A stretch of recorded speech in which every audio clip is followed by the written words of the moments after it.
fun as we search for the light on the edge of the night. Feel that rush, feel the time. Can you feel this newfound change? Only yourselves are here again.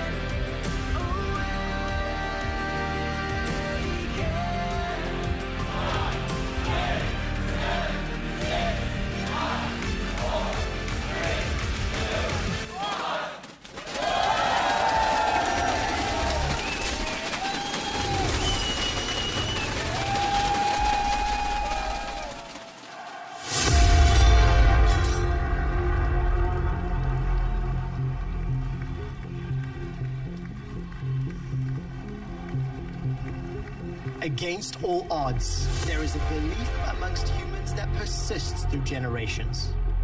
That mastery over the mind and the senses can bring through years of tireless devotion, immortality. It's in the eyes of those that watch and in the hands of those that make themselves remembered for their feats of glory, inspiration, and self-sacrifice.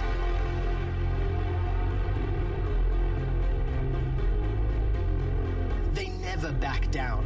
They leave it all on the battlefield.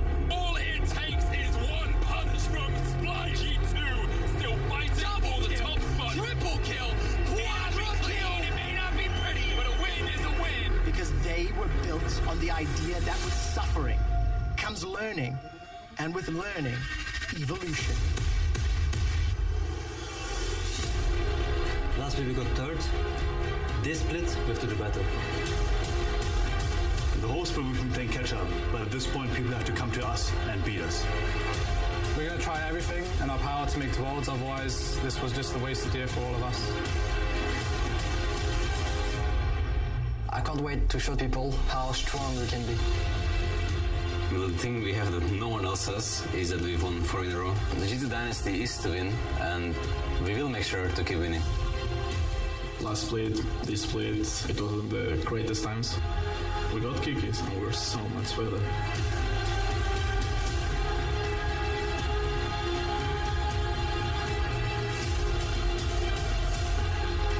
Pausing for the last split, and the winner is going to be the exact same too.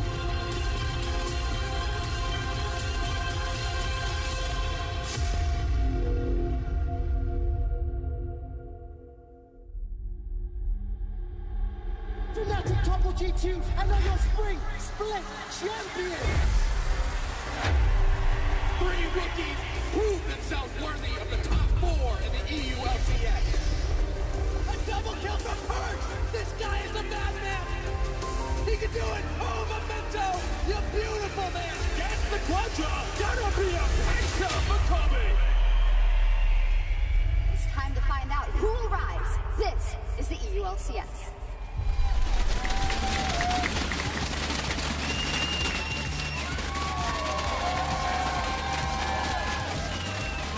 Welcome back to Berlin, Germany. In the EU LCS Summer Playoffs, there's one spot in the semifinals left. And today, G2 Esports and Misfits Gaming will fight for a chance to play on stage in Madrid. There are our heroes of the night. I'm Eva Schock supporter, joined by Martin the Fisher, Lunge, and Trevor Quickshot Henry. Not your heroes of the night? Also my heroes of the night. I like it. A bit of an OG crew, which is a euphemism for old. That's the truth. Absolutely the case. Here. Yeah, Definitely. Yes. But I'm looking forward to seeing what we have in store today. Yesterday, though, was super interesting. Splice and Schalke, they kicked off the summer playoffs with what can only be described as a dramatic series. 5 games. Guys, why don't you break down what happened for us? Well, I want to start with the mid lane then, because we had Nukeduck against Niski. I think this was one of the lanes we were all really excited about. Well, you definitely were. I was very excited, of course. Seeing Niski, by the way, get ahead in these games and then solo killing Nukeduck, that was a great start to the series, and I was surprised. It didn't only happen once, though. Xerxes I know. kept getting Niski ahead, and then Niski kept killing Nukeduck. I have to admit, I was about to tear up that ticket for Year of the Duck because... It was Year of Niski in the first couple of games. Playoff buff. It didn't help him win the series, though, unfortunately. It wasn't didn't manage to pull through. My eyes weren't upset. I thought I really liked his Kai'Sa play. I was really impressed, especially towards the latter half of the series. His Ezreal games earlier left a little bit to be desired, and I wasn't sure if we were going to see that same over-eager decision-making that has cost upset to Schalke in the past. He's definitely flashing forward a lot. Yes. And I mean, come on, it is an aggressive summoner spell. You can use it to get closer and actually kill people. I love the fact that he learned the Ezreal was not the answer. Yes. Kai'Sa instead was going to be the champ to play. Last 2 games, he was the big carry. And when they really needed him to step up, as a young player, as a guy they've actually built this team around, he managed to do it, and I think that was a big deal. I didn't think he was going to. I thought Schalke after game 3 or 4 were probably going to tilt out and Splice were going to take it. They didn't. If we look at the whole series, though, go back to game 1, the backdoor call. I got to ask Upset at the end of the day in the interview, like, what was communication like when you see this teleport starting by Nukeduck and Upset? And he claims it was calm and collective. We need to verify that, but it was one hell of a bold move. It was 4.5 seconds of being scared that you get interrupted and die, because then the game is over and Splice will win. The fact that it actually worked was a great call from them. I think it was a good start for Schalke, where maybe they weren't supposed to win game 1. Yeah. They were supposed to win game 5, and that's the only thing that actually mattered towards the end, because once you got so far into the series, they played a great split push game. They never allowed Copy to get into a team fight, and I think in the end, Schalke, they showed that this was obviously a very even series, but they were the slightly better team. Game 5, when Amazing got first blood in the top lane with Jarvan, I sort of went, hey, he's figured out how to play early game now. Better late than never. And I think it was one of the deciding factors that got them It almost seems winning. like all the players except for Nukeduck, who was really good in those first couple of games, were just getting over the stage jitters. Amazing also said, well, I have so much experience and still I was stressed. So it's really great for Schalke that they were able to overcome everything and find themselves now in the semifinals against Vitality. We'll talk a bit about that matchup later. It's going to be very exciting, but I do want to point out the reseeding. So because Vitality was the lowest seed of the 2 semifinal teams, or the bye teams, Schalke 04 is going up against them, which also means that up versus the highest seed Fnatic is the winner of G2 or Misfits, as they are the lowest remaining seeds. Now, I also want to ask you guys about the competitiveness of playoffs. To me, the fact that this went all the way to 5 games, it was so close, it could have even been Splice picking it up, just confirms what we thought before the playoffs. These teams are very evenly matched. If you look at all 6 rosters, it is the most stacked lineups we've ever had together in this top 6. Yep. We always have one team where we kind of like, nah, they don't have a chance, they can't make it far. But here you can make a case for everyone. Splice showed that yesterday as the lowest seed, they could still go 5 games. And I think Misfits G2 today, it could easily be 5 It's games. the EU Super 6, it's that simple. That it is. We'll have to see Nice what hashtag. G2 and Misfits do today, but it's going to be Vitality versus Schalke. Our first semifinal will be on Friday, the 31st of August, and Yamato Cannon will lead his team to stage as they continue their road to Madrid. Now, before we look at that matchup a little more in depth, there is one mystery that needs an answer, and who better to solve it than everyone's favorite detectives? Around the world, 2 names are fabled and held above all others. 2 men able to decipher the indecipherable, to fathom the unfathomable, to solve the unsolvable. Together we are a decisive duo whose genius knows no bounds. Together, we are Medias and Medias. Welcome, ladies and gentlemen. It is us once again here to bring you another adventures. I, Detective Edius, are joined by the wonderful Dr. Medius. How are you, my fine fellow? Oh, jolly spiffing, old hat. I am perfectly well today, and I am most delighted to present our newest revelation, the mystery of Vitality's winning streak. Oh, I believe the answer lies in Yamato's shirts. We need to determine the root of his shirt fascination, but to do that, we must look back at the off-season. That far back? That is a very, very long time ago. Almost a year has passed.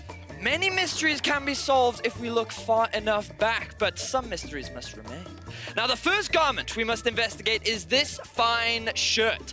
Inconspicuous at first, it holds many greater depths. Verius, this is cock-a-hoop cockamamie. This is ludicrous. It's a piece of fashion. It is nothing more than that. Fashion, yes, but a meaning hides deeper within. Tell me, Dr. Medius, what animals do you see? doctor, Medius. I'm not a veterinarian, Medius. At best, I can see a zebra. This is why, of course, you're not a veterinarian. Zebra? I think not. Although it may disguise itself as a zebra, that is actually an okapi! Okapi? An okapi! Okapi! It is only found in the Democratic Republic of Congo. But why would Tomato Canyon need to go all the way to Africa? To discover the truth within himself. During this time, he was out searching, slowly discovering that no animal can change its stripes. In the same way a team cannot change who they are. Oh, so that's why Vitality run it down mid. That is quite right. That's why they run it down mid. Now, moving on to our next, because this is only the beginning of the journey. Tell me, what do you see in this second shirt? Oh, it's another potato cannon classic. I see color, I see vibrancy. I'm almost blinded by the amount of color in this shirt by itself. Ooh, what is this? Is that a bear? Quite right! Oh! He journeyed to Russia! And under the dying woods of autumn, he spent 2 months mothering 2 poor, dying, orphaned bears who lost their mother in a devastating unicycle accident. During this time, he learned the power of parenting and the joy of a young one's smile. It's truly a heart-wrenching story, dear Medius, but we now have Russia and we have Africa. Where did he go next? Well, dear Medius, what does this shirt remind you of? Oh, it's a bright one to say the least. I'm Yes. thinking sunset, I'm thinking beaches, I'm thinking Yes. lounges, I'm thinking waves. You're I'm thinking Canada, aren't you, Dr. Medius? That is exactly right. Canada, yes, sure, Canada, yeah, 100%, This, yes. my friend, is the peonia flower. Oh, the peonia flower. Why, that is the most popular Yes. flower in Canada. What is he doing with this? Well, my friend, it is elementary. He meditated, of course. He sat in a Canadian meadow, and as the wind softly caressed his cheek, he learnt the beauty of stillness and the sound of a whisper. Pardon? The sound of a whisper, Dr. Medius, the sound of a indeed. whisper. So, that was his plan. Kamato Yanyan explored the world to learn more about himself and to become the best coach he could ever be. Yes, quite right, Off my with good it. friend. But that is not all. Behold! Oh, wait. These are the 3 locales, the 3 places that Yamato went. You're quite right, Medius. And if we triangulate their position, where does it all lead? My God's gasp! Is that? It cannot be! Yes, Dr. Medius, it is Spain, Madrid. He knew this journey would ultimately lead him here. And that is the story of Yamato and his shirts. With that, my work here is done.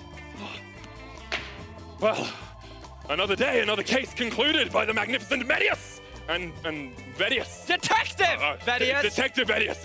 If you have a mystery to be solved, contact us via telegram or, if you prefer, carry a pigeon. For now, I bid you adieu.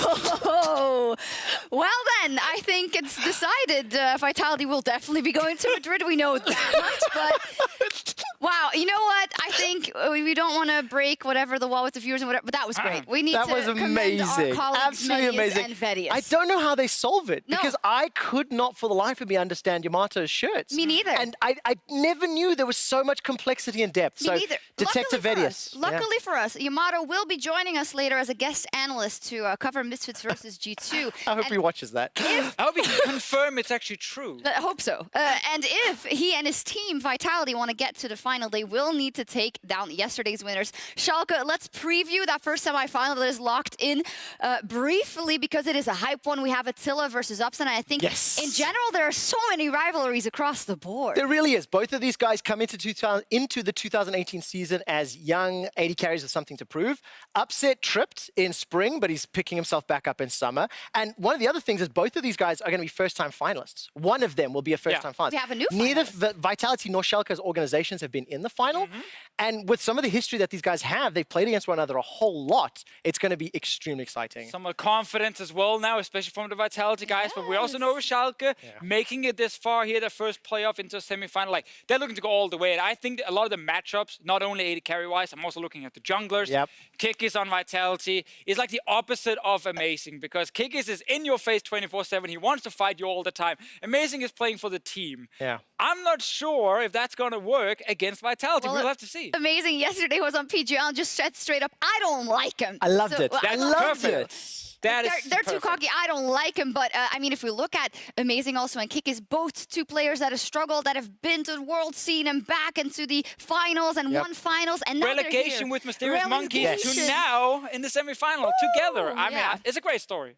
It is a great story. That'll be our first semifinal. We'll find out who will play Fnatic after today. And the road to Madrid continues, but also the road to the World Championship in South Korea continues as well. And just as a reminder, there are 3 ways for a team to qualify for the World Championship. First up, simple enough, first seed is winning the summer playoffs, win that final in Madrid, and you are golden. The second spot is earned through having the highest championship points. Then you go through a second seed, and there is still a third chance. That is when you're knocked out of playoffs, you'll be qualified for the regional qualifiers, aka the Gauntlet. Yeah, and of course, the reason for that, the 6 teams that are taking part in the summer playoffs are the 6 teams that will be competing for those 3 seeds. If we look at the championship points table, you'll notice up at the top, Splice are now locked in at 70 championship points. They cannot get any more because they lost yesterday. So once this table concludes at the end of the Madrid playoffs, we'll have our first and second seed, thanks to summer finalists, plus the championship points.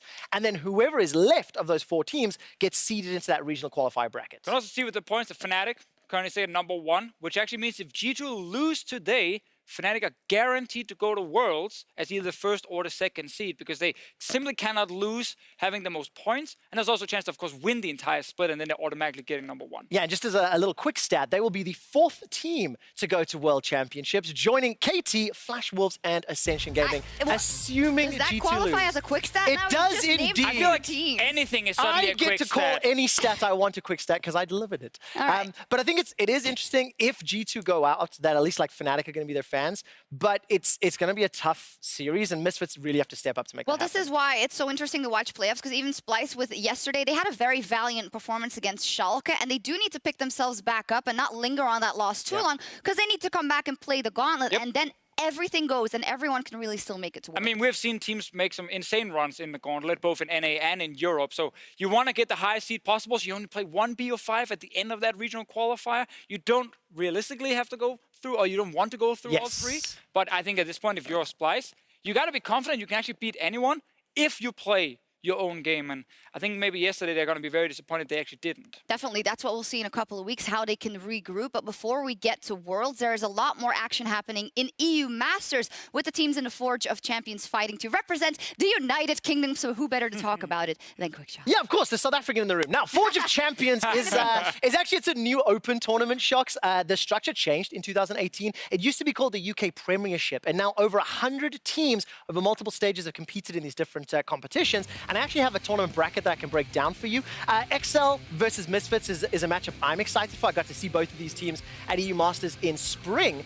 And, from over 100 teams down to the 8 former UK Premiership teams, and now the 8 teams from the stage bracket, we're all the way through to Yeah, I finals. also have my Diablos Esports versus Enclave Gaming. Have to see, because the winner gets to go to EU Masters, which is very, very big. That's it. And of course, the finals are going to be in Barcelona, 5th and 6th of September. I have a clip actually of Shikari dumpstering XL. And DeFisher, you should recognize some of these names, because during EU Masters in spring, you and I were talking a lot about some of the XL players you can see currently getting beaten. Because every single time they play a tournament, a lot of the UK people are trying to convince me that these guys can actually win the whole thing. Now, they didn't during the EU Masters, but I still find it very fun to follow because a lot of banter in the UK scene going on. And I think with XL, they are probably the best bet. Yes. But Misfits Academy could take them down. Well, we'll have to see who shows up. And then, like you said, Shocks, the winner of Forge of Champions will represent the United Kingdom at EU Masters, which starts on the 10th of September. That's immediately after our Madrid finals. They have their play-ins into groups, into knockouts. Yeah, let's see if they can back up the bands that they throw out and how they Maybe perform. for once. Hey, they made top 8, so Yeah, back up. They didn't win. They only made top 8. They didn't You win. could define if that counts. Well, great stuff, but I think now we have to hone in on the most important matchup of the day here in EU LCS. We are 12 minutes away from the EU LCS Summer Playoffs quarterfinal,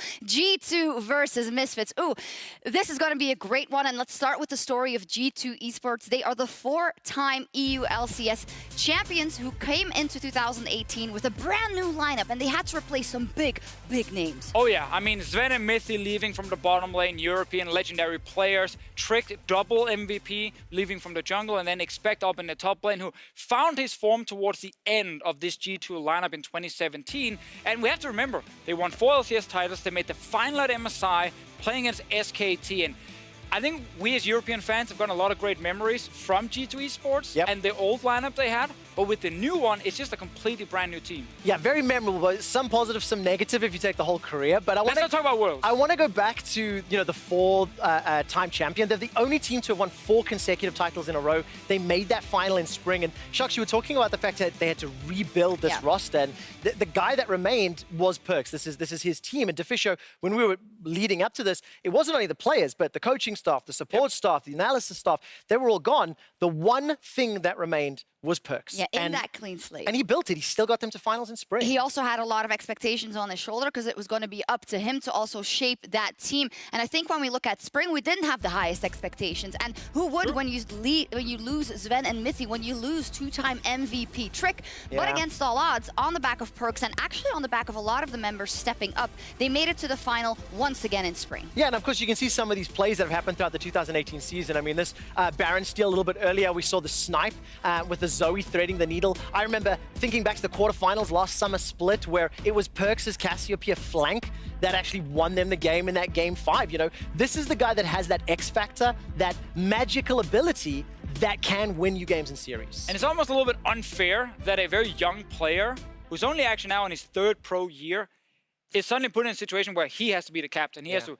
make sure everyone knows exactly how they're supposed to play the game. And then he also has to be the guy making the big plays on the team because they can't always rely on a Wonder top lane or Yanan in the bottom lane. And that's kind of the story with G2 and why we always focus so much on Perk specifically. Because when he's doing well, this G2 lineup can actually win games against anyone. And that is why I'm looking at what he can do in these playoffs. Because now it's been almost a year where he's worked with this team and probably put a lot of responsibility into leveling up that team. I hope now G2 finds themselves at a comfortable level enough that Perks himself is able to step up beyond what we've seen from the regular season. His time to shine. It is his time to shine. If he's going to do it, he needs the guy right next to him to perform very well, and that is Jankos in the jungle, because you can't win mid lane on your own. No.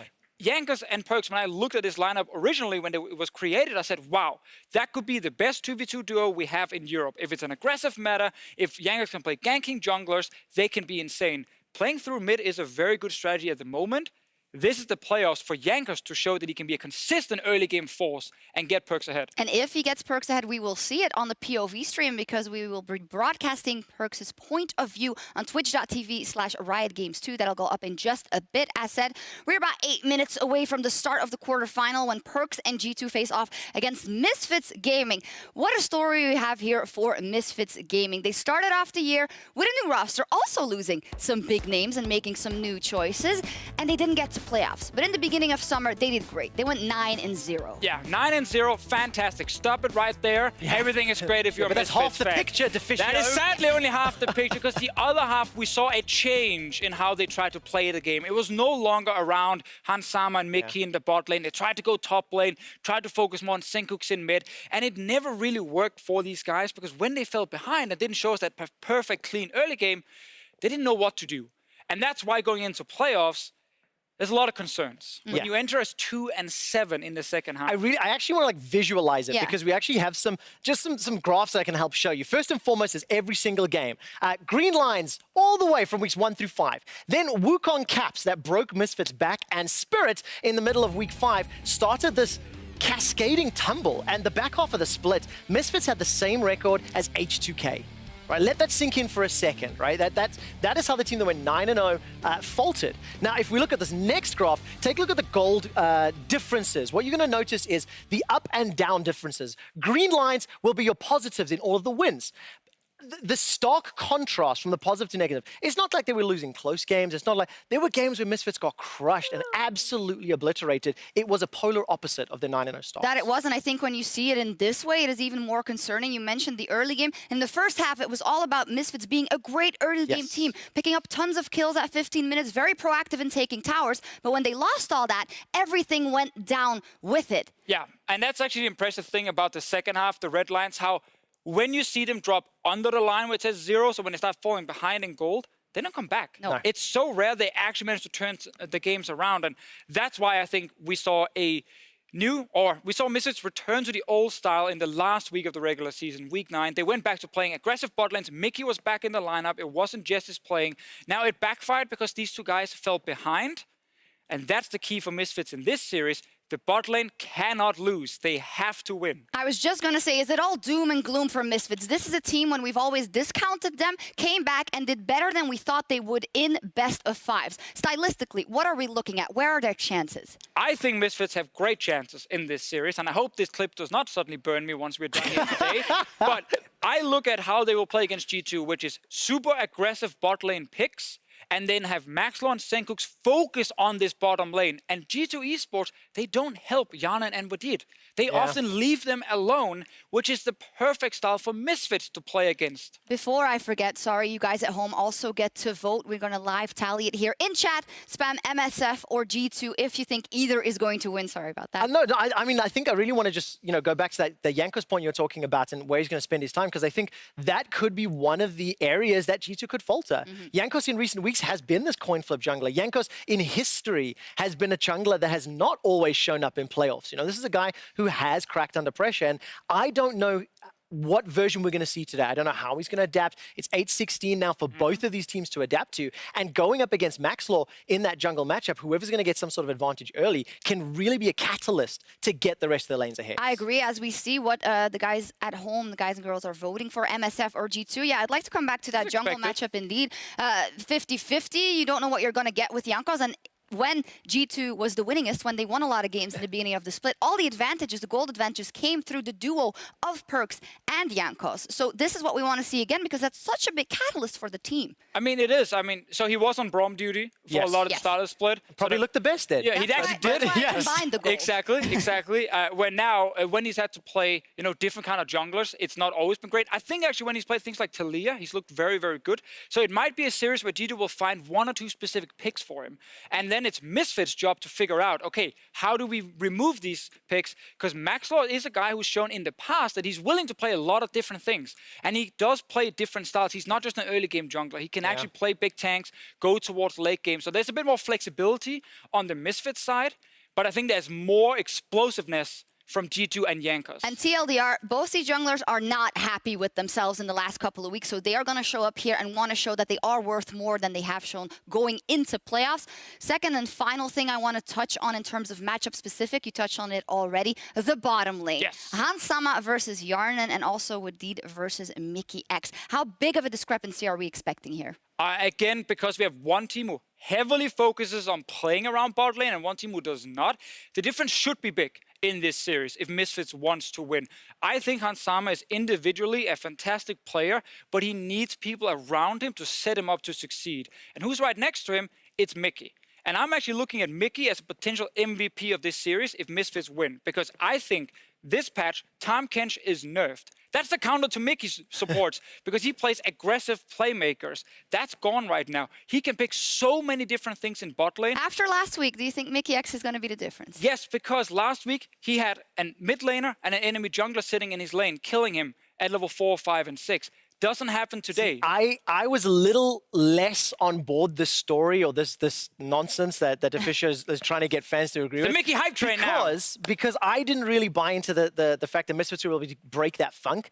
After seeing yesterday's games, after seeing the tempo, after seeing the picks and bans, I actually start to believe Fischer a little bit more. I start to feel like these are some benefits that lean into the Misfits camp that potentially set Misfits up to, cause an upset here. Well, let's not lie, it's still going to be an upset. I mean, even if you look at the relative peak performances of G2 in the second half of the split and Misfits, you would give it to G2 Esports. You still wanted in... Well, just specifically with G2, a lot of people will say there's a huge advantage in the mid lane. Yeah. And we've already talked about Perkz. Clearly. Senkux is a person in the second half who's not been doing very well. Yeah, but if first half Senkux shows up, that's an exciting match. It's something that's necessary, but if Perkz is able to dominate mid, he can then go bot lane and stop Misfits from winning there. And suddenly, the mid lane matchup becomes the most important. Yeah, I agree. I just think it just depends who shows up. I have so many questions. These are two teams that in the last few weeks gave me more questions without providing me confidence in how they're going to play. And that's what I'm going to find out in the first and second game of the series. That's a great point, and it all comes down to this for them as well. Misfits didn't even make playoffs. Now they are so close to doing so much better. They want to get to Madrid. They want to play on that big stage,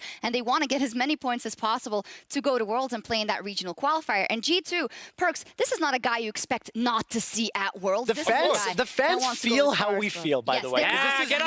This is not a convincing vote, but it's because there's too many questions. Without further ado, then let's see our predictions. Let's take a look. I hate this part because I'll start. I voted for Misfits. I am quite actually. It's so hard because it's definitely 55-45, but the fact that yesterday I saw so many pure AD carry, late game team fights, upset going off, I think Hansama can do that, and I think Mickey X can be very creative in that support role, get on those champions where he can roam again and create the advantage, but that's discounting anything else that could happen on the map. To do it super short, I go Misfits 3-2. I think there are more games where they win through the bottom lane than there's games where G2 win through the mid lane. So I give it to Misfits, but it's not going to be an easy I one. am with the fans. I am G2 3-1. I think there are too many cracks in Misfits gameplay, and I don't believe they can fix the last 4 weeks of struggles they've had. So I just think G2 are more solid, and that's why they're going to take the series. Yeah, we will check back in after game 1, and everything's going to be turned on its heads because that is what playoffs and best of fives are all about. It's been an incredibly back and forth split for G2 and Misfits, but today they look to reignite their dreams of lifting the EU LCS trophy. When your history is defined by victory, faltering at the first step is nothing but failure. It's not possible for me to not make it a World. I'm just way too good to not be a World.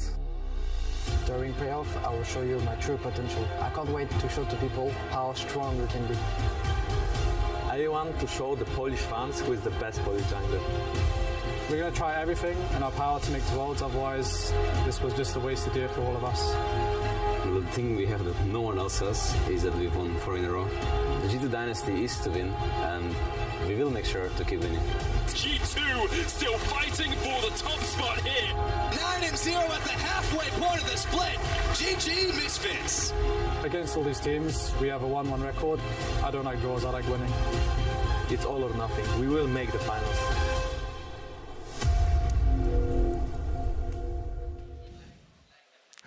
I get chills every time. It's time to find out, though, who is going to be our last team in Madrid, Misfits or G2? That is the question. I'm Daniel Dracos, bringing you this best of 5 along with Andrew Vedius Day and Christy Ender Frierson. Welcome, gentlemen. Christy, this is your first playoffs cast? Yeah, dude, I'm ready. First time casting with Vedius as well, so it's going to be a good one, gentlemen. G2 versus Misfits, the rematch of our 2017 final in Paris. That was a 3-0 in favor of G2, but so far this year, Misfits have kind of had the better of G2 during the regular season. We'll see how things play out as we immediately jump into the draft. And interesting, Heimerdinger already banned away. Now checking solo queue, Hjarnan has been putting a few games on this, but definitely not something you expect to see. Seems more like a solo queue pick than a meta pick at this point. Yeah, I find it really interesting too, because coming into these drafts, I really expected attention at Varus. G2 banned that away because this is the best champion for both of our bot laners in this match and could really limit the pool now that Heimerdinger is banned as well for Hjarnan on G2.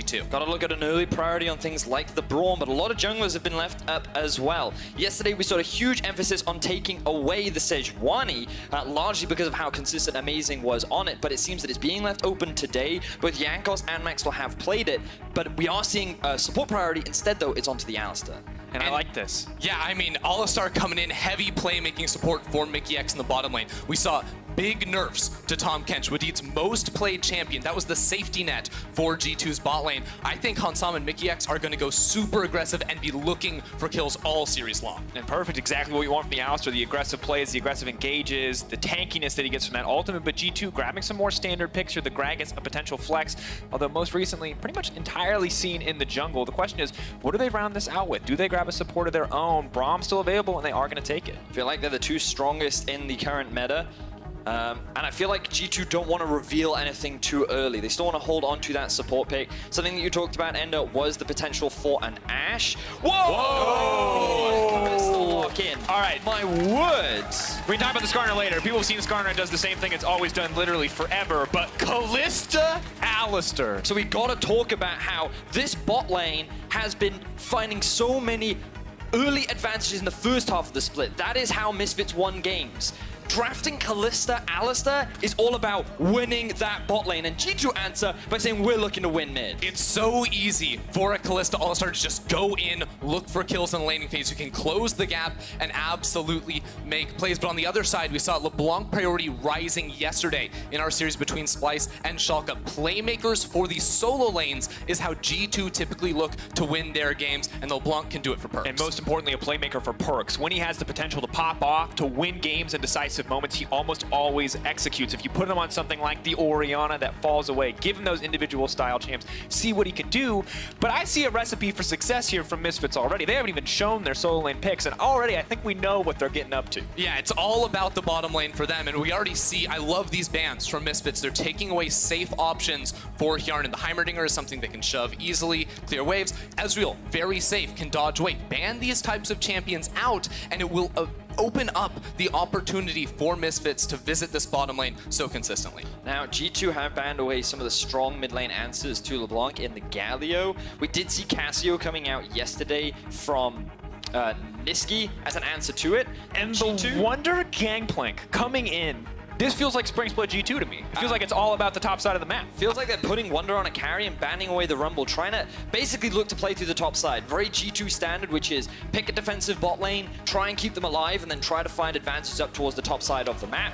Misfits right now, it's just a hover, gentlemen. Don't get too excited until it's locked in. But for Misfits, I would expect them to largely play around bot side, pick a tank up top. I'm glad you said it. I was going to ask for permission to get excited. This is not nearly as exciting. Tanky top side, kind of expected. And to be fair, this is kind of what we want from Misfits generally when we see their drafts. Exactly. We don't want Maxlord playing around the top side. Don't get me wrong, Alfaria is a fantastic player, but the way Misfits went 9-0 in the first half of the summer split was with tanks in the top lane and playing through mid and bottom lane. You can roam with a TF and gank bot so many times. Misfits looking to play through the style that they found that 9-0 record with. Play through bot. The question is, will G2 allow them to do that? Oh. Generates a huge amount of pressure in the mid lane, and G2 now rounding things out with a scaling hyper carry towards the bot side of the map. This is risky from G2 because we know Misfits look to play through bottom side. When you pick a Gangplank, you usually have some jungle attention. Try to keep him safe. When you pick a Kog'Maw, similar things do happen. This is really gonna, tear Jankos to different sides of the map, and I think Misfits, with a focused approach, could actually have the advantage here coming out of draft. We have a clear battle of styles. Misfits looking to play through the bot side of the map, G2 looking to play through the top side. And the thing for G2 is, I don't know how easy it is going to be for Senkirks to move around the bot side, because this is one of Perks' best champions. Throughout the EU LCS history, Perks has a 14-1 record on the champion. He loves playmakers, he is extremely clutch, and this is the second appearance of G2 in a quarterfinal. They want to make it to another final, they want to make it their 6th in a row, and pressure is going to be on Perks to perform once again.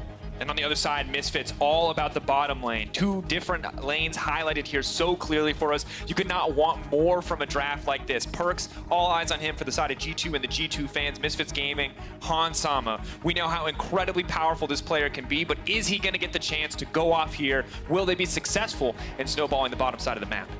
That's got to be the approach for them right here. We know how much they can do. I think mid lane too is a viable option. Perks doesn't have a cleanse in the mid lane. When you go against a Twisted Fate, there's a lot of avenue of approach, but again, it is a risky pick as well if Jankos gets involved around Perks in the middle lane. Here we are, ladies and gentlemen.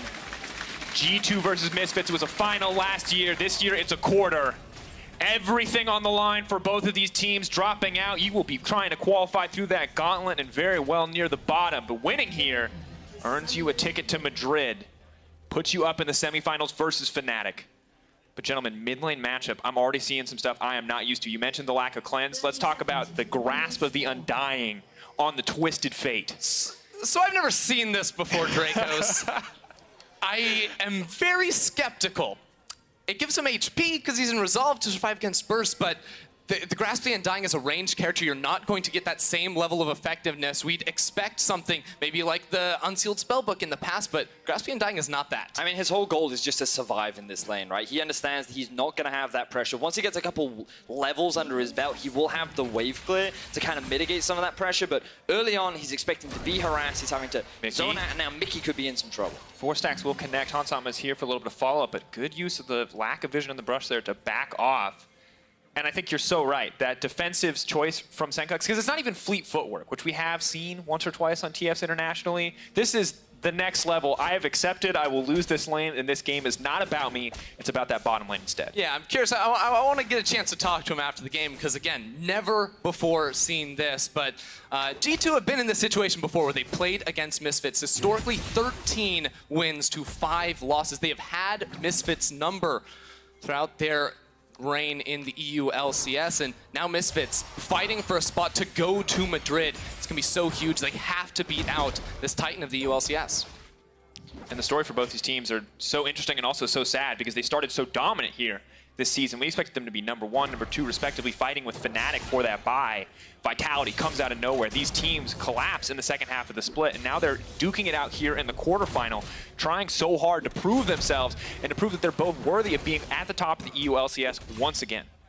And remember that this bottom lane is what it's all about for Misfits. Hansama and Mickey X level 2, they can all of a sudden go in level 3, more CC tools given to Mickey X, and bot lane for G2, they just have to back away. They're running teleport on Yarn. It's all about scaling up and getting time for themselves. And Misfits, when they found leads in the first half of the split, it was largely through the bottom lane and largely through the early game. We look at the first half versus the second half, you can see that the goal difference at 15 for Misfits on average was 3,700 goals. They would usually take 2 towers by the 15-minute marks, and they would on average find 5 kills. You can see how in the second half, when they went on that 2-7 record, things did not look as clean for them. And let's take a look at that 2-7 record another way, because dominance for Misfits was the story at the start of the split, and now as things start to turn, you can see how difficult it was. H2K, UOL, those are the teams that they beat in the second half, and people weren't expecting a lot from this team going into playoffs, but the return to this bottom lane focused style is exactly what everyone wanted to see from this lineup. It absolutely is, because that first loss was against Fnatic.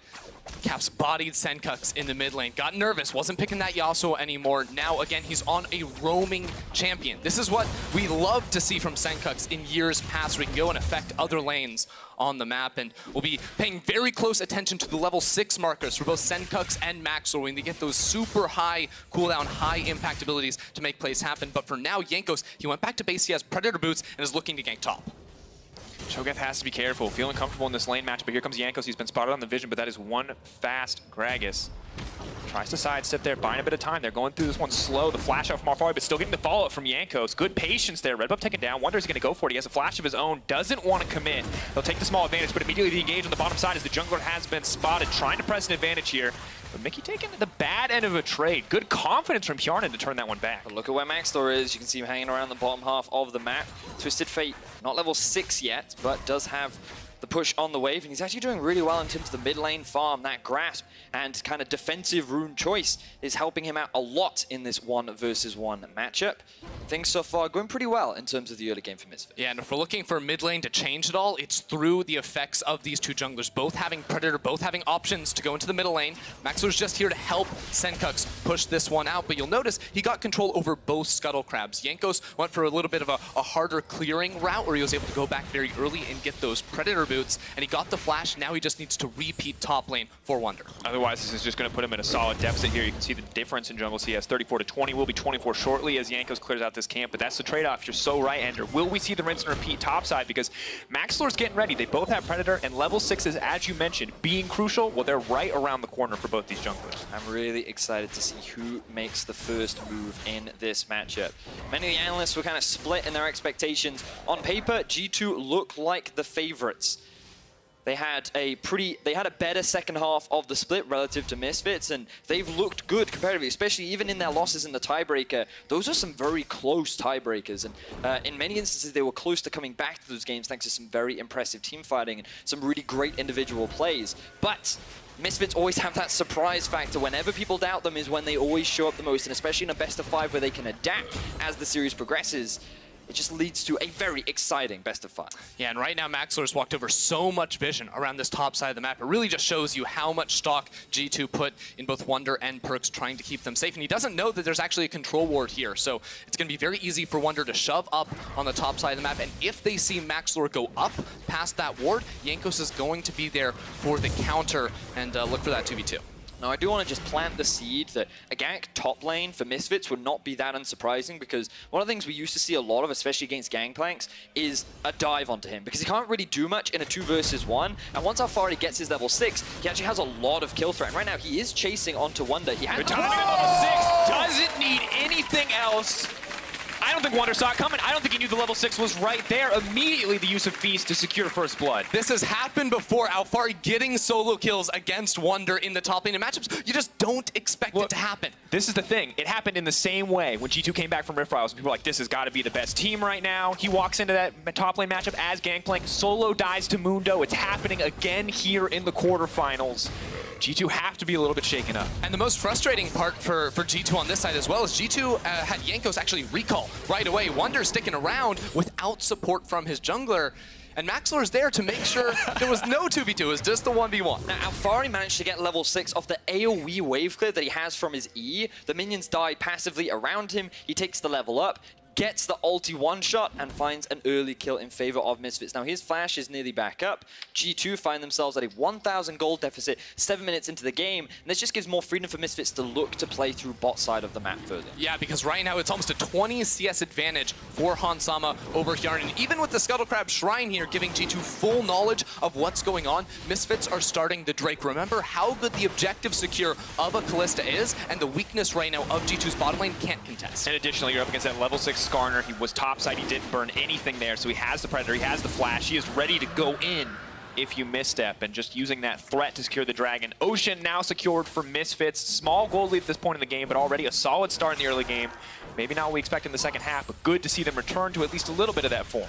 Misfits so far looking good, Senkuk staying alive, and one of the things that we didn't talk a huge amount about, but when Senkuk's had success in the past was when he was on these roaming mid lane champions. You always think Galio, Aurelion Sol, Talia, stuff that can just clear out the mid wave and then look to play towards sides. Now, in the second half of the split, he was playing a lot of control mages. I said on PGL last night, I hated watching him play control mages. Azir, Orianna were never his specialty. But now on this Twisted Fate, not only is he doing extremely well in the lane, but he's hit level 7. And if we're going to see him roam, he has so many options. He can look to go top, he can look to dive bots, but as long as he's working with MaxLore, another early advantage can be gained for the side of Misfits. And the important thing is that he's not playing to actually win mid lane. You notice his first recall was actually Mercury Treads. That is very much a defensive buy. He wants the movement speed to be able to close the gap and drop down a gold card when he does go into a side lane. So it plays into this idea that it's not about him winning mid, it's about him getting the rest of his team ahead. But also denying Perkz the ability to snowball. And I think that's the most important thing, because when you think about G2 and a lot of their success, it often comes down to either clutch plays from Perkz or him finding leads and bringing it to the rest of the map. And the fact that so far, 9 minutes into the game, he does have a healthy CS lead, but he hasn't been able to find anything yet. Now, I'm not going to start panicking. We saw Nukeduck yesterday in exactly the same boat. Once he completes his first item, though, that's when I want to see Perkz doing something on the map. And of course, for Senkuk, this champion has been played by him this split. He was down 45 CS at 15 minutes last time he played it. So expectations for this man, 10 down, 10 minutes, you're doing fine. It's okay to go a little bit behind here. You did not set yourself up to win lane, as already mentioned. You're not hemorrhaging gold. And it looks like Misfits are actually ready to play around the mid lane if necessary to stop Perkz from doing anything else. Yeah, this is something you'll see so often when a support goes back to base, return to the map, run past that mid lane with your jungler, and get full control over the river as you go bot lane. Comes the TF, immediately the gold card comes out. Deacon to block what he can. He's leaping back to safety. Jankos is here with the disengage. They're going to throw out the ulti. It only connects onto Skarner, and both sides are going to back away. So a trade of flashes there from both sides. I like the roam up into the mid lane from Mickey. He wanted to just help MaxLore secure that vision of the river so they could look for that roam, but it was a little telegraph, which means Hjarnan saw it coming. He positioned in a way where he did still have to burn his flash, but he does get out with his life. And I think Senkuk's also just maybe went a little bit too early because MaxLore and MickeyX were not quite ready to make that play happen. You can see though up topside, side. If Wonder ever goes melee range onto Alfari, it's not good. Oh, Wonder not good. flash. Here's it gonna go. Is he gonna get it? Oh, nom nom nom nom nom. Gets Tasty it down. GP. And they get the bot lane tower as well. So much is going right for Misfits right now. This is not what you expected at all. Yes, playing around the bottom side is true, but Alfari just straight up solo killing Wonder twice in the top side is not the plan for G2. They're supposed to have the winning solo lanes, be able to pressure out and get the map advantage. But right now, just Misfits taking control seemingly everywhere. The 2 and 7 Misfits looking revitalized in this best of 5, and a lot of it is coming off the back of a second solo kill from Alfari. He has been the most consistent player of this squad so far this split, and finding a kill onto Wonder, who, if you ask many pros, would consider the best top laner in Europe.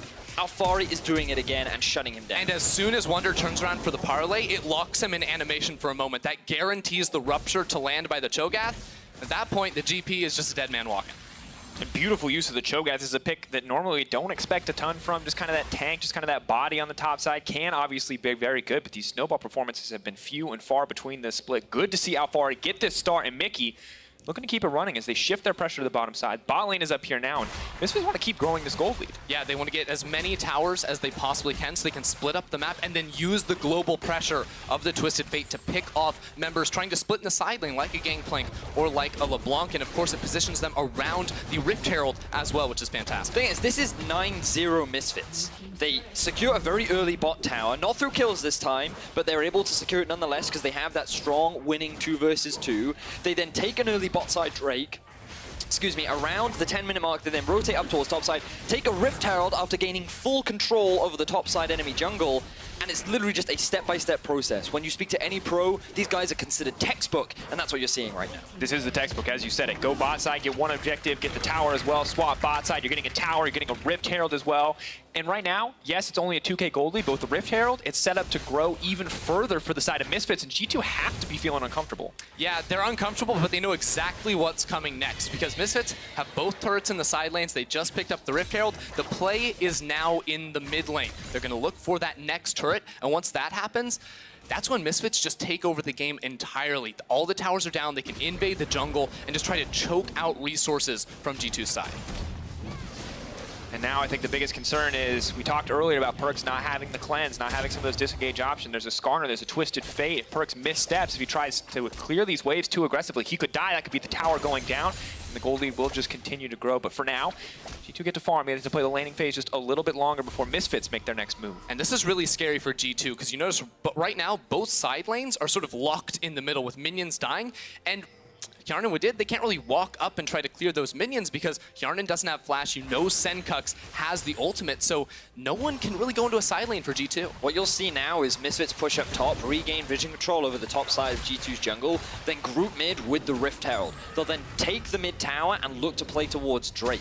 You can see that a bot is slowly starting to push towards Alfari, so he can happily catch that wave. But it's really important that they have this topside vision before they can look to make a mid lane play. But there goes Maxlore, ready for a little bit more. Now going to throw it in. The chain CC comes out. Jankos doesn't even get a push any buttons. Red card comes through, but it doesn't matter. That's the kill. And G2 don't respect the play from Misfits. They have pressure top lane. They have priority mid. They have the numbers advantage, and he gives away a kill over to Misfits and likely the mid lane turret. G2 went heavy scaling in both top lane and bottom lane. Misfits have been able to punish so far. They're going to try to keep pressing this advantage further. They're going to get more damage on this mid lane tower. Again, go back, as you said, for that Ocean Drake. This is literally textbook from Misfits, and the big mistake from Jankos is that he wasn't reading the guide. He didn't realize that, hey, there are 4 members of Misfits topside, and he ends up going down for it. Now Misfits, they could look to play towards Ocean Drake, but because there's 4 members mid from G2, if they do that, they could end up losing their mid tier 1.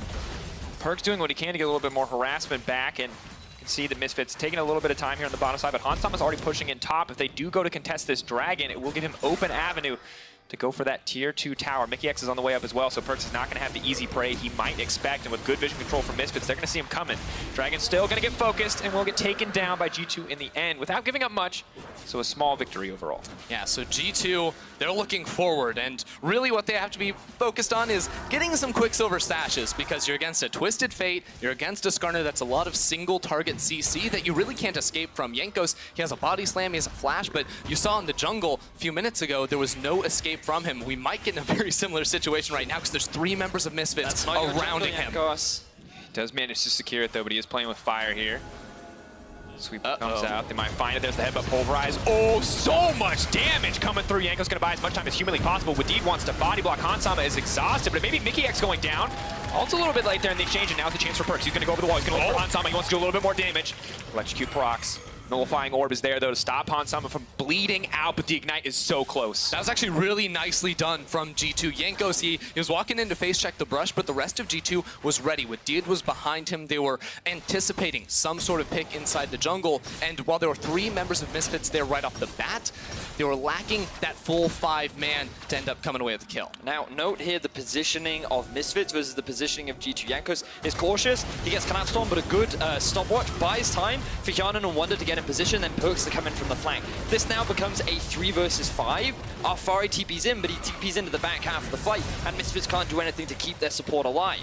Perks does a great job of forcing Hansama out, and now that's a flashless and heal-less AD carry that Perks will have his eye on coming into the next exchange. And Misfits are just so hungry to keep this snowball going. They want to close out this game. They don't want to give anybody a chance to scale in the late game. Not the GP, not the Kog'Maw. They do not want to let it happen. But now, playing a little bit too aggressive, giving up these small advantages may count against them. And you do not want to make mistakes against a composition that has a Gangplank and a Kog'Maw on the other side. That is some beastly late game team fighting that, quite frankly, Misfits would struggle to go up against past that 30, 35, 40 minute mark.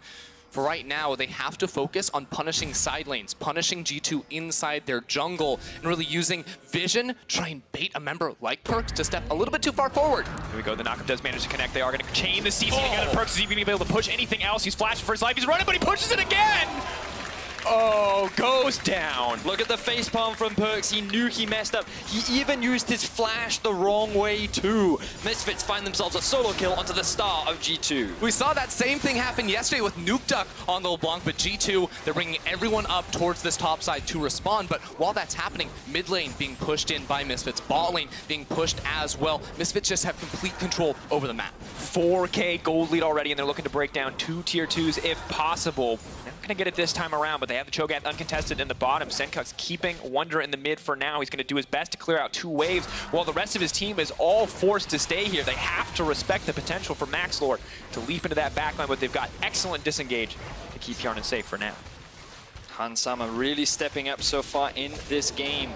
We heard Shox talking about it on the analyst desk where when she made her Misfits prediction, it was very much based on this young AD carry in the bot side of the map with all the different AD carries we've been seeing. Could he bring something new out? Will he go towards one of the scaling options? Well, no. He went towards an early game playmaker. He generated a huge lead in the 2 versus 2. He took the bot tower, and now he's working with Mickey to find more kills. And with a 2-0-0 scoreline, he's going to be one of the big deciding factors in finding a win for Misfits. And honestly, it's just a beautiful game from Misfits. We've always seen when anyone on this team gets a lead, it always goes to the rest of the team. This game, Alfari on the top side generating a lead. They bring MaxLord down to the bottom side to make sure these guys are winning too. And once this team is in control, it is so hard to take it away from them. And this is what you do out of the fog of war. Perks, even though he has all these buttons he can press to try and escape, doesn't have the reaction time necessary to get away. And again, another superstar mid laner getting a little clumsy there with the LeBlanc going back when he really should not be. And we have to look, the first half for Hansama versus the second half is a very different story. This guy looked like the prodigy he was supposed to be, the king of AD carries, arguably. Second half, that was not the case, but we may be seeing a turn here in the playoffs. We certainly might be. This Kalista seems to be the perfect champion for Hansama to make use of his mechanics, find those early leads, and kind of revitalize that first half Hansama that many Misfits fans are hoping to see. Perks going over the wall, bringing the rest of the team with him. Wadid ready to make a play. They're trying to shut down some individual members.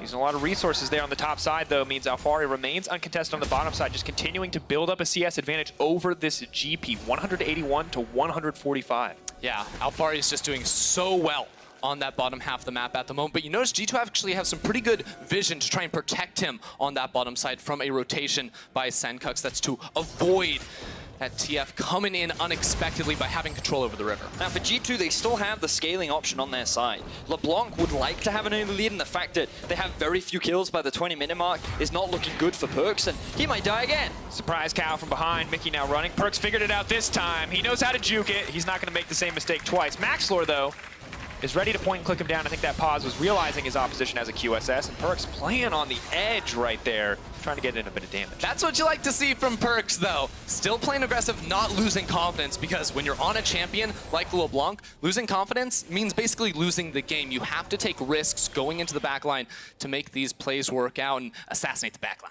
And of course, if you want to watch Perks LeBlanc, twitch.tv/RiotGames2, look through the eyes of Perks, see how he plays this laning phase, although you would already have to watch, and now see how he plays the mid game, see how he finds those flanks, or if he can even find them. And now that we're past the 20-minute mark, we have to talk about the Baron, because we know Misfits want to close out the game as fast as they can.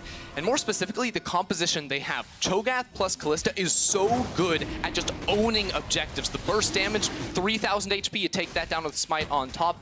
And on top of that, Hansama has Blade Through and King plus Ginsu's Rage Blade. So his objective damage is basically best in class. Yeah, and for G2, they don't want to fight right now. They scale quite nicely as the game progresses. Wonder yet to complete his Stormrazor, which means that he's definitely not in a position to fight. And the overall 5v5 is not that great, but you still have the Hyanan on Kog'Maw win condition as potential. But when you look at how he's going to be executed, I don't know if he has the enough peel to be able to defend against a Max Door flashing onto his face with Predator, Mickey being thrown in with the Hansama ultimate. It's really going to be if Misfits fail to utilize this mid-game lead, and about how well G2 can execute those late-game fights. And terrifying, because that means pressure is not just on Hjarnan, but also on Wadid and Jankos to peel for him, to use those casts, to disengage, to stop anyone from getting to that vulnerable Kog'Maw. But that is difficult, as you mentioned. Misfits comp kind of built to get into those back lines, and Perks going in on Hansama. Now seeing a little bit more here. Good damage comes in from the Kog'Maw. Ignite is ticking, but it's not quite going to be enough. Will force Hansama to back for now. A little surprised not to see the Cannon Barrage come out there from Wonder to really go hard and try to secure that kill. Of course, Hansama does have heal, so it's not the teleport. We're maybe a little bit more used to seeing AD carries running in the past few weeks, so he will be off the map for about 30 seconds, and that should give time for G2 to get vision in their own jungle, because that's really the only time they've been punished is when they don't actually know where the Misfits are. My big concern right now for Misfits is that they've been in this position multiple times last split, and they threw in the mid to late game. Their mid game was really poor in terms of the decisions that they would often make. And I feel like that if you're G2, just sitting, playing patient, not giving away any further kills and not falling into any traps the Misfits try to set up is the best thing that you can do. Utilize your experience and utilize the strong individual playmakers that you have to turn this game back into your favor. Kalista will eventually fall off. She will not have the same teamfight impact that a Kog'Maw will. And G2 just need to buy time to get to that point. Yeah, and when you see Kalista versus Kog'Maw, you really are reminded back to 2017 Worlds when this matchup was so common, and Kalista had to win early. Alfari, though. That matchup, though. Alfari going in. Perks being warded off by Maxlor here, but Wonder, normally you just expect Gangplank to be able to clear the waves, to sit under the tower, and just be fine, but he is so far behind in this matchup, it feels like he has to be incredibly careful just to survive. Well, Wonder's definitely going to keep struggling up against Alfari. Normally we actually see Grasp being taken into the Cho'Gath. Why am I bad with champion names today? But yeah, he's going for the Klepto. He went for the more the gold intensive build path, and he ends up getting punished for it during the laning phase. He's currently sitting at 0-2-1. And I always think of Gangplank as having a pretty solid mid-game spike because of the Trinity Force plus the Stormrazor, but because you're expecting more crit to be built out from him, he will have that big late-game threat as well. And I'm surprised the Misfits aren't pressuring the Baron more. I want to see them threaten this objective right now, because in terms of the two items, they feel stronger to me. They feel really good, especially with a level 15 Cho'Gath that has two big tanky items completed and a 4,000 gold lead. Misfits need to be using this lead that they have a little bit more and a little bit more aggressive. And look, we highlighted this earlier. Short of a Nunu jungle, this is literally the best comp you can possibly have for taking Baron. Kalista insane at killing it. Cho'Gath with almost the guaranteed secure from two different champions. So if there's ever a time to take a 50-50, well, it's not a 50-50 when you've got a Kalista. And Misfits are going to try to go for it. Mickey X can do what he can to try to disengage. It's just going to have to back off here. Hansam holding on to the ultimate for now, but what is going on? Yeah, but look at this ward down in the river. They know what's happening actually bot lane. Because boom! What? That's it. Okay, so Misfits, it was all a bait. It was just to draw attention away from the side lane where Senkirk's teleported to help find another kill onto Wonder, and this will be a tower going in favor of Misfits. I was really confused as to what Mickey was doing. We were baited too. G2 were like, classic Misfits hesitating around Baron. No, they weren't even going for it. It was a different play on the opposite side of the map. Yep. Misfits just outplaying G2, get a little bit of damage on that inhibitor tower as well, and this is, again, what we need to see more from them. Speeding up the tempo in this mid-game. Of course, you don't want to have these pesky wards from G2 in the river as well, so they have to do a better job clearing that vision away so that when the time comes and they want to fully commit onto that objective, they can secure it. It's really challenging right now, though, for Misfits to gain priority anywhere because the pick potential from Misfits is really strong thanks to the Twisted Fate and the Skarner with Predator. But this is what happens. You can see the rest of Misfits started up the Baron, and then the moment 4 members were spotted topside, Senkux just immediately teleports bot.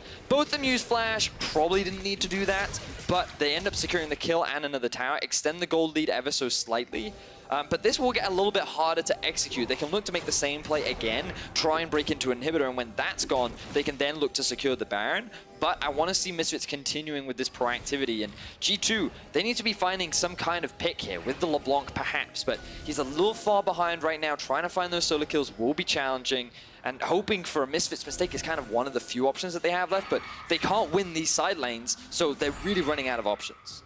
Things looking difficult, but the good news for G2 is that they have paid the Skarner attacks on all of their primary carries. Gangplank, of course, with the move Scurvy, and now 2 QSSs in the mid lane and 80 carry position, respectively. So, don't have to be quite as scared of Maxlor, and this is a difficult spot for the Skarner to be in now. He did a great job building up the team early on, but of course, limiting that champion's impact means that Gragas is probably going to offer more as we get later in the game. That is true, but I think that Maxlor, he just changes his focus now. Misfits focus on bursting down Jankos, bursting down Woodid, because if you look at the 3 carry champions of G2, if they don't have a front line, they are really going to struggle. They can use that Impale to knock down a Jankos and then access the backline, which will still be a good team fight setup here for Misfits. And G2 just playing so safe. You can see Hjarnan just throwing in the Bio-Arcane Barrage, just trying to rain down on that Baron, just to make sure that it's not started. Mickey and Hansama just rinsing and repeating on the top side of the map. They are begging Perkz to leap into them so they can go for the chain CC. I just love that Senkux is being kept mid lane while both the bot laners and jungle of Misfits are hanging around the top side of the map, because Senkux then can be free to roam either top side or bot side and just gives Misfits that much more priority and control over the Baron area, while Alphari just continues to Yeah, I was going to say, look at Alphari is miles ahead of the rest of his team, and it's that threat on Baron that lets him just walk up. He doesn't have to be worried about anyone. You send 2, 3 people down, they get a Baron. That is the trade Misfits are offering. They say, you can kill our top laner, we're going to take the big pill per warm if you do. Exactly. Misfits, there's a Mountain Drake on the bottom side of the map, but they do not care. They just want to keep denying vision over this objective. Then the one time G2 think, oh, they're on that objective, they walk too far forward, the pick is found there by Misfits. But it's still such a tense situation because even G2 being down 5,000 gold can still punish Misfits if Hansama ever makes a mistake. And look at Alphari, he can't decide what to do. He's constantly having his Alphari, Wonder is having his attention split. He wants to try and group with his team to help fight for Baron, but then he has to deal with Alphari in a side lane who he cannot 1v1, 2 levels down. Alphari is way too tanky and has enough damage to find another solo kill. Misfits having so much control of the map, but now they can't afford to throw it. Last split, we saw this happen multiple times with bigger gold leads. And as the Baron gets started off, keep your eyes on the minimap and what Senkux chooses to do. Keep your eyes on Jankos as well. Mickey now going to run. Can they take down Alistair before anything else happens? They know that the Baron has started. They must know. They do not have the vision They're going quite bot yet. lane. Now they're just going to commit bottom lane to look to grab an inhibitor. They might get the Baron as well. Are they going to hit their cake and eat it too at this stage? They've already taken down Wonder. Perkz needs to find a way into the pit. They need a miracle at this point if they want to get anything back. Can they do it? 3K and dropping. Jankos can't get into the pit. Callista secures it. Beautiful play from Misfits. Misfits own the map. They know exactly what to do. This Twisted Fate pick from Senkux is just baffling the minds of G2. Misfits take them to pieces. We talked about it. Just keep your eyes on Misfits as the keep your eyes on Senkux as the Baron was getting started off. He didn't try to group up with his team. He utilized the pressure that he had on mid to give him options. And he said, do I join for the Baron? Do I look for a pick on bot? You know what? I'm going to help Alphari out once again, and we're going to get an inhibitor because the rest of our team can just disengage. We can just back away from the Baron, but they did not need to because Mickey does what Mickey does, and he zoned away the rest of the team. So beautifully done here from Misfits. They don't give away that there's 2 members on the Baron for so long. Alphari pushes up to the tower. No one from G2 can respond, and Senkux disappears for 1 second. They get the pick, and that puts G2 into basically free-for-all. They do not know where to be on the map once you're in this situation because no matter what you do, it's a loss. We talked about this matchup earlier in the week. We said, hey, this could be very G2 favored. The mid lane, Perkz is so strong. It has to be an advantage for G2, and Perkz is strong, but he hasn't been able to do anything this game. And on the opposite side, Hansama and Mickey, two guys we knew had the potential to go off, to carry this game, looked so weak in the second half of the split, but they are showing up here today. Yeah, I mean, now G2, they're up against this Baron buff. Already lost an inhibitor on the bottom side of the map. They have a losing side lane matchup. Alfari is taking it to Wonder. They have to play against the Globals.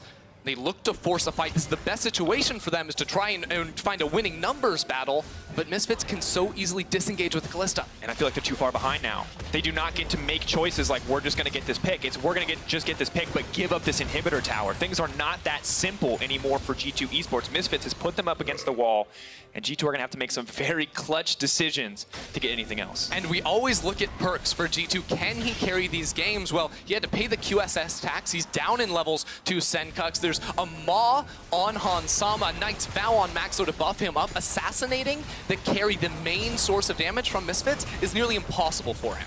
But G2 are going to have to rely on that mid laner to find some way back into the game. This LeBlanc hasn't had the impact that they would have wanted. We saw him picking Fizz in the tiebreaker, and he struggled to have an impact there as well. The pressure that falls onto Perkz' shoulders is often insurmountable, and he's been able to live up to it in the past. But Misfits right now, in this first game of the best of 5, are putting too much pressure on him. They control all 3 lanes, and they have the Nexus in their eyes. You had to think he's feeling fine in that early game, but then he sees his top laner die solo. He sees his bottom lane collapse, and suddenly he goes from comfortable setup, we will make it late, I will carry us through early, to seeing individuals on Misfits outclass his teams. It was Alfari finding kills. It was Misfits forcing those bot lane dives, and right now they are looking unstoppable. It's just macro suffocation here from Misfits. It's not a high kill game. This isn't how Misfits typically won. They got a bunch of kills, and then they just blow the game open. No, it is controlled, it is calm, and it is precise. They know exactly where to attack. May call it textbook, and something you might have been described as. Now the ulti being used to keep an eye on Perkz and where he's off to. Alfari winning the game by himself, as he's done pretty much throughout this entire game. Misfits are losing to a split, or winning with a split pushing Cho'Gath at the moment as they port into the bottom lane to just buff up this split push pressure. Alfari doesn't even have a Baron buff on him anymore, but he's still inside the base and drawing multiple members of G2 down. This is terrifying for the side of G2. This is not at all how they expected the first game to go. So much of their planning has been thrown out the window now as they realize their vulnerabilities. Adaptation in Game 2 will be crucial. Perhaps a last desperation play here in Game 1 can turn things in their favor, but for now, it is a Misfits favored game, there is no doubt. And a reminder, the last time these two teams met in a best of 5 was the Summer Split Finals of 2017 in Paris. The crowd was going wild as G2 3-0'd Misfits. This battle wasn't even close. Now Misfits coming into this split are looking that much cleaner as G2 looks for a pick but can't quite find it because it's Hansama and Mickey on this Kalista-Alistar duo. And you remember those finals. You remember Misfits pulling ahead in the early game, time after time, but G2 always bringing it back late game. Well, they don't have Sven and Mithy anymore, but they're looking at Yarnan and Wadid and they're saying, come on guys, bring it, we can do this, we can get to those late game fights. Yarnan has shown us, he's shown us those 8-0-8 bars games, we know he has the potential, but are they gonna find the setup? It's gonna be hard, they need time, but it's not like Yarnan and Wadid played poorly in this game. They drafted themselves into a really tough matchup. They didn't die. They're still deathless at 33 minutes in, even against a super strong duo lane of Hansama and Mickey X. It really was just Misfits' great play around the map and great draft, knowing just how to use this Twisted Fate that have given G2 very few options other than just keep looking at their watches and wait for that game timer to reach 45 minutes. But you brought it up. 35 minutes 40 was what Vedius quoted us early. Yes, the QSS has set them a little bit behind, but this is where we expected G2 to maybe start being able to claw back. Now, I don't think you expected an 8K gold deficit, Vedius, but this is at least a good sign for Perkz that Misfits have struggled to close this far. Well, Baron spawning in a minute and a half. For now, Misfits are conceding vision as they know that they'll be able to reclaim priority, but they might actually be looking for a pick onto Hansama. Ulti from Twisted Fate was used. They have to be careful. Uh-oh! They have to be careful. Yarnan, the double man knockup. Platform from Maxwell's a little bit awkward there, but it does manage to pull through in the end. Now Zenkux is on the backside. G2 running for this live. TP on the backside. Alfari in the middle of everyone. That is one unkillable Cho'Gath, but the side steps are going to secure their safety. Hansama now running as Perkz tries to find his way to the backside. Max Lord busts out the ult. He says, hey, one more for you, baby. But Perkz gets out, but not for long. Nom, nom, nom. Alfari closing in and looking for the win. G2 were the ones that tried to punish Hansama and Mickey, but they turned it straight back around with a couple of teleports into the fight. Now the base is what they have in their eyes. 3 members dead, walking it down the top side of the map. Misfits set up to win this first game. Yankos and Wonder, I don't think they're going to be enough. The inhibitor now falling. The creep wave is now here. Alfari is absolutely unkillable. This has been a beautiful game 1 for Misfits thus far. Absolutely incredible stuff. 2 Nexus turrets down. It's all Misfits. That's all it takes. Nexus in the side of Misfits. They're going to play with their food. They're going to try to throw in a little BM, and they're going to get game 1. Really clean stuff from the Misfits squad. They seem to have bounced back after a struggling second half of the split where they went 2-7. You almost said 0. I was like, well, that would be a good second half. We just missed those 7 games. They're looking to go 2-0 in this series after securing their first win. G2 didn't really show us a lot. After falling behind in the early game, Alfari getting a bunch of solo kills, the bot lane 2v2 losing their tower, they just slowly bled out. And Misfits just kept control of the game. They were the ones constantly dictating the pace, and they once again used an early lead and closed out a pretty clean game. And I think you just have to accept in these kind of games where it is just your opponent getting such a large lead so early on, hey, wipe it off, go to the next one.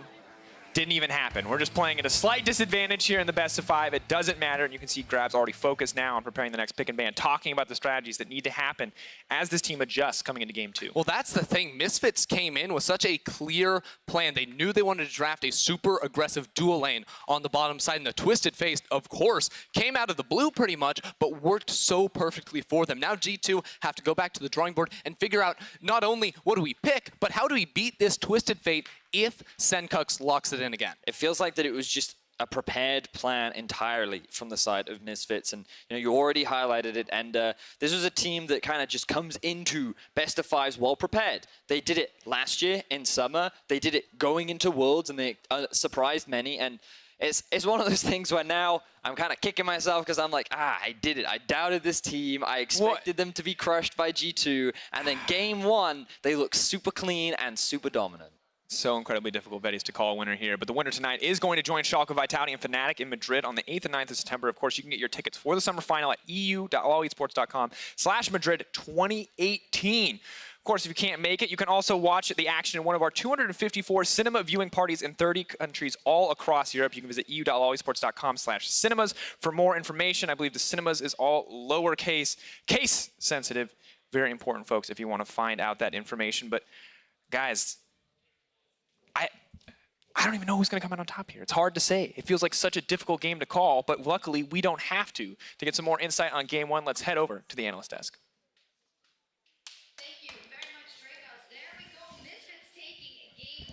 Also want to welcome Vitality's coach, Yamato Cannon, to the desk, joining us just in time for what many probably consider an upset. Now, I do want to go back to the beginning of the show where we talked about Misfits' possible roads and keys to victory, the Fish Show, and summarizing, we talked a lot about their early game. Yes, we did. Obviously, there were 2 really big points we had to look at. First of all, winning the bot lane. It is the way Misfits have done so well in the first half of the split. It is also really good in the current meta and with the picks for Mickey specifically. And then the second thing, of course, is make sure Senkux doesn't lose in the mid lane to LeBlanc. What did he pick in this game that made sure he couldn't lose? Tank runes. Ooh. Tank runes on Twisted Fate. Yeah. Made it almost impossible for Senkux to actually die in this lane. And if you see this, the draft in itself, the first point about winning the bot side, Kalista Alistar. Yeah. We talked a lot about, is Mickey X going to be freed up to play some different things? Not that Alistar is so crazy, but paired up with the Kalista that is playing to the bot lane strengths. And I think everyone wants to see Hansama and Mickey X in lane, you know it very well, wants to see them do well and pick these kinds of champions. Do you think this was the best move they made in the draft? I think I really like the adaptation of Kalista. I feel like Misfits have a clear identity here with the Twisted Fate and the Skarner as well. I think buying QSS very early on is very hard, and they have this Twisted Fate composition to dive into bottom with Alistar Kalista. I think everything is very clear that they want to win early game and then transition into a 20-minute Baron and then take it from there. And I think in the current state of the meta is very good because you can only play tanks top lane. We're probably going to see every game with this kind of draft where you have a jungler with CC who can actually create picks, you have a tank top lane, you have a mid lane who can roam, because then you don't have to play a pure 1v1 against perks. It's all about playing with the team, and then of course, a strong bot side. And we did expect them to come out swinging in that bottom lane, and they did, but someone else stole the show, who we actually haven't talked about too much. Alphari solo kills Wonder twice in a row on Cho'Gath, and that, of course, generates so much map pressure for Misfits. Yeah, fun fact, Yamato walked into the caster room just doing the pick and ban phase, and when he saw the GP blind, he was like, oof, that's risky. And then this happens. It's really, really risky. Like in the first one, GP didn't get his vitamins. He could have eaten his fruits and maybe survived with a flash. But being in that position, you know, already when you pick GP, you know for sure that the game is going to be, you're going to be pressured up top lane. You're not going to win lane early unless you go maybe Grasp. But if you went Grasp in this case, you wouldn't have had money for Trinity Force by maybe 20 minutes. And looking at the draft of Misfits, knowing that they have a Kalista, they have a Skarner, already there it's very hard because you know they're going to force at 20 minutes. GP is something that wants to scale, and that is the reason why we see so little GP, because he doesn't get to scale. 20-minute Baron, that's where you need to be useful, and GP just isn't. And I think in the current state, they had the opportunity to last pick top lane, and I think that's what they should have done for Wonder. So if we look at how G2 came into this game, why do you think they made the decisions they did with the Kog'Maw, who is very scaling, with the Gangplank, who needs some time? I think there's a chance they say in game 1, we want to see if Misfits can actually execute around Baron. Obviously, Misfits helped themselves a lot by having Kalista Cho'Gath, but it did slow down a lot. After 20 minutes, despite all the advantages, the composition that could just fly around with TF and Did create they not picks, push it quickly enough, their advantage? Because there was a time in the mid game and I was like, all right, Misfits is now shown, okay, we can play early game, but how did they do in the mid game? I think, I mean, we sat backstage and said, okay, there is actually a chance that Yanan does get to full late game here. And G2 did suddenly have time to scale. So their strategy wasn't necessarily super bad in a game 1 of trying to read exactly what Misfits is doing. The problem is just the GP fell way further behind than he was supposed to, and which made it a lot harder to actually use him. But we did see Misfits slow down in that mid-game, despite having effectively all the tools to just run over G2. Yamato, as a coach, Misfits is a team that have now done really, really bad, actually, for the last couple of weeks. They couldn't amass any early game leads. Now that they're back in that mindset of getting early game leads, is it logical that they're not flawless yet in that mid-game team fighting or in that mid-game decision-making, or should they be further in a game 1? I think, of course, you know, when you're in their position, they had a lot of issues, and I think it's tricky from an outside perspective to pinpoint what it is, because on the inside, they probably notice their issues better than us. But I think when you view their last games, it's been just horrendous in every case. No early game, no mid game, so it's very hard to judge what comes after. And I think they made it very easy for themselves with this draft. They have an early game execution and they have a very clean plan to go 20 minutes at Baron. And I think if some of these pieces go away and it becomes harder, I can imagine it becoming tougher for Misfits. What does this game look like if Cho'Gath doesn't get 2 early kills solo? They still win, but they get punished more for the plays around Baron that took time to set up. And let's take a look at those, because it did take a while for Misfits to pull the trigger, but due to the advantage and due to Alphari and Senkuk's basically killing Wonder all the time, they had a lot of freedom. Yeah, they kept doing this because they knew Alphari would always just push in Wonder who's stuck under a turret, and it actually made G2 now kind of question, should we go back to try and defend the inhib, or do we have to run to Baron? You can see how Yanan was stuck in the mid lane for quite a while, so he wasn't here to actually do anything. Casually, Mickey holding off for members of course, the Mickey Baron. and the Alistar, and then this one right after where the path from the bot lane of G2 is obviously on the wrong side. Misfits do manage to find a collapse, despite actually not being here instantly, but they have TP plus, of course, the Twisted Fate. So we did have some concerns right there regarding mid game, but let's just say that this was a giant positive first game. I'm not sure if that's English, but it was a very great first game from Misfits compared to what we've seen in the second half. And the fact they did sit with this kind of goal graph shows that they're definitely looking to take down G2 today. When we look into their last weeks and how streaky it was after that loss to Fnatic, hopefully for them, they can turn this into a positive momentum for the next 2 games or possibly the next 4 games, because G2 are not out of this yet. So Yamato, I'd like to know from you what the positives were from G2 in game 1 and what they should look to build on. I think the tricky part about G2 is I feel like their draft really lacks any identity. What are they playing for? They have a LeBlanc, they have a GP, they have a Kog'Maw in the bottom. I felt like they just played or picked champions to have decent lane matchups, and I felt like that's about it. I think Misfits came in with a clear identity. They want to force Baron at 20 minutes. what were G2 waiting for with their composition? Was it just Perks getting ahead with LeBlanc? Looked like it. As long as Senkux is going Resolve with Grasp, then that's not going to happen. Also, Jankos went top in his first gank. I'm like, I sat him back to him and like, he gets Predator, he goes mid. And they try and get the first kill on TF or force his flash. And then they return gank mid. And the moment TF is shut down, Perks can actually move to bot side or top lane, whatever he needs to go. And suddenly Misfits can't snowball. Yep. But Jankos went top on the first gank, got a flash, and then that was it. TF just got a free farming, time, blah, blah, blah. He goes bot lane the first time, they secure a turret. And that surprised me. I thought actually we were going to run straight for mid lane with the LeBlanc pick for him. And that would maybe have set up some sort of identity towards the pick Perks got. Oh, definitely. That's all we said in the pregame was also you want to enable Perks and you want to see Jankos and Perks invest time in each other. But it feels like because of the chaos on the map, due to those solo kills top, due to the TF going everywhere, the Kalista swapping lanes, G2, they had too much to deal with and too much to fix in too little time. And not enough tools. And not enough tools to do it. So, yeah, we will see what they do in Game 2. Misfits has chosen red side, so we will see. We asked the real Misfits to please stand up, and in Game 1, rather, they certainly did. We'll see if they can take us to match point when we return.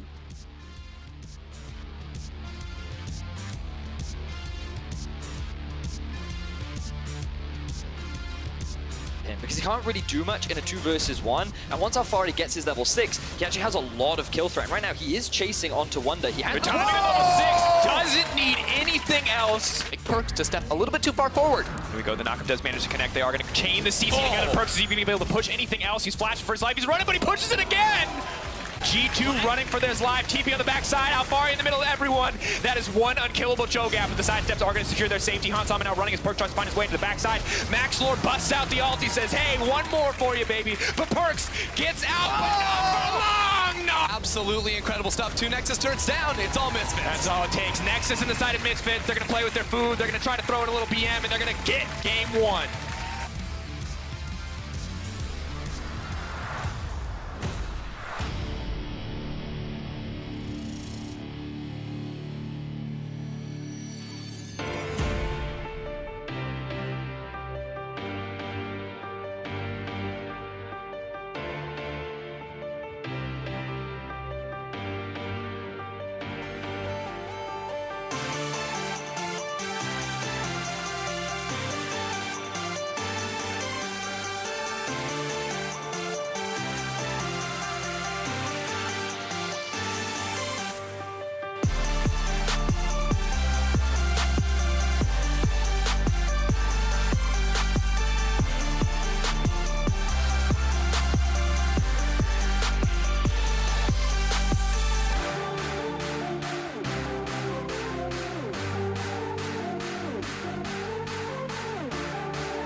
Welcome back to the LCS Summer Playoffs, where Misfits Gaming and G2 Esports are facing off in our last quarterfinal.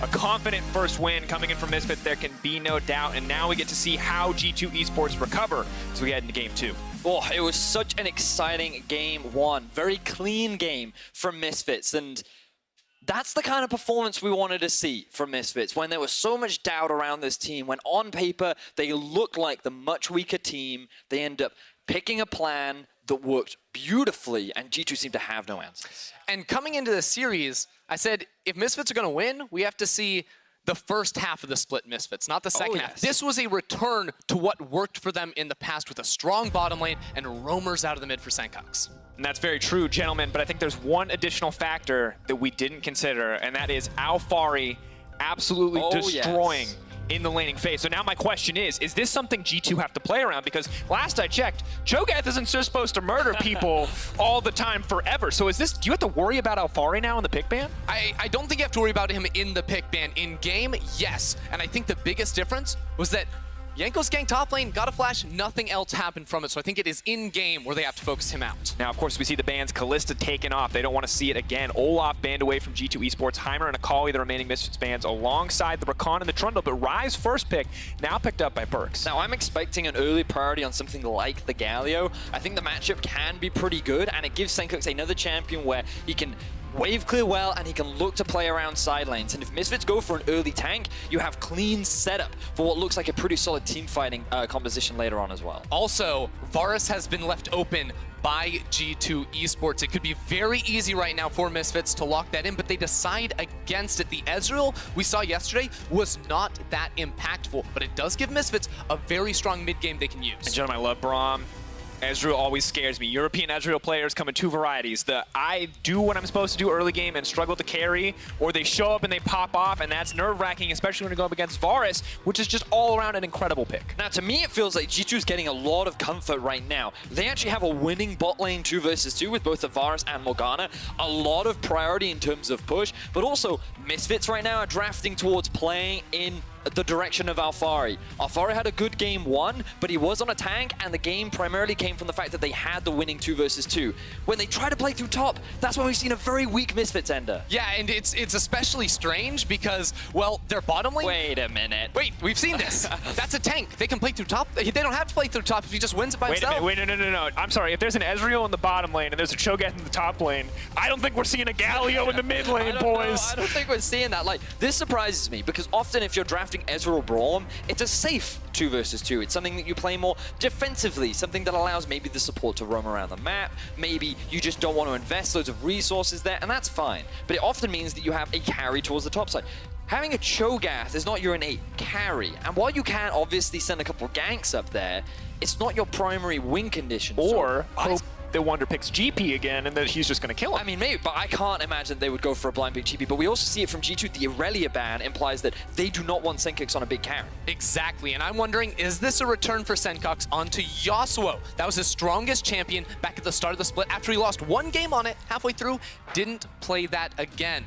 80% win rate. That one loss haunting him still. Caps plays Wukong in the mid lane. He doesn't get to play League of Legends. But Perks may already be going for the Ryze here. See exactly what they want to opt for as the final ban will come out. Gnar taken off the board. Nocturne taken away as well, limiting the carry picks for Misfits, saying, hey, Sankox is the guy who has to carry now based on the way you draft. Now, if you want to go into some mage options, LeBlanc and Syndra both do very well up against the Ryze, have ability to lock him down, use range advantage to beat him out in the 1v1. The Cassio as well, old school counter pick into that Ryze, and they have to put Sankox, I feel like, on something that can do really well, give him a lot of pressure out of the mid. Well, they're just going to stick with a pretty safe jungler in the Trundle for the time being. Skarner could be an option for G2 if they wanted it.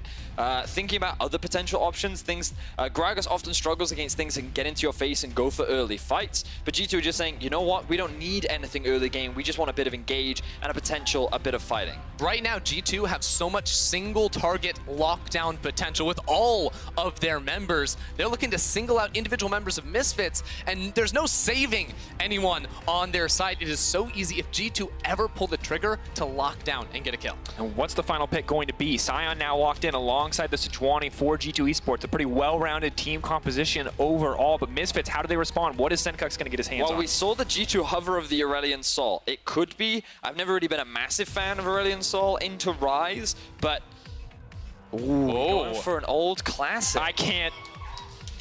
You can't write it better than this. This is, if you want a quintessential Senkux champion, it is the Malzahar. When Splice were struggling back in the day when he played on that lineup, it was always the Malzahar that they turned back to when they needed Senkux to support the team. And gonna have to see if he can do it today, but he's doing it against a Black Shield.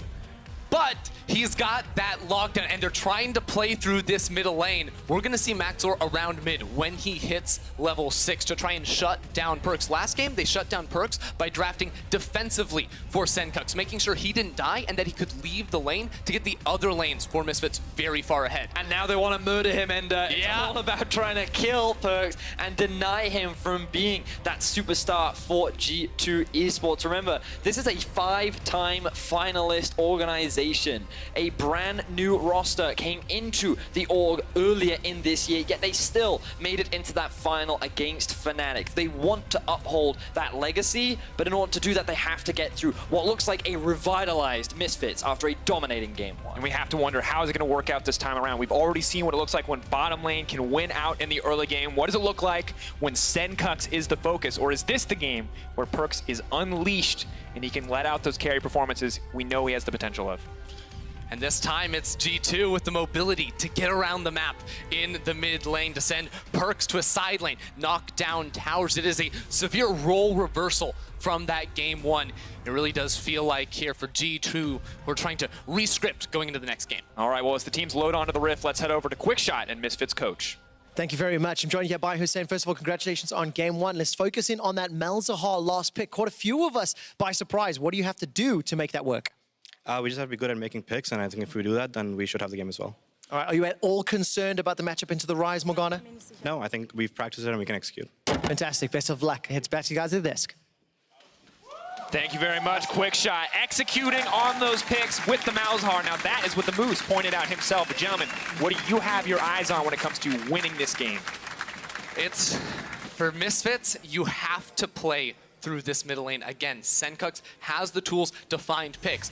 But you're not going to find picks if you fall behind. You want to have him with the advantage, similar to last game, where they dominate vision control to single out members of G2 whenever they walk into a face check situation. Now, I could see a world where Misfits send 4 members down towards the bot side of the map and they try to go for a couple of picks. We did see it coming out from Schalke yesterday, where their whole game plan was to try and snowball the Ezreal Braum lane, and it didn't quite work out. And I feel like if you can get an Ezreal ahead, because he has such a strong mid-game spike, it's something that you could look to utilize, but it's not something that we often see where comps are revolved around trying to snowball an Ezreal. Yeah, and you know, Senkux does have teleport, so there are options for him to either go down bot lane of his own accord or follow Perkz if he's trying to make a Realm Warp play down there as well. So it does feel like to me that whichever mid laner has priority is the one with the ability to impact the rest of the map. And in the early laning stages, we expect Ryze to have that push. Malzahar doesn't really have that much clear until he gets a couple points in his E. But for G2, they actually have a pretty solid 1-3-1. The great thing about Ryze is once you get into the late game, he's extremely strong, being able to shut down even many tanks off into a side lane. And they can split them out quite nicely, and with a Morgana Varus, that's so much wave clear in the mid that there are very few options for Misfits to try and punish them. So G2 have a really good comp for just dividing up the map, and they have a couple of options for forcing fights if they're able to find a bit of an early lead, which they can then look to snowball. And for now, Perkz taking absolute control of the mid lane. You mentioned a few more points of the Malefic Visions before Senkux can really fight back. And no Grasp of the Undying this time. Not quite as safe of a laning phase as he had on the TF. But doing his best to farm up. Perkz, though, does mean he gets a little bit of priority. Lays down a little bit more vision to set up his team for early success. I am a little surprised not to see Senkux go for the Predator himself. It's something we've actually seen on the Malzahar a little bit frequently when he does get picked, just to be able to close the gap and make the play happen. It is a little bit more focused on how he performs individually in this lane, give him a bit more damage with that airy tick whenever he does do damage over on towards Perkz. And will help set up for a kill once he does eventually reach level 6. And now as we watch G2 try to find their footing here as we enter game 2, it's a calm early game. We can take a look back at the season for G2 because while they did have a similar decline to Misfits, it wasn't as intense, and they managed to find their way back towards the end of the season. It's important to remember, but that kind of got cut away in our previous game. Now as they need to refocus, as they need to find themselves after a pretty tough loss, we have to remember how much playoff experience this roster actually has. Yeah, of course, these guys been a part of so many different playoff appearances. Yanko's shown up 8 times.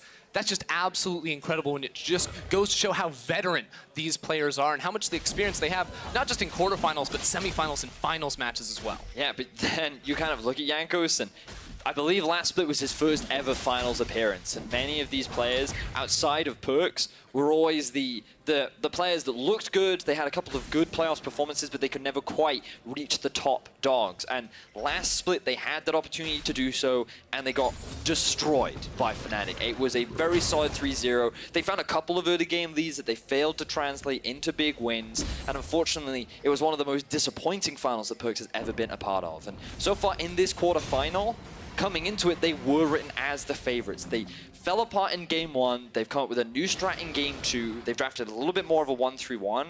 And eyes will be on Jankos to try and find some of these early leads, getting a rise ahead or allowing him to move around the map and get a couple of either side lane kills or opportunities to take an early tower will be really important for G2 to leverage this 1-3-1 comp. And of course, Jankos taking a lot of criticism in recent weeks. He's shown such beautiful performances. He had a fantastic early game against Schalke in their tiebreakers, but then just as many games where you're wondering, what is he thinking? What is he doing? And while game 1 really wasn't on him, the game fell apart before he could do much of anything, there is still very high expectations on him as an individual to step up alongside Perks and be a carry for this line. Especially on the Sejuani, gonna be looking for those big ultimates, making plays, and starting off these engagements for the team. But you can already see that there's a lot of shoving lanes for G2 at the start of this game, and that's pretty much classic G2 style because they look to win out specifically in those solo lanes, get early advantages, and close out the match. But that does, you know, make me a little bit concerned because if you have all shoving lanes, that is really going to put strain on Jankos for where he needs to be on the map. And actually, the teleport had to get canceled there from Yarnit. Oh, yeah, he was going to show up in the bot lane by himself. Wadid wasn't there. That's a bit of an oopsie. Definitely a bit of an oopsie, but I think it's important to note already things are looking a little bit better for G2 in that top lane for Wunder, he's already building up a little bit of an advantage. He's much less vulnerable, and that's pretty crucial when you look back at how good Alphari was on this Cho'Gath. Yeah, Alphari dominated that matchup up against Wunder without really any assistance from Max, or he even lost his flash at around that level 3 mark to a gank from Yanko. Still did not matter. Right now, though, Misfits are setting up for diving the bot. But as you talked about this, Misfits potentially playing around the bottom side. We're going top, we're going bottom, we're not sure. All over the place, man. Figuring it out. Where is the action going to be? Well, doesn't look like it's going to happen on the bottom side here as we jump forward. Now, they did see a solo Hyanan, and after burning his teleport and not having the assistance of Wadid, Misfits saw an opportunity to try and get themselves a kill. Unfortunately for them, Jankos was hanging around, Perks had just gone back to base and was at risk at joining the fight, and Senkux could not roam down to help because he had to deal with a big minion wave. So I like the fact that Misfits chose to disengage. I think there was a big risk of G2 finding a turnaround in that situation. Now, I want to direct our attention to this build from Hansama, because that's a pickaxe and a dagger. Those are the components to go into a Stormrazor. Now, Ezreal builds usually spike around the 1 to 2 item mark with the Trinity Force and the Mirror Mana, but he is already sort of departing from that without the early mana sustain. He's looking for much more damage, aiming into crit on this Infinity Ezreal. Edge first. Oh yeah, that would be terrible. Just for the record, don't buy Infinity Edge as the first item. It's been changed so that it's literally never the right choice.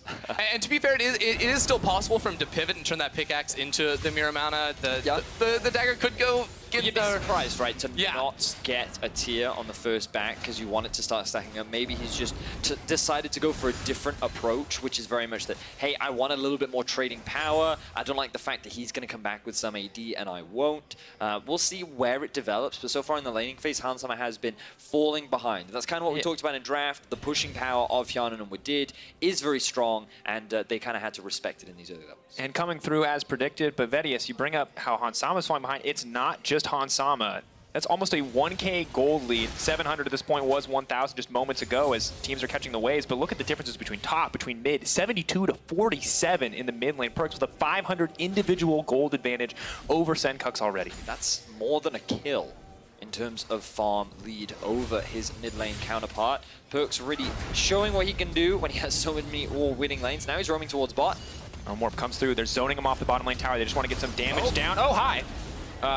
Surprise Scion in the bottom lane. That would explain why they backed up so quickly. But this is a complete change here for G2 actually investing resources into their bottom lane. We talked about the mid lane CS advantage, but bottom lane, Hjarnan, big lead over Han Sama. They're the ones looking to take down the first turret themselves. Good use there, the binding. Wadid forcing out the flash in the end from Han Sama.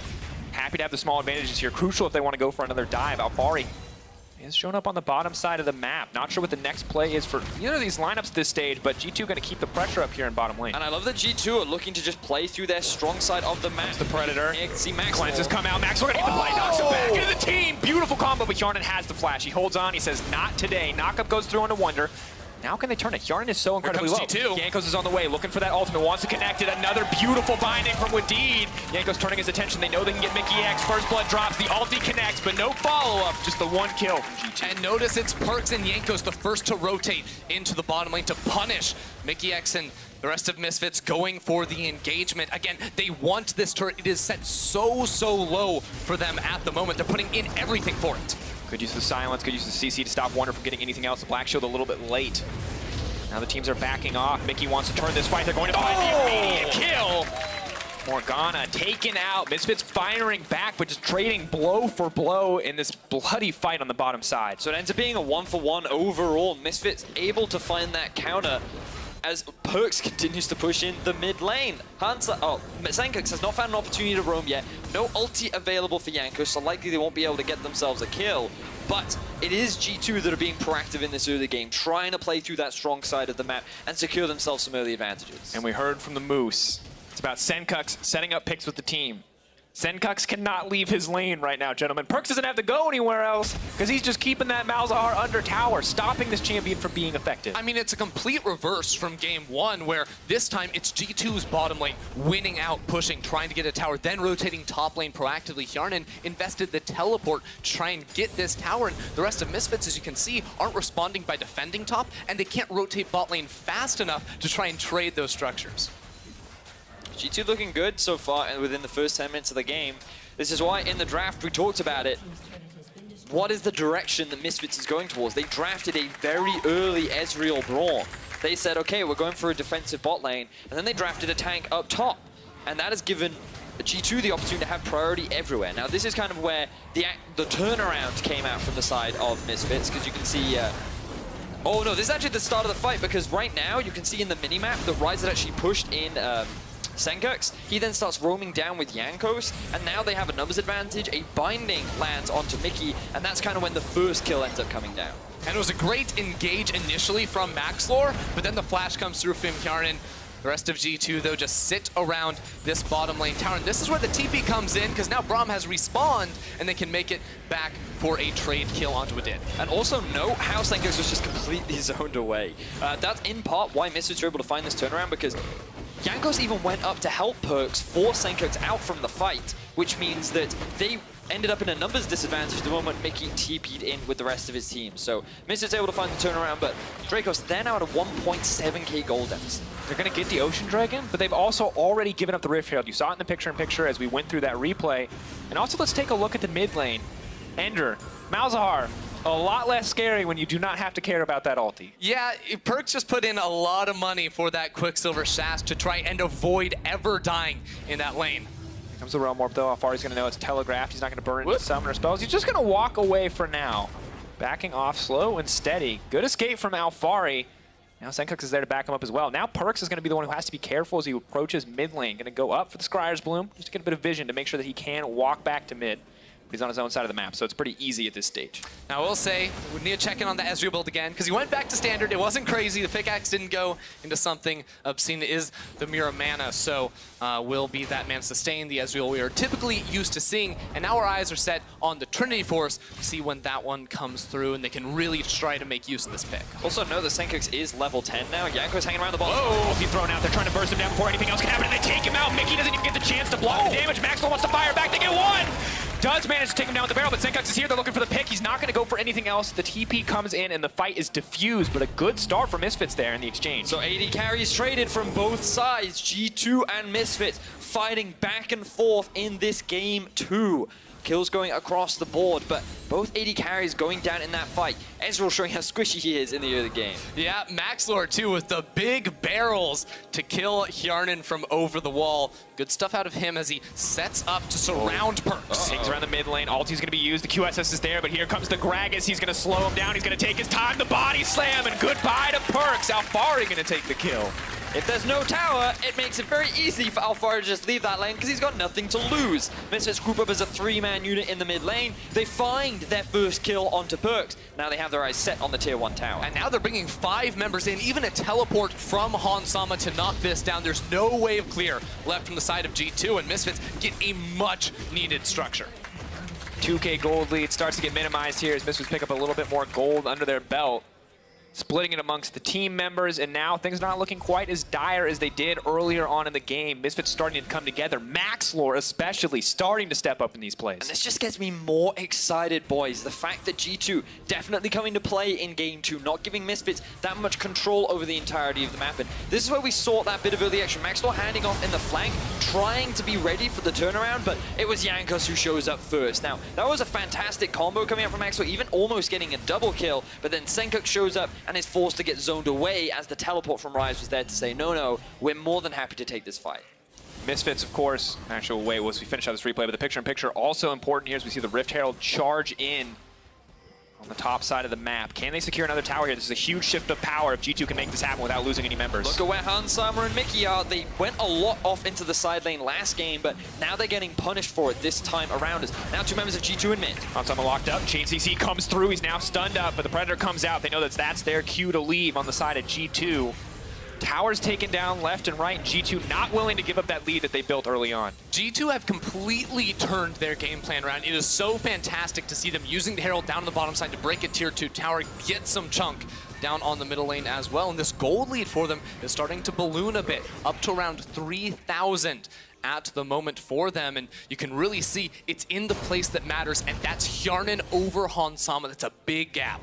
And every time we see Hansama struggle in the early game, Misfits have a tendency to not do as well as compared to when he has an early advantage. The fact that Hjarnan was able to get this stronger 2 versus 2 bot lane, the fact that he was able to pick up a couple of kills, the fact that he's been involved in a lot of the early game playmaking from G2 is great for G2. Because while in game 1, Misfits shut down the win condition of Perks, G2 have done a good job of shutting down the win condition of Hansama. I mean, and you can just see right here the difference this player has in wins compared to losses. He destroys games.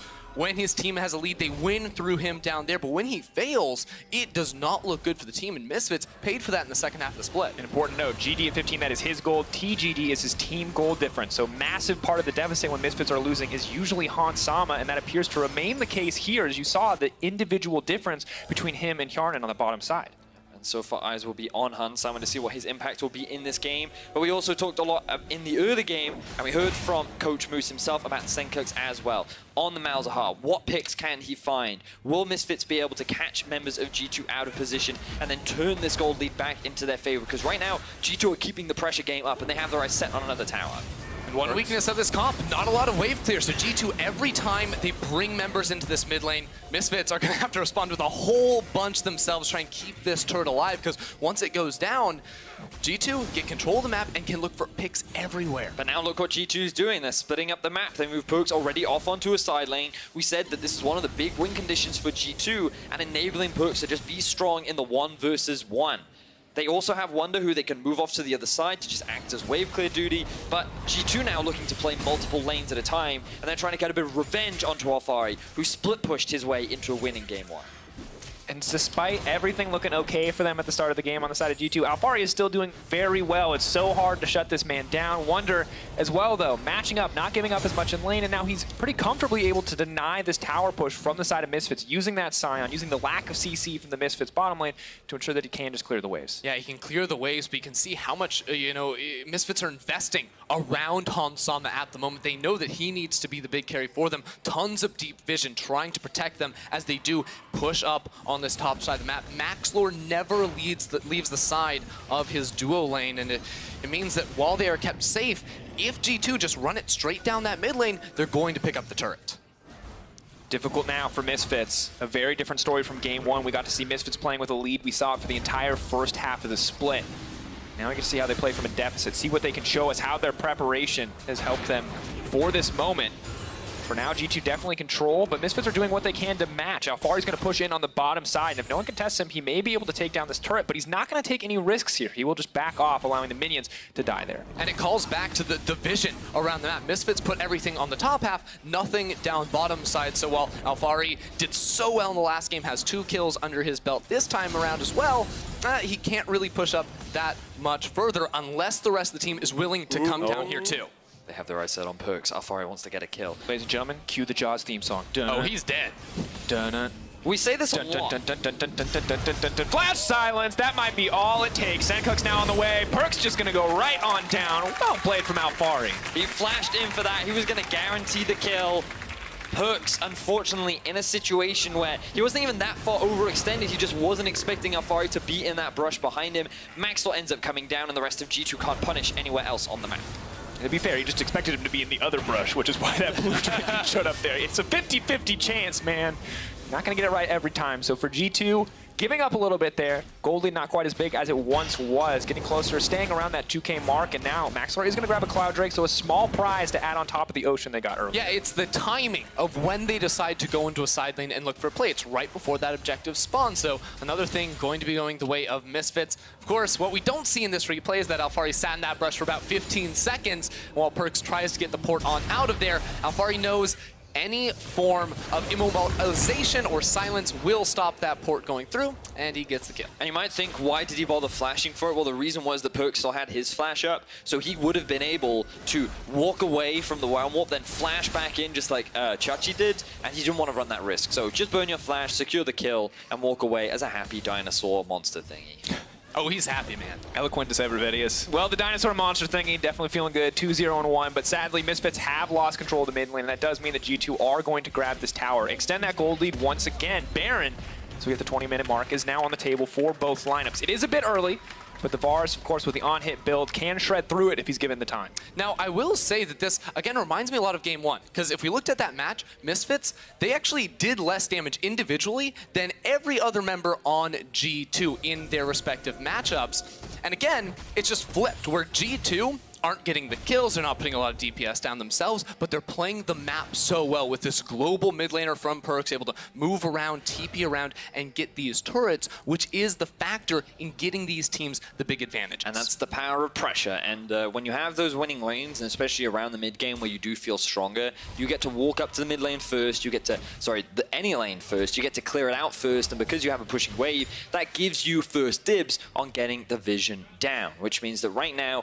if we show some of this vision, a lot of it around the Baron is lit up for the side of G2, and Misfits are kind of forced to put these defensive over-the-wall wards because they can't get that priority. They can't move into the river and gain that control. And you just see how G2 move around the map. It is a constant wave effect where they push out the mid lane, then look to collapse onto a side. A lot of times it just results in putting down wards, clearing out vision from the side of Misfits, but it's those moments where Misfits overstep their boundaries that G2 will pull the trigger, and they have all the tools to do that. Each member of G2 has a CC that they can just go right in with. And to be fair, there you go. Started off, the cleanse comes out, double TPs, triple TPs now being burned. Both teams ready to keep this fight going. Mickey gonna try to get multiple members knocked up. Alphari in the middle of everybody. Wadid is so low. Cho'Gath wants to devour his prey, but he's not gonna get the chance. Sencook's gonna set up the picks. Hjarnan now running for his life as he gets zoned out by Mickey. Scion unstoppable as he pulls back. No one is going to die in this exchange. Oh, huge fight being set up in the top side of the map. So many summoner spells burst, but as you said, Dracos, no one dies. Now, Misfits, they're starting off the Baron. They do have the Cho'Gath. We wanted to see confident from Misfits in their calls around Baron. That is a lot of confidence, but maybe too much. They're going to look to take down Wonder instead. Eyes on the prize here as Hansama throws damage across the wall, going for the knockup, wants to lock them up as Zombie Scion's going to come out.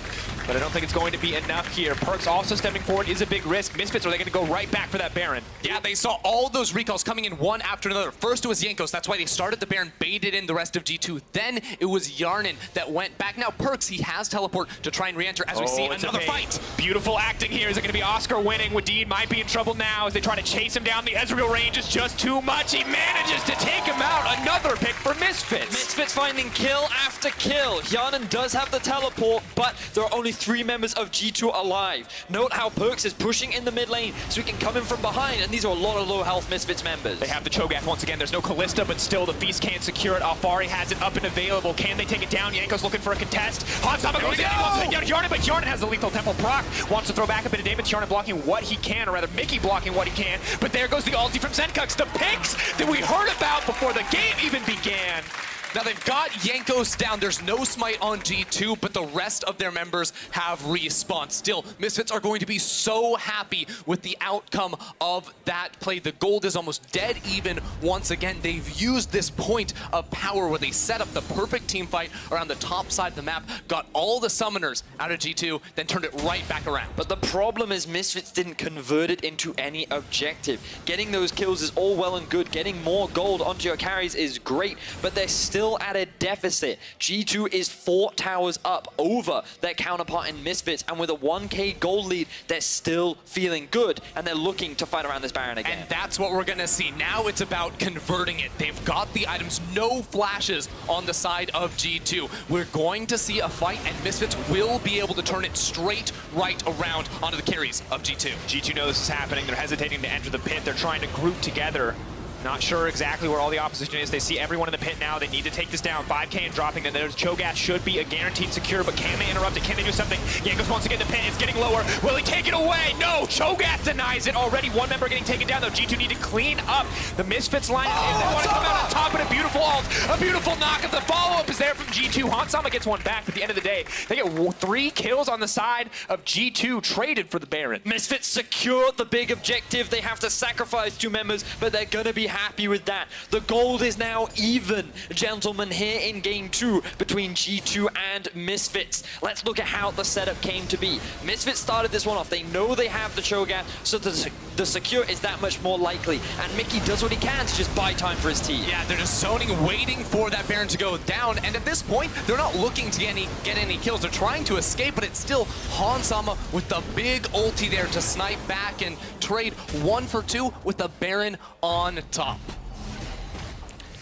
And gentlemen, the thing we have to remember is the gold, yes, right now is just about dead on even, but look at the tower difference. All of those towers just waiting to be picked up now by a Baron-empowered Misfits. G2 in such control of the early game. Everything now has shifted at a few incredible mid-game plays from the side of Misfits. It certainly has. Misfits, things did not look good for them in the early game. They were losing a lot of lanes. They were being forced behind. They lost so much control over the map, and it was primarily G2 that was dictating the pace. But that top lane play where we saw all those teleports, where Misfits were the ones that could finally be in a position to try and force something. Now trying to shut it down, though. The cleanse comes out. We're going to pause here. Max still trying to get a fight started. Wants to try to take someone. They managed to try to pick off Yarnin, but there is Wonder to body block. He is just going to be able to walk away. They have the Black Shield as well. A tower, meanwhile, being destroyed by Perks as he pushes in on the top side. Misfits going incredibly aggressive here in the mid lane to try to force down these objectives. Yeah, they're fully committing, and with Baron buff, they know they push faster than Perks. Perks recalls. He doesn't want to try and trade on the top side of the map because he needs to be back here in the base to defend. What ultis were used on the side of G2? Jankos, Wonder, and Yarnin are all down, which means a lot of engage tools are unavailable, but Misfits, they still have Alfari's ulti. The pick from Zenkux is still big and available, and they are splitting through mid and bot as they siege into the base of G2. And just 20 to 30 seconds until these G2 flashes are back up. Maybe that's where we see the playmaking moment to stop Misfits from pushing for anything more. Mickey X going to block the poke coming out from Yarnin. Black Shield now used. Misfits take this as an opportunity to step forward. First inhibitor going to drop. Misfits starting to pave the way to a 2-0 start. G2, what can they do? Not much when there's another wave coming coming down into this bottom lane. Minions all over the map. The turret is going down. They're going to have to pull the trigger. G2, your 5-time finalists, are at risk of falling 2-0 down in this best-of-5 series against Misfits. They are grouped up as a 4-man unit, pushing onto the second inhibitor of G2's base, and things are starting to look dire for G2 Esports. Madrid on the line for both of these lineups. Who is going to get it? Who is going to be sent to the gauntlet to pray for a chance of qualification? Well, Wonder's going to try to find his way in, but he's silenced. The engage has been mitigated. Hansam and MickeyX are both incredibly low. The damage is now starting to come up, but Kjarnan remains untouched. He is going to be able to take down one member. The shutdown comes through. The ulti does not quite manage to do what they needed to do, but Perkz is running forward. They want a little bit more. The flash, no hesitation. He's knocked back in the middle of the lineup. What else can they get? They're popping off. The black shield's coming down. Zombie Sion not going to get anything else. MickeyX next on the chopping block. Will they take him down? Kjarnan's still playing safe. Knows that he has to be careful. So many low health bars, so much burst less available, but Hansama, the flash forward from Kjarnan. One more kill, taking him down the realm warp. Gonna bring him back. Maxler wants to interrupt, but it's too little, too late. The shutdown from G2 as they fire back. G2 with their lives on the line, the chance to go down 0-2. Go for everything. Go for broke around that bottom lane inhibitor. It's Kjarnan in the backline, staying alive, dishing out the damage to turn around 4 kills and win that fight. Now we got to take a look back at this play brought to you by Acer Predator. So things start off with Hansama being very low on HP. He takes a little too much harass, and G2 feel that's enough to actually start off a fight. Look at how much damage Wonder soaks up on the front line, while Perkz keeps Maxwell out of the thick of things. He doesn't die before Alfari does, which means that it's very easy for G2 to go for the re-engage. And then it's Perkz that flashes forward to get the root down onto Senkunks. Once the Malzahar is gone, all you have to do is knock down Hansam. And Hans stays close. He thinks he has the ability to outplay with the jumps and the mystic shots, but Kjarnan flashing forward just right-clicks him straight 6 feet under. Maxler so desperate to get it back, and gentlemen, Kjarnan and Perkz running through that team fight. Their tank line playing beautiful, but look at that Varus damage. Think back to the tiebreaker game where G2, while losing both of those matches versus Schalke and Vitality, demonstrated some fantastic late-game team fighting. A lot of it was off the back of Kjarnan. Think back to the days where Kjarnan was playing for Roccat. It was his Sivir that was turning games around and coming in clutch. G2, with the pressure mounting, with the risk of not making it to their first ever final since their joining of the EU LCS, turn it on and come up huge. It's almost unimaginable to see either team fall out in the quarterfinals, but one of them will move on today. One of them will be stopped in their tracks. Right now, it is still Misfits with control over the map. With Baron coming up in a minute and a half, we're gearing up for the one team fight to rule them all. The engage, they want to get everything out. Alfari trying to do what he can to mitigate the 80 carry on the backside. Kjarnan remains untouched, trying to do as much damage as humanly possible. Wonder with a beautiful knockup does manage to make it out, but he's ticking down. Are they going to burn through the sign? The Ezreal does not connect.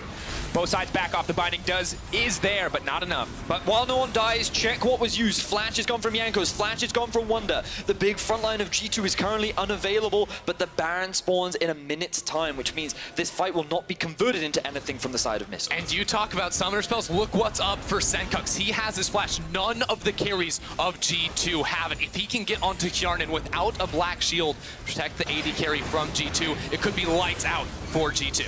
Mickey stepping forward confidently, but there's the round. They're bringing the tank line in the middle of everybody. Are they going to get cut down? Kjarnan now stepping forward. They're doing what they can to mitigate him. A beautiful knockup from Alfari. Buys a bit of time before Kjarnan can start free hitting onto the line. Looking for a little bit more. The binding connects onto Maxlord. Now Wonder going forward, wants to get in on this team, but both sides are just going to have to back off, testing the limits here. But mid lane, the wave is coming in. The wave is crashing in. Bottom lane 2 building up with just 30 seconds left on the Baron. Misfits don't have to leave because they still have an Ocean Drake. They're sustaining while their minions are taking down Nexus Towers. G2 forced back into defensive mode. Teleport coming in from Mickey. Misfits are saying we're going to kick off this Baron. It's going to be ours, and we're going to take ourselves to 2-0 in this series. They were considered the underdogs, but right now they're the ones controlling the top side of the map. They're the ones in control of the Baron, and they're the ones forcing G2 into a very difficult situation. Another teleport comes in from Senkunks. They were thinking about maybe baiting, waiting for G2 to enter. That seems to be the call. While 2 members started, the rest of Misfits are here to pick Jankos. Hansama looking to break it up. The Black Shield stops any action right in its track. Senkuk now solo starting this up. They know Alfari just needs to be there to secure it. They're buying a bit of time. Building the Voidling's tank. They're not going to commit quite yet. G2 now moving in. They're ready for the full-on 5v5. This is your arena. This is your battle. Will they go for it? Sion ulti comes in. Is not going to connect onto anybody. The knock up there. They're trying to disengage. Are they going to commit to the Baron? Does not look like it. Kjarnan now firing free into the back line. has to back off as Hansama throws the ulti across. Only going to connect on the perks. The Baron still leashed, still ticking down. 6K and getting lower. Voidlings there, maybe counting against Misfits because it's just going to keep leashing it. We'll start to heal up here shortly. Misfits are too scared about that big wave that's building up in the mid lane. The inhibitor respawned for G2, which means those super minions are no longer crashing into the base. G2 have that priority and will turn it into a tower. Yeah, G2 have gained complete control over the map now. Not just the mid lane, but the vision around the Baron too. They're the team that's set up to win a team fight with the Varus, with the Ryze, with how much power they have in their backline. And now it's them who will hold all the cards going into this next objective. And remember, the later this game goes, the better that Shannon will do against these tanks compared to the Ezreal. He has built this on-hit scaling AD carry Varus build, which given time, given that ramp-up opportunity, will just melt through these tanks. Misfits, they cannot afford to let this game go any longer, so they're going to force the Baron once again. TP's now coming in. Everyone is ready to commit to this fight. Flashes up for multiple members on the side of G2. The carries can get in or get out as they need to. In goes the Sion ulti, doing what they can to mitigate the engage here. Black Shield has now been used. Hansama remains fearless on the front lines. He dishes out damage left and right, but neither side committing to anything more. The Baron going to re-leash. Misfits do not feel confident in taking this 5v5. But here's the issue for Misfits is, once again, G2 are the ones with mid lane control. They're shoving out that wave, forcing a reaction here from Misfits. But the key thing is that G2 have no teleports left. Alfari still has his up and available, so now it is G2 that have to force something because they know Misfits can start to split apart the map. They're both just teasing each other, playing with this Baron, trying to use it to bait the fights, but it's Perks in the mid lane looking to break down the towers. Alfari is there to stop him from getting anything else. G2 ready at a moment's notice. They put Misfits in the same position they were in last game, where they have to choose their fights. They have to pick the engage or risk losing everything. And the wave control from G2 is really what is keeping them in this game. They're in the lead still. Remember, this is a team that crushed the early game. Hjarnan and Wadid absolutely dominated in the bottom lane, but it was a huge fight around the top lane that led into the Baron and gave Misfits that huge resurgence in the late 20 minutes. I love how competitive our playoffs has been already. So close between just the quarterfinal teams. Misfits not expected to be the favorites, and so far they've been in a commanding position, but G2, they're not giving up either. Absolutely not. You saw the gold graph, how back and forth it's been. G2, yes, gave up that lead when Misfits managed to fight back, but they're taking it back to their hands. They're letting the scaling reign supreme here. Stronger and stronger against the Varus. The Ezreal, of course, with the double tier items, incredibly strong as well, but the sustained damage, absolutely unmatched if Hjarnan is allowed to hit that tank line. Keep your eyes on the teleports, gents, because you can see it is available for Alfari coming up soon for Hansama. Yeah, that means G2 have to make their way into the river right here. Right now it's Misfits with control, but G2 have more members in this river. They're gonna get the vision down and force a reaction out of Misfits, but actually with Alfari going back to base, it alleviates a lot of the pressure that was on them, but they're going in. Realm Warp now coming in. They want to find their way to the back line. Maxwell going to do what he can to disrupt Hansama. Throwing out a few Mystic shots here and there. They try to find the engage on Hjarnan. Hjarnan in trouble, but they manage to stop Alfari from getting any further. Good disengage comes in from the Varus, but Wonder may have been caught off on the side. Alfari now running forward, but Jankos is going to stop it. Hjarnan will not get touched today, they say, but Alfari says, that's not how we're going to play it. Looking to take him down. Maxwell now on a killing spree. Perks running from his life from Hansama. Zombie Wonder doing what he can, but Senkux just looking for the outplay onto Jankos. Wadid running, locking up members left and right, but Misfits may have just won this fight. Already taking down Wonder. Are they going to settle for anything else? Perks caught in enemy territory. Jankos is going to make it out. Behind enemy lines. Hjarnan, the one that you have to watch here in the end. Run, Hjarnan, run! You gotta get out of this situation Can somehow. he make it? Focusing on the tower. I don't think there's any way he can do it out. It would be a miracle if he manages to get it, but Mikyx is here to block the damage. Shut down onto the 80 carry. Massive advantage to Misfits. Hjarnan was trying to buy as much time as he could, but the death timers are still so long. Now Jankos is alive, and that is key, but the rest of Misfits are setting up around this Baron. They're started up. Alfari will have this feast up in just a few more seconds as Misfits look to take their second Baron of the game. How terrifying that must have been for Hjarnan as Alfari flashed onto his face, teeth and claws bared towards the carry of G2 and said, I will not let you live, I will not let you walk away, I will secure Baron for our team. Misfits take control. And in this fight, it's all Alfari. He's the last one to enter with a teleport right into the center as G2 go for the engagement. But just look at how hard he zones Hjarnan from this fight. At first, Hjarnan has to flash away because he gets hit by the Glacial Fissure, and after that, he's stuck over this wall. Alfari walks straight at him, flashes over this wall eventually to make sure that Yarnin can't auto-attack. He just has to run as fast as he can. And without the Varus, G2 just can't win a fight. I just love the team fighting from Misfits. The decision-making and positioning of every member is so crucial. Note how Senkux is just keeping the tanks and utility outside of the fight. Hansama utilizing his front line perfectly so that he does not risk getting shut down. Maxtor saving the Gragas ultimate to the last moment to guarantee a kill. So many members coming up clutch as they now have the Baron and are sieging towards the Nexus. Now, we've been in this situation before. Misfits with Baron on the inhibitors. Last time, they went a little bit too far forward. G2 turned around, had a massive team fight victory off the positioning of Yarnin. They need him to step up again as Misfits enter into the base. And G2 find the fight to turn this game in their favor. Mickey leaps forward. They're going to try to find the knock-up onto him. They're limiting the support would be crucial, but they try to find the engage back. Yankos is in the middle of the team, but he's just too tanky to be left up. Wadid, Alfari already burning the ultimate. Perks caught up onto the side. They're trying to do something, but he's got him! Misfits! This is just too easy now. Perks is gone. Yarnin's gone. Game 2 looking to be gone as well. Misfits wants a few more style points. Look at this guy! Hansama does not care. He says, upset, I saw you do it yesterday. Let me do you one better. Leaps into the back line, and now they're going to close out Game 2 in style. Misfits! Oh my god, it's insane. We're in sync. They're in sync. They take down the Nexus once more. Hansama layering out the damage. Alfari just going into the backline, 1v1ing and putting Yarnin down, shutting out the only threat that could stop them from G2's side. All eyes were on G2 coming into this series. They were the favorites by many. They looked good in the second half of the split, especially when you compared it to the 2-7 Misfits. But that 2-0 we were talking about earlier, gents, I may have misspoken, or maybe it was prophecy, as they now lead this best-of-5 series against G2 Esports. They want to make it to the semi-final. They want to go up against Fnatic. And G2, now, their backs are against the wall. And we always praise the support staff on the side of Misfits and the Misfits team as well as being able to turn around when they're given the time to prep, when they're allowed to focus on a single opponent. They've always been good in best of series, and that has not changed. Not losing when they were getting destroyed in the early game with those CS deficits, they just did not matter. Misfits were managed to bring it back. Yeah, that's the most impressive thing, because Misfits have not been a team that have been able to lose early game and then recover and then pull away with a victory. We saw two very different games from them and two very impressive wins. And when we look back at that last team fight, we can see who really stepped up and how Misfits kind of came together It's as a team. Alfari, man. This guy has been a monster so far throughout this series. Just look at how he zones away the backline, and really it was this crucial pick onto Perks as well. We talk a lot about Alfari, but Maxwell has landed some clutch ultimates in this final, or throughout this series, to be honest, and he really was a big part of setting up for the rest of Misfits to help secure it. And then just look at Hansama, like, is that even fair? Dives underneath the Nexus towers against 3 members.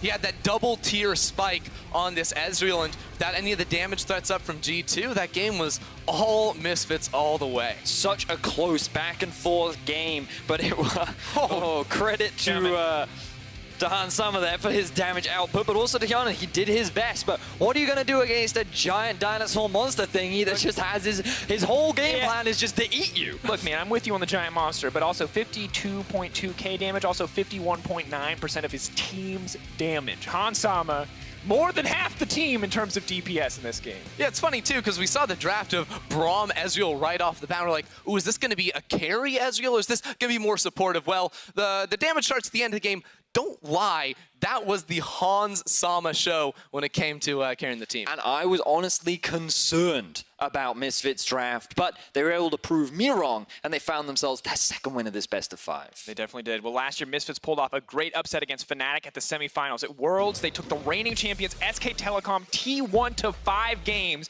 and tonight, they're just 1 win away from beating G2. Now, after the break, we look back at Misfits' previous success as they gear up for match point. Don't go anywhere. Also note that Senkux is level 10 now. Yanko's hanging around the bottom. Whoa! Ulti thrown out. They're trying to burst him down before anything else can happen, and they take him out. Mickey doesn't even get the chance to block the damage. Maxwell wants to fire back. They get one! We say this a lot. Flash silence, that might be all it takes. Sankook's now on the way. Perk's just gonna go right on down. Well played from Alfari. Hansam and Mickey X are both incredibly low. The damage is now starting to come up. Karnan remains untouched. He is gonna be able to take down one member. The shutdown comes through. The ulti does not quite manage to do what they needed to do, but Perks is running forward. They want a little bit more. The flash, no hesitation. He's knocked back in the middle of the lineup. What else can they get? Less available, but Hansama, the flash forward from Yarn. One more kill, taking him down the realm warp. Gonna bring him back. Maxler wants to interrupt, but it's too little, too late. The shutdown from G2. Alfari already burning the ult. Perks be huge. Perks caught up onto the side. They're trying to do something, but he's got him. Misfits. This is just too easy now. Perks is gone. Yarnen's gone. And now they're gonna close out game 2 in style. Misfits. Oh my god, it's insane. We're in sync. They're in sync. They take down the Nexus once more.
Welcome back to the EULCS studio and tonight's quarterfinal. Misfits Gaming are up 2-0 and just one win away from Madrid in the semi-final. And we are going to look back at their history and tell you why you should never underestimate them in a best-of-5. This is Misfits, an underdog story. And the reason why we say this is because in 2017, Misfits came onto the EULCS scene and they had a one-year plan. They were going to make it to Worlds, but honestly, not too many people outside of the coaching staff actually believed it. But then they find themselves in a semi-final versus Fnatic in summer and do this. This was the big one. Almost everyone predicted Fnatic to win. But what ended up happening was Misfits learned you could go mid lane and you could kill caps over and over. So Maxwell and Power Weaver, the two people on your screen right there, they hard camped Fnatic's mid laner, they shut him down, and they actually beat Fnatic in that series, and they looked super good. And Yamato, that was really the first time that Misfits showed their prowess in best-of-5s. I think when I think of Misfits, it's always their preparation. I feel like they always bring things to the table. I remember Reckless saying specifically after the series against Misfits that he just didn't know the AD carry meta. They had it figured out, and that is what got them ahead. And I think when it comes to preparation, that is Misfits' big strength. In the end, Misfits lost the final, but they did go to Worlds. Yes, they did fulfill their one-year plan, and I think that's where the underestimation of the team came in once again. I think the biggest surprise for me was that they even got out of groups, and then they challenged SKT in a best-of-5. Oh yeah, this was a tournament where people looked at them in a group stage and said they're going to be last place in that group.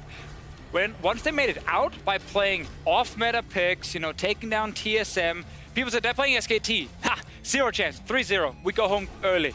And they almost took them down. This was the Leona with Fervor of Battle. Like one of the coolest things I've seen against SKT. And they got all the way to a 2-1 lead and were winning the fourth game. I've replayed them almost killing that Trundle probably 1 million times, hoping it's different just the next time I replay it, because they should have won that series. Sadly, they didn't, but what a performance by them, and all of Europe were supporting them. And that was history. They came into 2018, and then there were a lot of question marks. They didn't even make it to playoffs, so we didn't even get to see their best-of-5 prowess in spring. But this time around, after struggling at the end of summer, they find themselves in playoffs again, Yamato, and they are now 2-0 up over G2 Esports, looking in the eyes of Fnatic for the semifinals.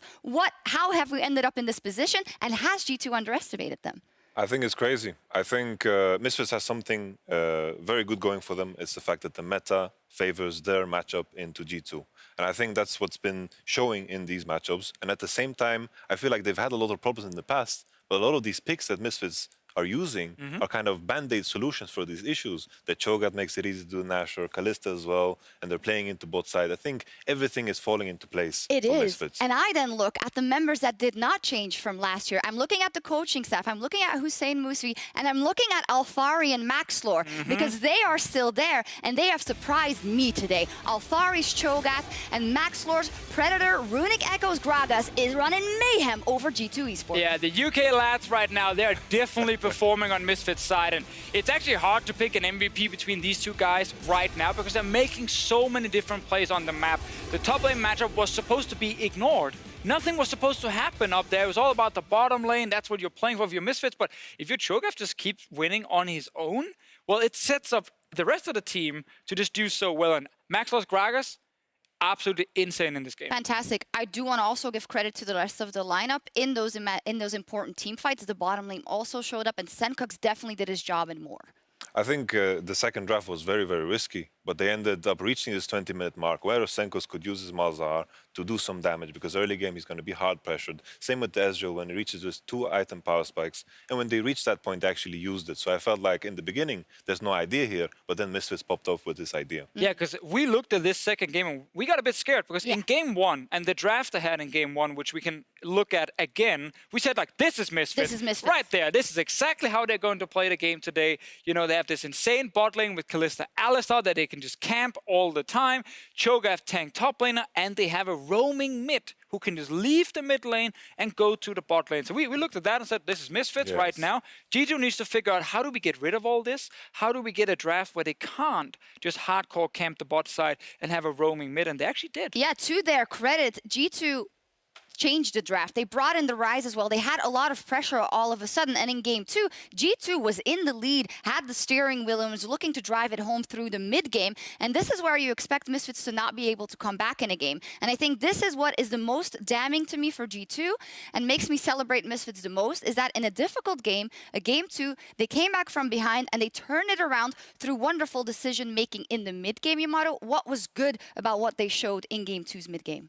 I think what Misfits did was just wait for the power spikes. I think this loss or this victory for Misfits was in G2's hands because they had a big lead. I think they made a lot of itemization errors because Varus was running out with 200 MR and he couldn't kill those tanks and he has to kill the Cho'Gath, he needs to kill the Gragas and no one really does. And at the same time, Ryze is itemizing Morello, which means he will never beat Cho'Gath in the split push, and there was just no saving grace because they had this big advantage.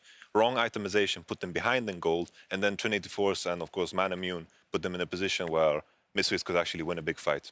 And we've seen during the regular season, especially in the second half, even if other teams made mistakes and built the wrong items, Misfits could still not get back in the games. They almost never come back from a deficit, but it's different today because they are playing much, much better around Baron in this specific game and the team fighting. When you have that front line of Max Lore, Mickey on the Braum, who was also doing great, and the Cho'Gath, it sets up your carries, especially Hansama, to do super, super well. That's why his numbers are absolutely insane on the Ezreal. Yeah. So it's not, you know, just, oh, G2, you know, they're not doing what they're supposed to do, because typically that still doesn't mean Misfits win the late game when they're behind. They're just playing so much better now, and I mean, we said this after seeing the draft. If Misfits could win this game with 3 lanes getting pushed in, losing on CS, and then having to go late game and actually perform there, well, then they have the series in their hands. Well, they're now on the brink of doing the unthinkable, knocking out G2. G2 a finalist last year. They have to turn it around. They have to now complete the reverse sweep. Yamato, what is the first thing you want to see G2 do in this game 3? I think they just need to play faster. Jankos needs to come alive because in these early games, I feel like Maxtor is a step ahead. We need the first Blood King Jankos to step into the arena, and we need them to become active because right now things are moving way too slow. And I think the Sejuani was not working out. I feel like they need to do something Where does faster. he go, though? Where does he go? He could just do it in the top lane. Into the Cho'Gath, you can pick, for example, they were hovering the Camille Sejuani, they were wondering about it. Maybe they could put Cho'Gath behind. All of a sudden, he's a liability in the split push. Ryze could play the game. But picking the Sion, they're committing to the team fight. And that's where Misfits are drafting for. The Cho'Gath gives them the Baron opportunity. And I think it just comes down to being willing to take that risk to get ahead early game. I wonder if we see them try and take the Cho'Gath on their side or just ban it and say, you know what, this champ actually covers his weakness normally around Baron for Misfits, and Alphari is performing so well on it. Let's try and remove it or steal it ourselves. It could be a way to do it. Perkz is performing fine in the mid lane, and Jan in the bot side is simply just not able to carry, depending on either the build or the matchup, whatever it is. So I think they need the top side to win, and they gotta get rid of some of the key comfort picks right now from Misfits. This is what they have to do. Will they do it? Will G2 turn it around? I'm going 3-0 Misfits now. I think so too. I think it would be a crazy man's bet to think anything else. There we go, up against it, G2 Esports. Let's see if Misfits can do it, the unthinkable, and close out things here against G2. Dracos, take it away. A crazy man's bet, Shocks, but Insanity might just be what it takes if G2 want to bring this back, if they want to take us to a Game 5, complete a reverse sweep. But first, they have to start with a win here. All the pressure in the world is on this team right now. It absolutely is, to try and reset the mentality and turn things around. G2, I saw them, they were the first team back on stage, headsets on, cold faces. They're getting back in the mindset, getting back in the mentality to try and start almost the unthinkable. But I still feel like we saw a lot of smiling faces on this G2 squad. Mentally, they don't look broken. This team is not used to being in a 0-2 deficit. The last time that it did happen was against Fnatic in the last Split's final, where they ended up getting 3-0'd. They're looking to change that record, as that's not a history that you'd like to keep. And G2, they're running it back here. The same 2 bans, they changed it up on the third. Last game, elected to ban the Trundle. This time it's the Cho'Gath. They're finally focusing Alphari in the draft and trying to limit his output out of a side lane. And you have to respect it, but the bar is surprisingly making it through once again. This was a pick we expected to be hotly contested. Misfits have been willing to give it up, though, in the name of picks like this Braum. Maybe it is just an Ezreal again. Do they just want to run it back? Oh! Now, Draven for Hansama. This is what we wanted to see. I want you guys to cast your mind back. Last year's Summer Finals, it was Game 3. It was desperation for Misfits when Hansama locked in that Draven. Yes. Now it's desperation for G2, and Hansama says, oh, look how the tides have turned. I'm telling you, first half of the split, Misfits are back. The Draven lock-in for Hansama. They're, you know, they played a little safer in the early laning phase last time with the Ezreal, lost lane early. They're not looking to lose lane anymore. They're going for kills. But things stay the same for G2 in that they have the Sion once again in the top lane, but no Cho'Gath this time round. Pushing strong matchup for Wonder is always going to be advantageous for G2, and an Alistar has been locked in as well, something that's really good at locking down low mobility AD carries like a Draven. There are a few key changes from them, though, because it's not the Morgana, it's not the safer option, which we're usually used to seeing Wadid lock in to help out Yarnan. It's also not a first pick Ryze for Perks. He's trying to get a counter pick, but on blue side, that's going to be very, very difficult. And we know that this player for G2 needs to have that winning matchup so he can snowball and can look to carry his team. I think that's a good point there. I'd like to see Misfits actually ban this one away because I don't think that's the start of champion you want to be putting Senkux on. So far, we've seen him really succeed on utility, things that can roam, things that kind of fit into the Senkux of old where he just plays towards the two big carries that are stepping up this game, Alphari and Hansama. And look, Mundo and Draven in this game, the Game 3, I think if you're a Misfits fan, this is the best thing you could have asked for. Individual comfort across the board. It looks so beautiful for this team, but G2, they've got engaged. They've got tools to fight to stop this Draven from snowballing, but you know this is going to be a difficult game. And for G2, I think you look to ban away the Gragas right here. Get the playmaking out of Maxlor's hands. Make him be a little bit less comfortable with the Skarner banned away as well. We could see a lot of jungle focus in this second rotation, which could be a good thing for Jankos. Maybe he can go back onto something with a little bit more damage, a little more carry potential. Because they're putting Wonder on tank duty, it opens up more options for him. Did G2 look to ban away the Gragas now? Yes, they do. Okay, so Nocturne is available. Both Talia is available as well. She's definitely dropped in priority, but I have heard from a few junglers that she can still work. And when so many of the top most contested junglers are taken off the board, maybe she raises in value. Yeah, I also have to look at Kindred as another one of those damage champions. When we have big, beefy front lines, Kindred having another marksman in your arsenal can definitely assist. Poppy trying to cut it down.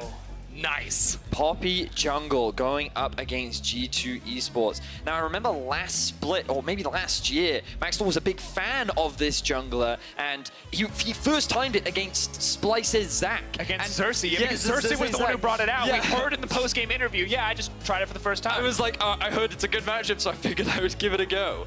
And we heard from Amazing yesterday, in this jungle meta, there's so much wide open, and if you are comfortable playing a champion, you can bust it out, but taking the Poppy does mean the Nocturne is free for Jankos, and Perks once again gets his hands on that Ryze. And this is very scary because Misfits went hard on the jungle bans.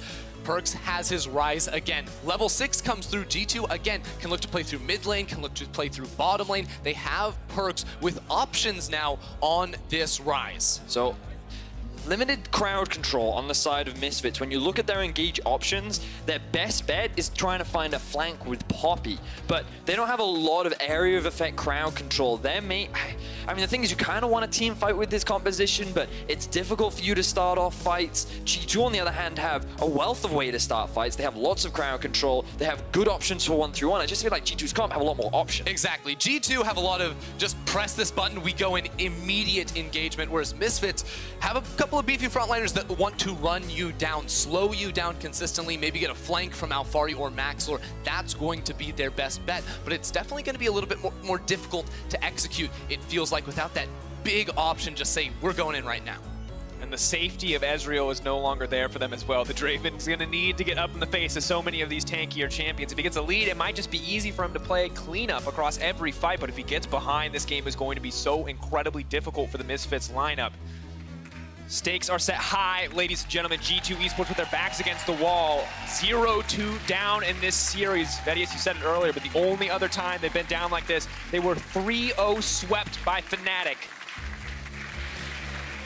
But now here, in this final moment, we do need to hear from the coach. Quick shot, what has he got to say? Thank you very much, guys. Grabs, let's talk very quickly. Are you surprised about the Draven and the jungle Poppy? Not really. I mean, Draven is a Hansma staple. I also don't think it matters. If you just fix your mistakes from the second game, it should be free. All right, last question. You're down 0-2, have to do the reverse sweep. How is the mentality on the boys on stage? I mean, again, it's pretty fine because the second game we should have won. It's just us throwing the game and giving them the game to Misfits on a silver platter. So if you just play our game, at least this game should be free, and then the next one's too. All right, we'll find out. Best of luck in game 3. Back over to you guys at the desk. Thank you very much, Grabs, and quick shot. Here we are, game 3. We've already talked about it, backs against the wall. Grabs still feeling good despite this 0-2 state that G2 find themselves in. But I'm curious, how do people at home feel? Are the G2 faithful out? Are they strong? Are they ready to back up their team? Or is it everybody a Misfits fan now that they're 2-0 up in the series? Seems like everyone would be a Misfits fan. There's usually some fair weather friends when it comes to these teams, and when you get the fan vote out there. And of course, with the heartbreaking loss for G2, when you have such a big early game advantage and it turns around like it did in the last time, it's really tough to sort of claw your way back and get yourself in the right mindset. Remember that like G2 as an organization in Europe for a long time were considered almost the villains. They were the kind of bad guys, the people that upset some of the fan favorites like Fnatic. They were the team that when traveling internationally could never quite live up to the own expectations that they put upon themselves, but last year that really began to change, and this year they've been one of the big rivals and contenders against Fnatic, even with a brand new roster. But the thing for Misfits is they've always just been the surprise. They've always been the underdogs. They're the team that everyone underestimates, yet they come into situations where they're expected to fail, and then they just surprise. It happened against Fnatic, it happened against SKT, and it might be happening again. And this just causes so many fans to just get behind Misfits because everyone loves an underdog story. And it's strange to think, because Misfits were 9-0 at the beginning of the split. So it's so strange to be saying that, but considering their second half, it's a little more understandable as to why G2 were considered such heavy favorites in this best of 5. And you also have to remember the history now of G2, why people put so much faith in this team, even when they did have a little bit of a shaky second half. When it was Misfits down, people often believe in G2 because this is a team, as you mentioned, that have been at the top. However, we're going to have to hold that because bot lane looks like we may already see an early gank coming in. Yeah, Maxlor level 2 start on the spot side and are trying to go right on it. Trying to shut down. Draven looking for a first blood here. Wadid just trying to stop anything from happening. Flash is starting to come out, buying a bit more time. Wadid is going to get stunned up. TP's now coming in. They need to get a kill. Wadid flashing for his life. Mickey X wants to get another one. Hansama, can he get it? Is he going to get one more? First blood! A beautiful start to the game for Misfits. Absolutely incredibly. Divide the map at level 1. Take complete control. Zone away G2 from the tower. There weren't even level 2. Yarn and Wadid were stuck at level 1, and the play from the Poppy jungle absolutely works. Fantastic early game from Misfits. If we ever said Misfits could have a best start to a game, this would be it. Getting Hansama ahead on his Draven off the back of a level 2 Maxlor gank is the perfect way to start. There were so many mind games too from this entire play, with Maxlor invading with the rest of Misfits at level 1 to clear 2 camps away and then come straight on down here. And of course, Yarnan, he's trying to turn back around because they have the teleport coming through to make it a 3v3, but Wadid is still level 1, still too squishy, and the early game damage on a Draven cuts through him. And Maxlor flashes in to take tower aggro to allow Hansama a little bit more time to actually get underneath and secure that kill, because if he tanked 2 tower shots, that might have been a 1-for-1. So nobody ends up dying on the side of Misfits. Hansama gets an early kill. He's now sitting at a 700 gold lead. And there were so many incredible micro pieces of that play as well, because Hansama actually started the game with a red sweeper. He got a ward cleared right off the bat to hit level 2 a little bit earlier. They invade on the red buff and then have Maxlor walk straight down into the bottom lane where they know Jankos can't be there to defend from that dive. No, he's not going to do it. No, you can't. You can't do this to no man. His backside, you got to have some mercy, Alfari. How many times has Alfari got to do this before people start saying, yeah, maybe he is one of the best top laners in Europe? Wonder proved a lot when he went off to Rip Rivals, but since his return, he's not been able to do that bot lane. Not quite able to find anything. Every time anything lands in this bottom lane, you get a little bit nervous because this is a Draven that cashed in first blood really early on, so didn't get too much use out of the passive, but it's one of the most snowbally characters in the game. Not just because of the passive, but also because of the massive CS lead he currently has. He is pushing in 2 waves here, so Hjarnan's going to be able to recoup some of it. But double longswords on top of the kill is just making it so hard for Hjarnan to lane comfortably. Now, Flash was used for Hansama, and that's not going to be up for another 2.5 minutes, which means that Jankos, hopefully he can get level 6 in that period of time and look for a gank down towards this bot side of the map, because Wadid still has good setup with the Alistar, they still have decent damage with the Varus, and when you pair that up with the burst that a Nocturne ultimate can provide, maybe G2 can turn this bot lane back in their favor. Yeah, and Rai is for G2 as well on perks. Once he hits level 6, there's a lot of tools they have to rotate down bottom side. And you remember last game with a very similar style of composition, that was the play for G2 to sit around here to punish this bottom lane if they ever walked a little bit too far in. Now they're going to go look for another aggressive play. Mickey could be in trouble. Hansama, though, going so much damage. Look at what he so far. Maxler is going to leave. Oh! Hammer shot gets him with the shield. The Captain America finish. That was so well played from Maxlor, charging forward, not even onto a did, but just to get in range for the hammer shock into the buckler kill. And this whole bottom lane situation just falling apart for G2. Oh no, he's just going to keep it going. Jankos doesn't even get the chance to use his spell shield. He uses the fear, but it's too little too late. One more auto! Hansama is 2-0-1 in Game 3 against G2. Cast your minds back to Paris, ladies and gentlemen. Cast your minds back to when Hansama picked that Draven in Game 3 and G2 shut him down. This time round, Misfits are 2-0 up. Hansama is 2-0-1, and Misfits want to find. They're coming back again! Maxlor. He's unrelenting. The TP's now coming in too. He's just waiting for the opportunity to find the knock-up. Hansama still managing to stay alive thus far, but he's going to take one more tower shot. He is going to get taken down. G2 doing what they can to fire back, but Wadid, I don't think it's going to be enough. Alfari is just too tanky. The minion block not going to stop him in the double now for Maxlor. They've got everyone in the bottom lane. Everyone. Misfits is back. They're looking to 3-0 G2 right here to knock G2 out of the playoffs. The first time in their organization's history that G2 could potentially not make it to the finals. And it's all off of this incredible play from Maxlor and the bottom lane of Misfits. And gentlemen, I cannot believe my eyes, the aggression coming out from Maxlor. This replay brought to you by Acer Predator. You can see how confident this man is. And it all started with Wadid trying to set up a play for Jankos to come into the bot side of the map. Mickey was the one to actually kick off that aggression and thinking, okay, we can turn this around in our favor. Then Maxlor joins up late to the fight. And after securing that first kill, they go for more. Look, just max range of that E coming out from Maxlor secures the stun. Hansama then has enough damage to find the kill. And then Hjarnan thinks, okay, I can come back. This is fine. We can end up turning this around, especially with my support here. But no, the TP comes in. Yeah, Maxlor is always there. Gets the perfect angles to make sure that wall slam is a stun. Gets it onto Hjarnan before land onto Jankos. And of course, the TP from Alfari just to tank this turret and make sure they can get another kill is just the cherry on top. Now, unfortunately, Hansama took tower aggro. He ended up hitting Hjarnan just before anyone else on his team could, which means that he was CC'd long enough that he ended up losing his life. But he got so much gold off the back of that. BF sword plus a Vamp Scepter. Observers, just quickly swap over to the gold for us and let's have a look at the difference. Oh my god. 1,500 gold. There's a 2k gold lead for the side of Misfits. Almost all of that is Hansama, the Draven cashing out, his signature pick coming through. And if you are a Misfits fan, this is the most beautiful Game 3 you could have ever dreamed of. And for G2, you do not get a go next. This is it. It is do or die, and you are up against not only this team composition, but this massive gold lead. Yeah, that's a lot here for Misfits. And of course, Maxlor not going to stop, wants to make sure that his bottom lane still has protection. He can continue to play around this as Senkux starts the movement down into this bottom lane. Now, you talked about this player, and but I feel like we need to give him more credit. Maxlor has been setting up so many of these plays. He had a fantastic Gragas last game, landing perfect ultimates, and now he's trying to snowball Hansama once again. He knows his win condition is get this AD carry ahead, and he is playing it beautifully. 3-0-2, 100% kill participation.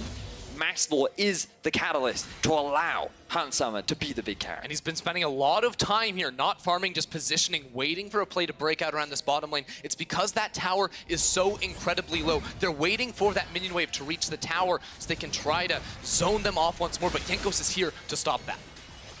And for so long, G2 were holding on to these advantages they get in the laning phase. Wunder finally beating out Alfari, but in the mid lane, we see a different story for the first time this series. Senkux was getting demolished 1v1 in CS in just about every single matchup, but this time, He's looking so much better. 71 to 87 in the mid lane. You must be feeling so confident right now if you're Senkux. The fact that your bot lane is winning so hard, the fact that Maxwell hanging around the mid lane, Senkux has his ulti, no QSS has been completed yet. For Perks, it looks like they're going for it. There's the pings. You can see Jankos hanging off on the flank as well. Gonna go in, the Predator comes through. Ooh, immediate flash. The moment of hesitation there for Senkux. Stops the play from going through. But a flash burn for a flash. Next time Maxor's in that lane, Perks is going to be in trouble, and no ulti burned as well.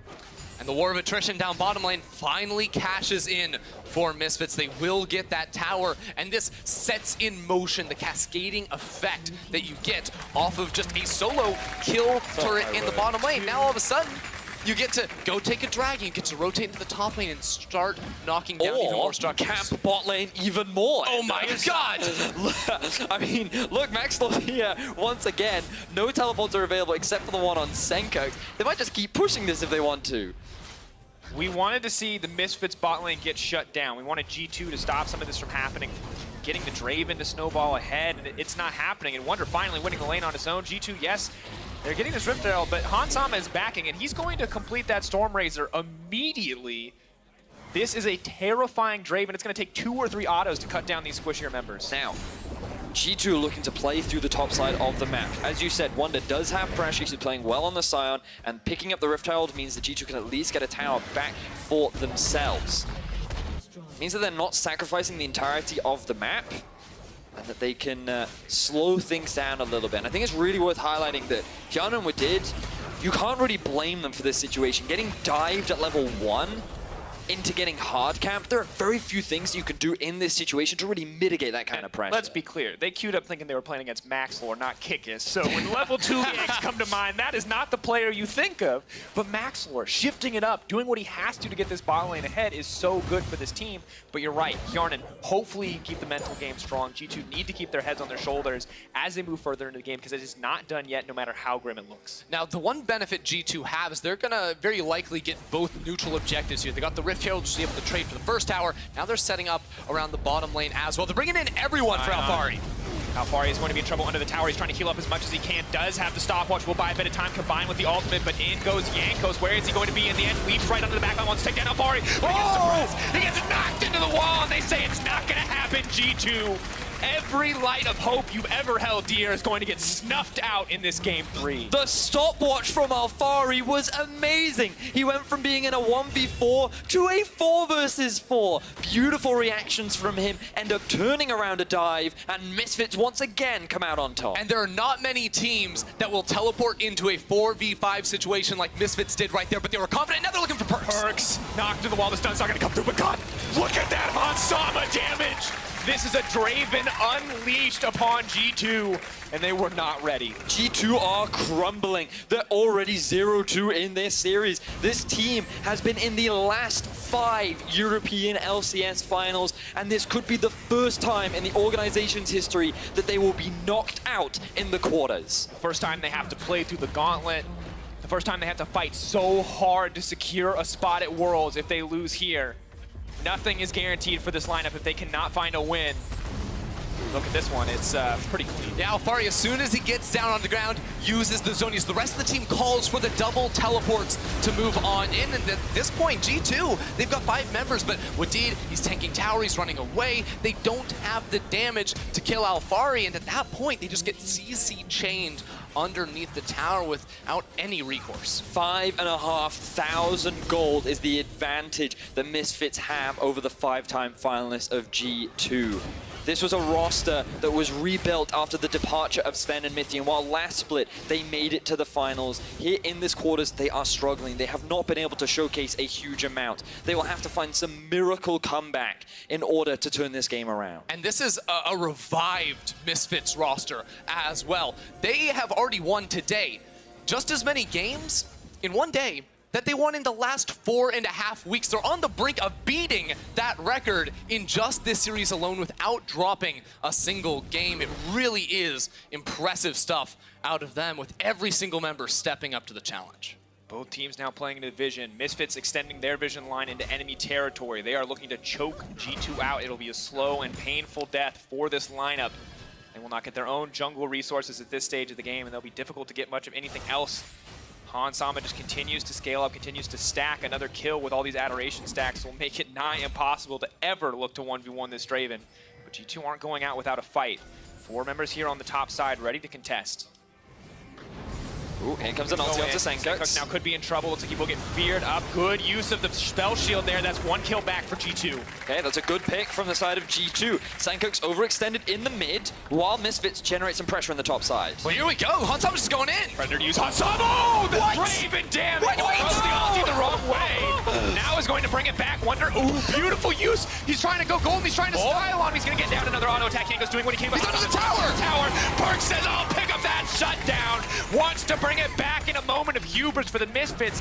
Means G2 will get back a good chunk of gold. A major turn here for G2. They're still looking to go further. Realm Warp, Wonder wants to bring it in. The knockup goes through. He's trying to block as much damage as humanly possible. Maxlor's on the backside, hoping to get his team out to safety. Perk's now running for his life as they try to cut down Alfari, trying to use his teammates to body block the cleavers. Alfari now set to fall as well.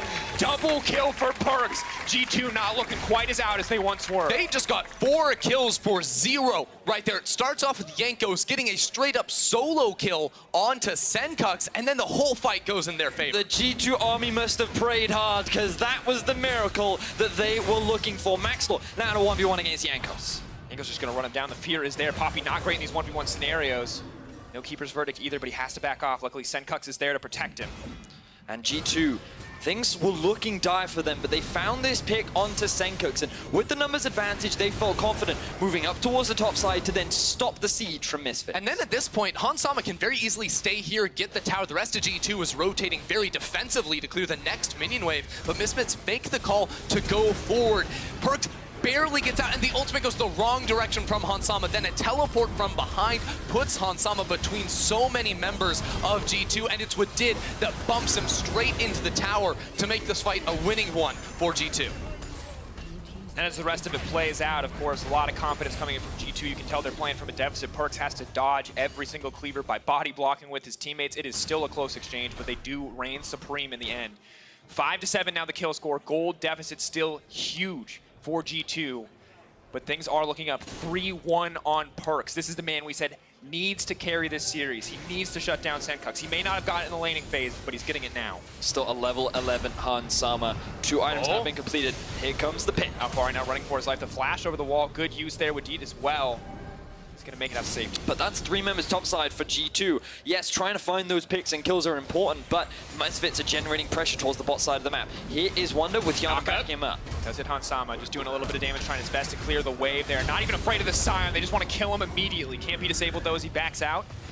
They'll hold on for now. So Wonder right there did his job. He was there purely to try and clear the wave and stall out this push coming in from Misfits. Misfits still in the area though, but shouldn't be able to get more than a little bit of damage on this turret with that move there from Wonder. Gentlemen, I'm almost at a loss for words. G2, I'm so impressed that they've even been able to claw back as much as they have. Perks split pushing on a side lane, but it's going to cost him so much because Misfits are relentless in the mid lane. A beautiful use of the Keeper's Verdict ensures this tier 2 will fall.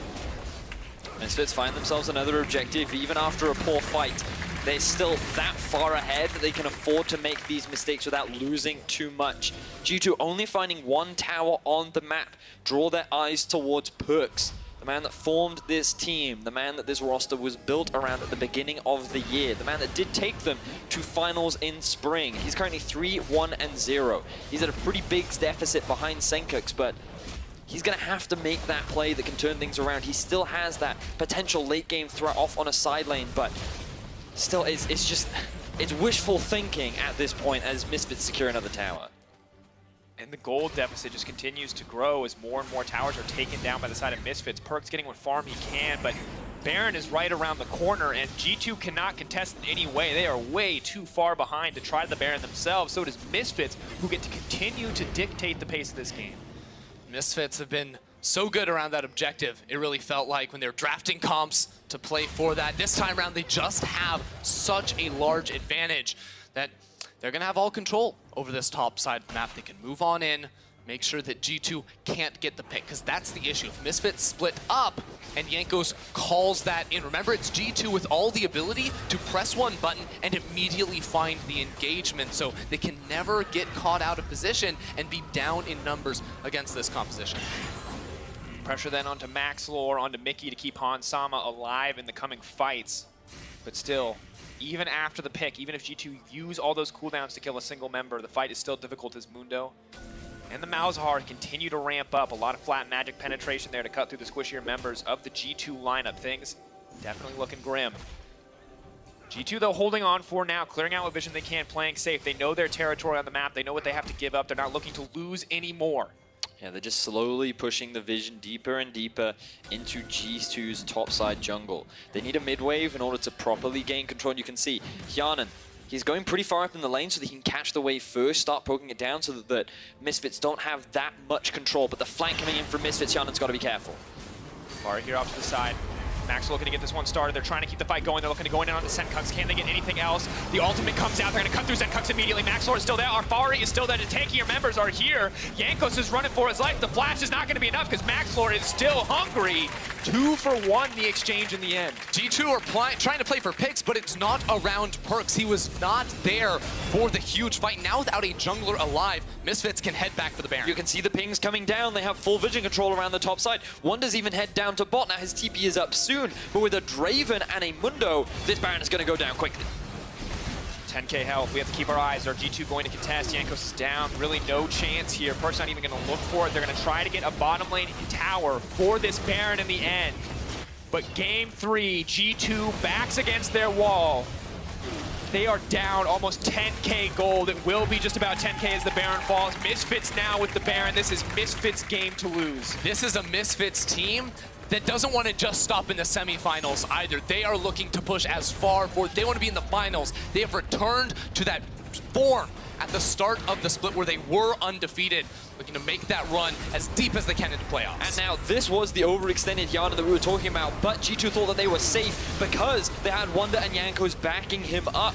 But they end up trading 1 for 1 initially, and then Jankos realizes, oh, I'm super squishy, and against 2 tanks, there's very little that I can do, especially with only 1 item, which gives a huge advantage over to Misfits, because not only did they find the kills, they killed the jungler, which made that Baron easy pickings.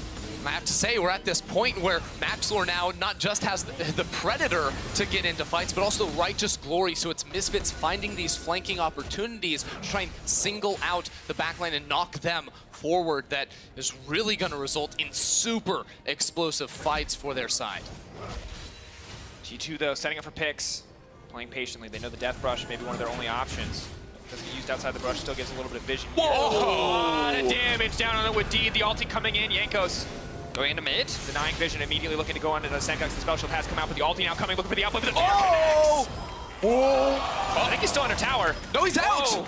That was so clean from Jankos, and he gets away too. But look in the bottom lane. Misfits are grouped, and they're pushing, and G2 are slow to respond. Yeah, beautiful play from Jankos, but it's not going to be enough. Inhibitor tower in the sights of Misfits. Baron buff is backing them up as well. The axe is finally returning for Han Sama. This could be the death sentence for G2. They're doing what they can to stop it. Eyes are on Perks and Hjarnan to turn this one around. The tank line, who can find the engage? Jankos is here as well. They have the man advantage. It isn't going to be enough.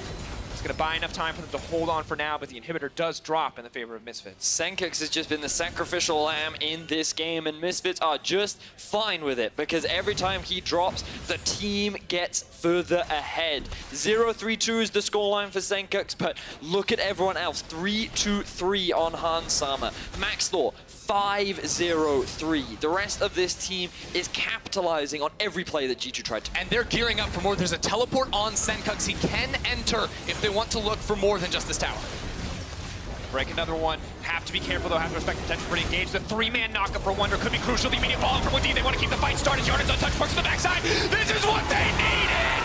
Misfits cut through in an instant. Another game where G2 turned it around in the face. They get another one. Everything that they needed right there in a single moment. The Baron buff denied. They bought time, and they want to bring it back. How do they do do it. G2, they were on track to losing their second inhibitor, but another fantastic team fight comes together. They find the kills they need. They take down 4 members of Misfits, and they reclaim some control on the map. And they're going to be getting gold too, pushing through the mid lane, and Infernal Drake on top of that, and teleports just get even more. Senkux is out of his territory and in a lot of trouble.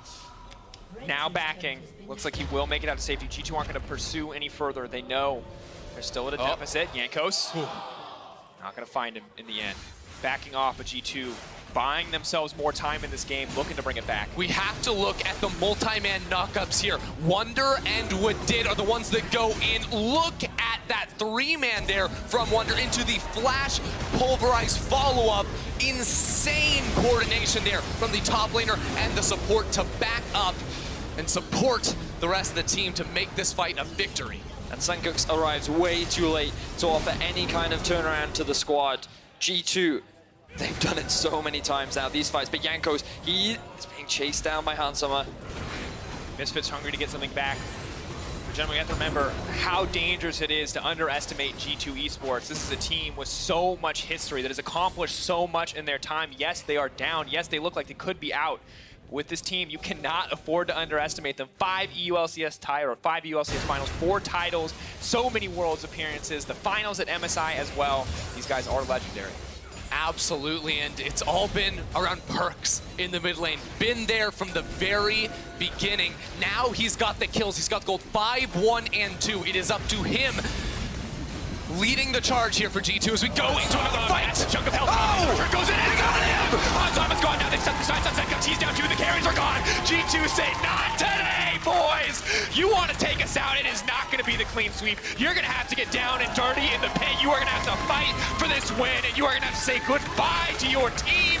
This is the ace for G2. It's Hansama that gets picked up. Jankos goes straight in to get that AD carry. Now G2, they have the chance to claw back. It is a huge, huge road ahead of them, but they're turning this around in a do-or-die situation. Keep your eyes on the HP of Hansama at the beginning of this fight, because right now he's full health, but then the Q lands from Perks, and it chunks him in half. That is the go signal for Jankos to say, as long as you die, I don't care if I go with you. He walks away with his life, and the rest of G2 collapse. 5-0, and G2 find another successful fight. And it's fight. the same finish in all of these fights that G2 win. It's Perks getting all of his team into that realm, or sending them to pick up the straggling members.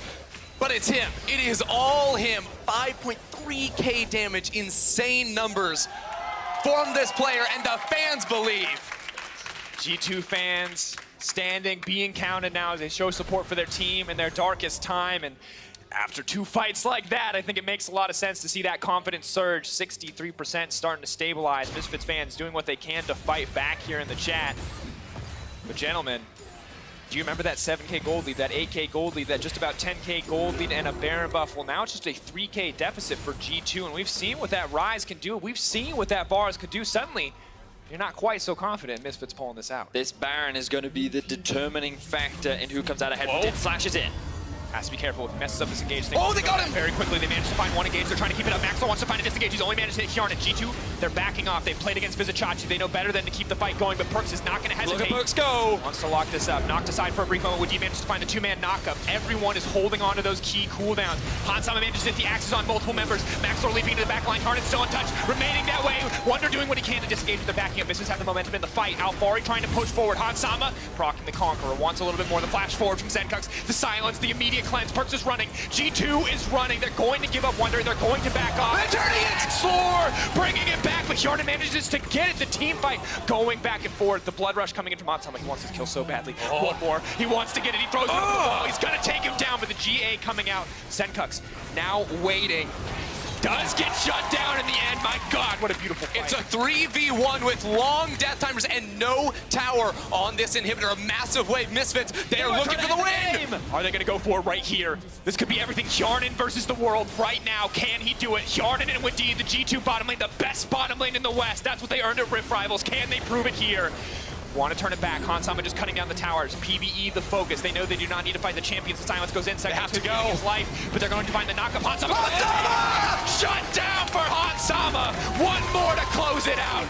Double going in, and gentlemen, this is it. Perks is back. Perks is back. They want to get it. Can they find it? I cannot believe my eyes. Hansama, is he going to get it down? Is it going to be enough? They do it. And the moment of pressure, Misfits come through and punch their ticket to Madrid. Misfits make the miracle happen. 3-0 over G2 Esports. They shut down the legacy. They start to make their own. They will be going into the semifinals against Fnatic, and what a way to do it. A clutch and close final game. They've got to take down all the Titans on their run to the finals in Madrid. What an exciting team, a group of 5 players to watch. People had doubts during the second half of the summer split, but Misfits erased every single one of them with this performance. 9-0 start to the split. Everyone expected Misfits to make that 18-0 run, but then they went 2-7 in the second half. Everyone counted them out. People thought that G2 would come in and they would be able to take this game, this series. But Misfits do what they always do when people underestimate them, and they show up. The preparation, the execution, the confidence in this game 3, and yes, that confidence counted against them a little bit, but it did not matter in the end. They were able to execute. Hansama, fearless in his flash forward to close out the game, and I cannot believe it. The story for this Misfits organization just continues to be incredible. The one-year plan. Now this year, things looked dire. Playoffs looked dire. Gauntlet seemed like the only option, but against G2, they stand. They earn their place in Madrid, and I just wonder how far they can go. And this is the first time in the organization's history that G2 will not be in a semi-final or a final. Misfits creating the upset. They did it last year against Fnatic. They're doing it this year against G2, but now they have to go up against Fnatic. That rematch is going to happen from last year. We have the potential to have a brand new final in Europe where no Fnatic and no G2. This is, we called it the Super 6 yesterday, and Super 6 it definitely has been. Misfits making a case to move up to the top of those 6 teams. Fnatic, though, a tough opponent, but It builds so much hype, though, right? It's such a hype matchup. Yeah, here's the thing. We had a Super 6 this weekend. Next week, we've got a final for the 4 teams going to finals. Let me talk to you about this. Let me pitch something to you. Yeah. Hansama versus Reckless. Ooh, tell me more about that, baby. Wait. I think you mean Bwipo. Also hype. Also hype. Don't take Bwipo out, man. You Bwipo definitely makes stuff can't count happen. that man out. Oh, man. That's going to lead into a fantastic game later next week. Semifinals, they're going to be great. I'm ready for it. Don't forget to vote for your player of the series, though. At LO Esports on Twitter is the place. We've narrowed it down to Hansama, Alfari, and Maxwell. This is insanely hard. Man, obviously, the Draven game looks I know good, so but many people are going to go for Hansama, but just take some time. Think about what Alfari did in games 1 and 2 on the Cho'Gath. Think about the chain poppy ganks on the bottom side. And the Gragas barrels, too. It was all ridiculous. Don't immediately go for Hansama. Think about this one, because it is a tough one. Absolutely. Well, remember, guys, the main event of the summer playoffs is happening in Madrid. In case you missed it somehow, it is the 8th and 9th of September. You can check out eu.lolesports.com/Madrid 2018. Get some more information on how you can get those tickets. And now we've also got 254 viewing parties and cinemas across 30 different countries in Europe. Find one near you over at eu.lolesports.com/cinemas. I said different countries. It doesn't say that. It might not be. It might be 254 across like 12 countries. But many places, many places will have this. Make sure you go to the link, all lowercase, check out, see what you can get online. Absolutely. While the teams battle for the EU LCS trophy, on the other side of the globe in the Oceanic Pro League, their finals gauntlet is happening this weekend, with the winner advancing to the grand finals in Melbourne. Now, Legacy or the Chiefs are going to face off against the Direwolves. Guys, grand finals on Sunday, the 2nd of September in Rod Laver Arena. It's an exciting time. Of course, Direwolves have had an undefeated year in the OPL. They're not dropping a single series, auto-qualifying to the grand final, LCK bracket style. Now, winner of the grand final will be representing the OPL in the World Championship starting in the playoffs stage. So very exciting times over in the OPL. And we also have to mention, given that we are talking about Worlds, I believe, stats will confirm in my ear. No, for sure. With the win from Misfits, Fnatic locked in a spot at the World Championship. Stats have just confirmed it in my ear. Fnatic fans, you guys are going to Worlds. And this, right now, Fnatic are Misfits' biggest fans. Next week, they will be bitter rivals. But for more on Misfits' win, let's check in with QuickShot for an interview. Thank you so much, gentlemen. And I'm joined by Hansama and Senkux. First and foremost, Hansama, you made that look easy. Did you think you were going to 3-0 today? To be honest, no. I thought it was more like close, like a 3-2, because I know that G2 is a really strong team, but I'm really surprised now that we made 3-0. And it reminds me from the last summer split. We are coming from the other underdogs, but then just 3-1 or 3-0, I don't know, and it seemed like the same feeling as now, yeah. Senkux, how was it so one-sided today? What specifically allowed you to take all 3 wins? I think we had a good plan coming into the game, and I think G2 did not play maybe at their best today either, and it really hurt them a bit. But I think we played a good game today, better than we played for a few weeks, because obviously the 2-7 second half of the split might not be too optimal. Dude, you got more wins today than in the last 4.5 weeks of the split. We don't talk about it. Hansama, Senkux, let's start with Hansama. How did your training change, because you look like a different team from last week? Did it change? Maybe it didn't. It changed. I would say maybe the biggest thing is not really, for me, not focusing too much about the book, just playing like as if trusting my instinct in game and less playing by the book. Well, it definitely worked out. Playing by the book, game 1, you guys definitely did that. Very clean, very, very succinct. Game 3, the Draven, you lock in for Hansama. Senkux, did you believe it was going to work? Because it did not work the last time it was pulled out in a high-stakes scenario. Who doesn't believe in Hansama Draven? Touche, I'll accept that. Okay, let's talk one more question about the matchup before we step back a little bit. Player of the game, Senkux, the nominations were Alfari, Maxlaw, and Hansama. Hansama's not allowed to vote. He just said him. Who would you vote for? That's a tough one, but I mean, Barney or Alfari, they play 2 Cho'Gath games, and he did solo kill on the Cho'Gath. I mean, you played Draven, but I think Barney can get it today. We make Barney happy today. What? You get it as well when we come home. There is a huge audience here actually sitting and watching the game and watching the interview. Senkux, what do you say when you see all of the support? There's a Hansama sign. It actually says, have my babies. I shouldn't say that. But, when you've got all the support here, how does it feel, Senkux? I mean, it's nice. I got some of my family today as well, so that's nice. I mean, it's always lovely to have support. I think in Misfits in general, ever since I joined, maybe personally, I did not have the best support because I had a bit of an off split last split. But in general, the team always gets supported and we always have great fans. So thank you to everyone. Well, there we go. Thank you so much for the support here, guys. Hansama, you're now guaranteed to play in Madrid. You will either play in the winners match or in the 3rd place match. Is that something that plays on your mind, or are you just looking at Fnatic and going, oh, that's Fnatic in the semifinals? I feel whoever I'm facing, I don't really care much about any team like Fnatic. I just want to play the core game in my way, and I will feel satisfied. And of course, going to Madrid is really big for me. I haven't been to Spain since a long time, since I was a kid, so it's good to travel there too. Very nice. Tickets still available if you want to come join. All right, very last question, Senkux. I don't know if you're aware of this information. Because you guys eliminated G2, you have now guaranteed Fnatic will appear at Worlds. They'll either win Summer or they'll go on championship points. You have also guaranteed that G2 Esports, for the first time ever, will play in the regional qualifier. Knowing that you have personally had such a big impact on the 2 most successful EU LCS organizations ever, what does that mean to you? I mean, this win kind of means more for me. I think maybe Mickey as well, because last year, if everybody remembers the Splice series, it was really close, and I feel like we had that one in the back, but we kind of threw it away. But obviously, it sucks because Wonder is on G2 now, and I would like to see him go far as well. He's a good friend, so I mean, I'm not too happy about beating them, but had to be done. Congratulations again, gentlemen. We'll see you next week for the semi-final against Fnatic. We're going to head over to post-game lobby. Sharks, take it away.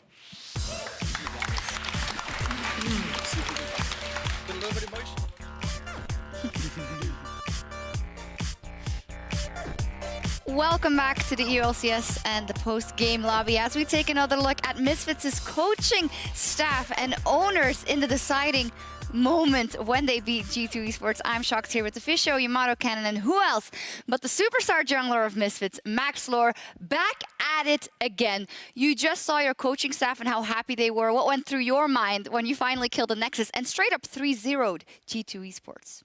I was extremely happy that we won, but maybe I'm a sad person, but I was already just looking forward to the semi-finals and just like trying to stay like focused and composed to like win and make first place. Eye on the prize. I have to say I'm very happy to see you smiling. I don't think it's a secret that you guys were not in the best spirits in the last weeks of the split. So I gotta ask, what changed in this last week? What came in, and how were you make sure that you had a level head when you went into this very important best of 5?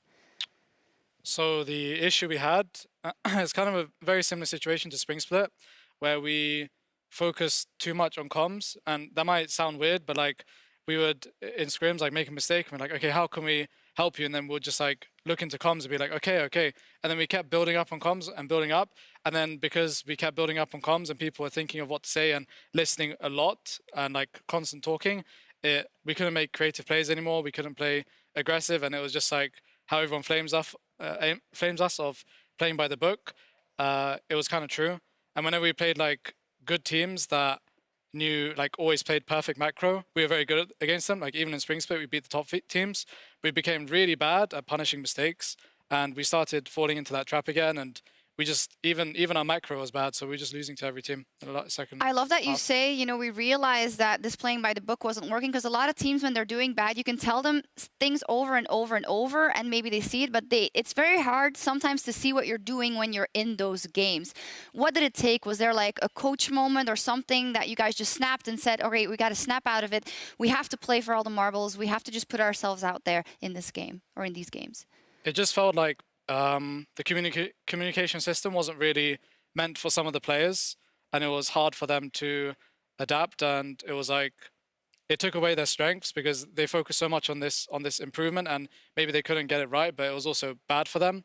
And so we didn't rely on our individual talent and how we play in Sudoku, for example, and how we, like, say if I say let's go for top tower or someone else, we all should know what to do instead of explaining the whole process. And now we rely more on individual talent and try our best to win the game and build synergy in scrims instead of just fixing our mistakes by upping the communication. We just try to understand what we're thinking instead, and hopefully we can become a really good team. I mean, we definitely saw a different bot lane from these guys here. And obviously Mickey was a guy who got subbed out, and one of the reasonings we got from the coaching staff was around communication and so on. But Mickey back in the lineup in week 9 and now here. It looked like a different player with Hansama, who was actually able to play very aggressive. I think the Kalista Alistar lane is one of my favorites. Obviously a level 2 puppy, perma-ganking bot with a Draven. Like, it sets up these kind of players to actually go crazy.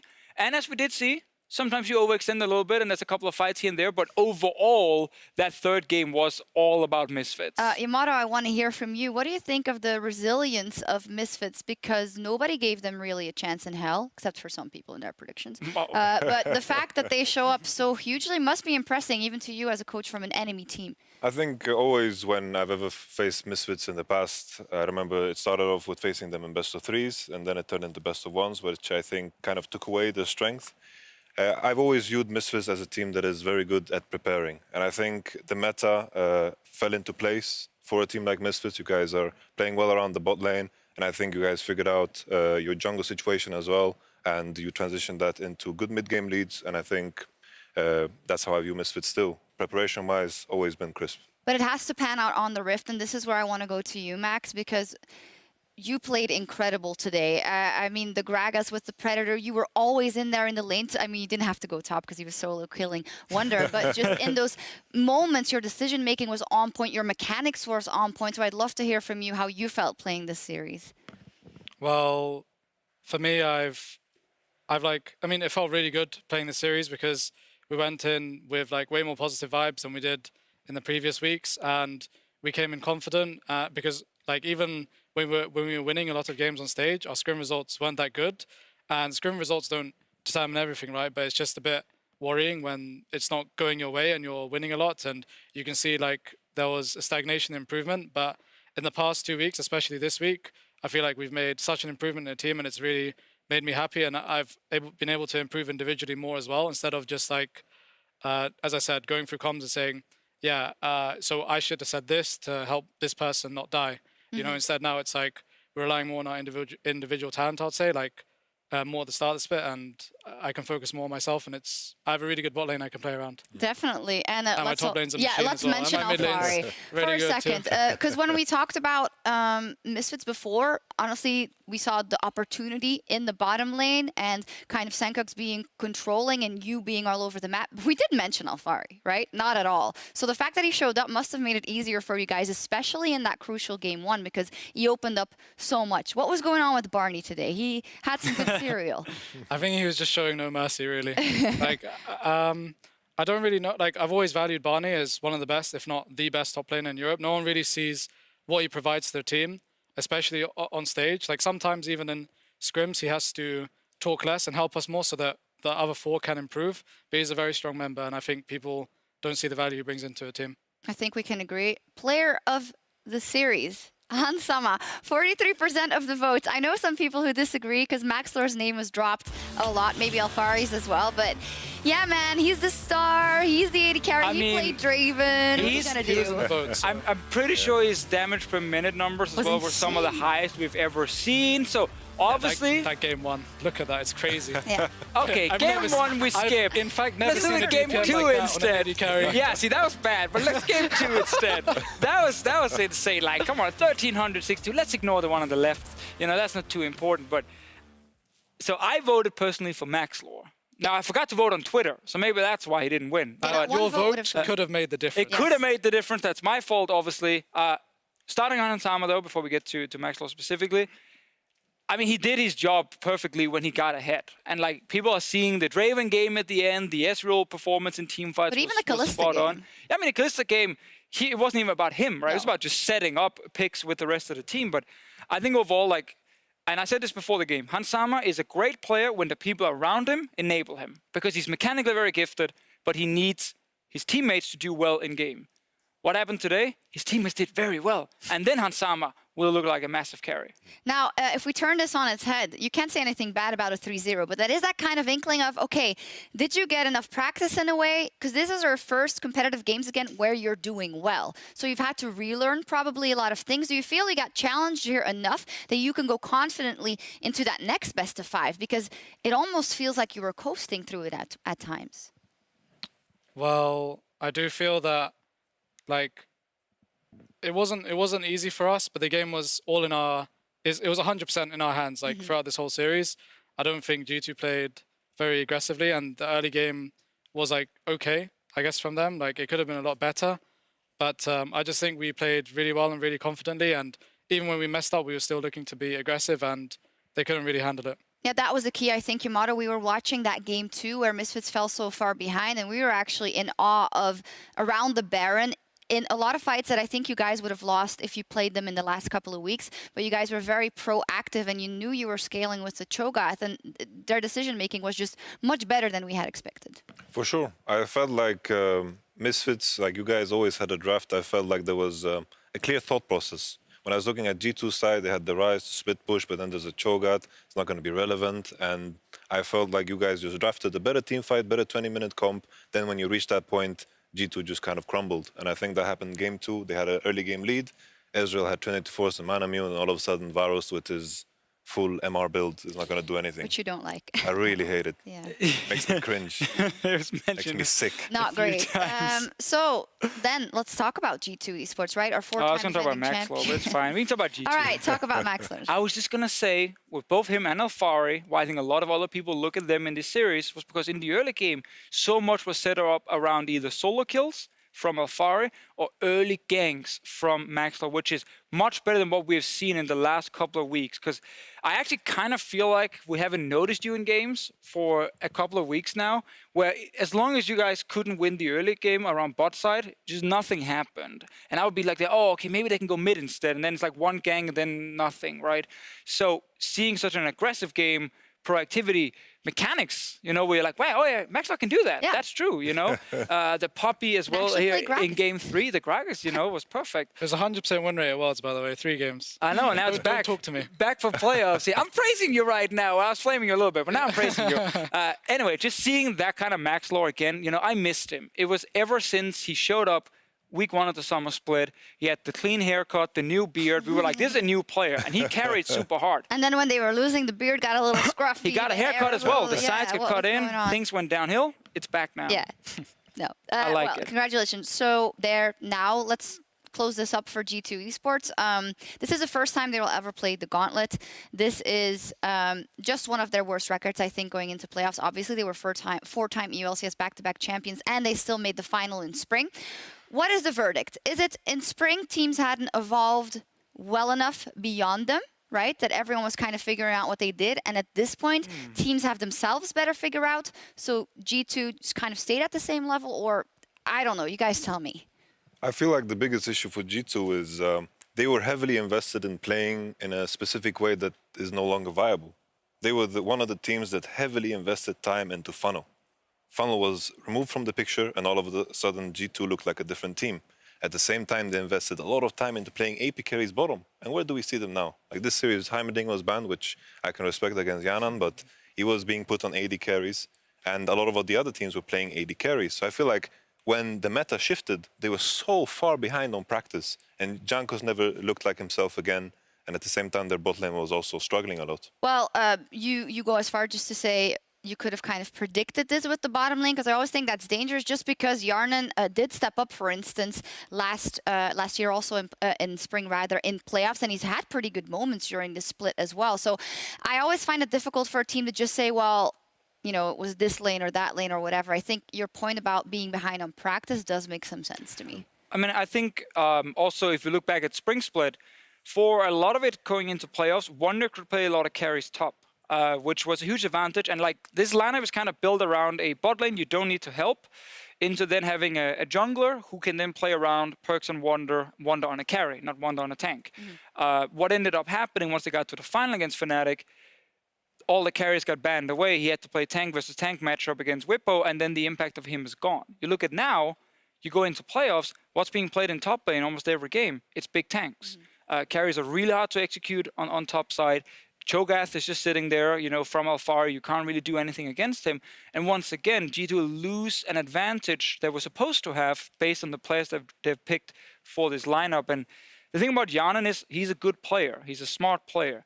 But he doesn't carry games for you like some of the other AD carries will do. And the team knows this, which is why they don't heavily play around it. So when they lose this advantage, it just becomes kind of the mid lane that needs to win. And that's just not enough right now. And I think that's a big thing for Misfits. They look at this and say, we can play bot side, and we love playing tanks top lane. Afar, he's probably happy every game he gets Cho'Gath. He's like, yeah, coach, I love you. And then, I'm sure he's very happy. All top laners love playing that. And when that happens, Misfits have a giant advantage meta-wise. So I think with G2 in spring, some of the other teams were obviously not as strong, like Misfits and Schalke were not even in playoffs. Yeah. But I think G2 still did actually play very well. And in the final, they got punished by not being able to play to the strength of the lineup without carries top, and it's the same now. About what? About G2 and the meta evolving past them, maybe, or what do you think the reason is that they're not as strong? Well, we could say, for example, this series that they picked tank tops, but when they picked a carry, he got solo killed twice. He picked a GP, yeah. That's a carry. I mean, it is, but you don't win. It's not a kill you win later on. Yeah, I know. But like, I think I mean, if you get solo killed, you obviously played worse than the enemy or just underperformed. And one day is supposedly meant to be like one of the best top laners, top 3 or top 2 at least. And I don't think he performed that well on the carry. And then once he was on the tank, Luca, I mean, Perks was like their only win condition, but he was, it was quite sad because he never really got to play the game really. Like he was kind of useless because it was mainly, we just got to head bot or we just found really good engages, and he was playing Ryze, which isn't like the best for team fights, and he was just not very useful.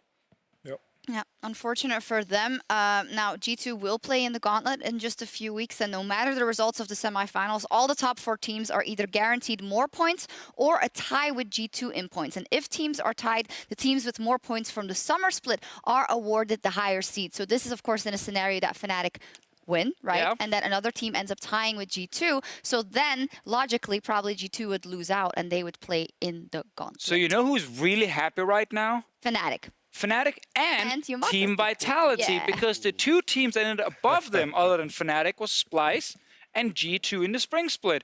Both teams knocked out of quarters, so it's all on Vitality right now to at least get the second highest amount of points, or to get the highest amount of points to get the second seed for Worlds.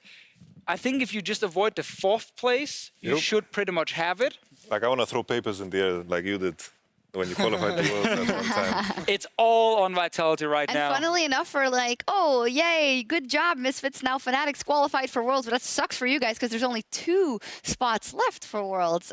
What do you guys have your eye on? Is it just now it's all about playoffs because if you win, you don't have to worry about anything, basically? Or? Well, we knew there was absolutely no way we're going to qualify with points. Yeah. So our aim is to win the whole thing, even though it's, I guess, unrealistic from an outside perspective, but we're all starting to believe in each other more and just playing a lot better as a team. And hopefully on the day, we're a better team than Fnatic when we play against them and whoever's in the final. Maxlor, you just knocked out one of the finalists from Spring 3-0 in what?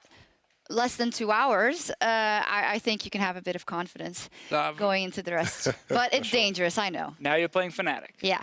Right, let's talk about that, though, in a second. But in the race for Superior Analyst, the Fisher is now 6 points ahead of Vedius. You're welcome. Because he voted Misfits. I'd love to know where I ended up, because maybe I tied Vedius or something. Did you? Did you get the correct score?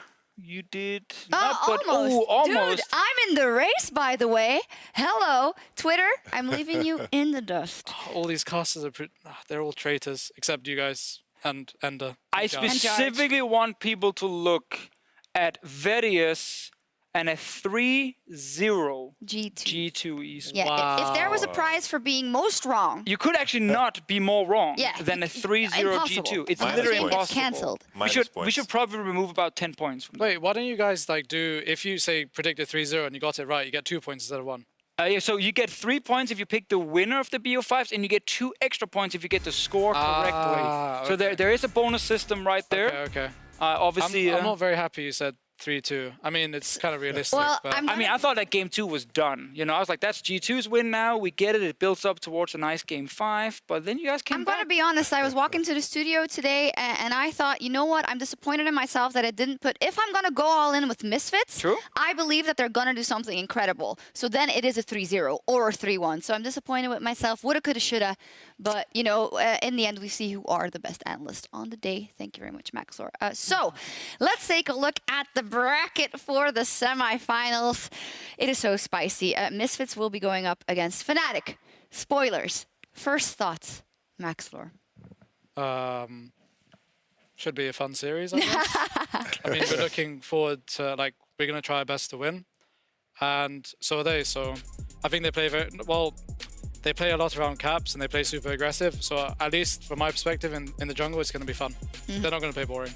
They're not going to. That is true. It's going to be very explosive. So guys, go ahead. Let's start with a certain lane. What are you most interested in? I think all eyes on caps. I think the way Fnatic play is very unique in the sense that they just funnel everything into there. And I think they might, like, for example, if the matchup is Ryze against Malzahar, I think Fnatic is a team that can punish more heavily. So I'm looking forward to the adjustments Misfits will make.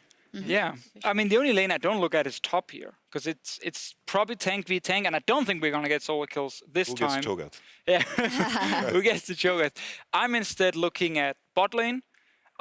We don't know who's playing on the side of Fnatic. We do know it's going to be Hansama going crazy, and I assume it's going to be Mickey next to him, obviously trying to do exactly what they did today.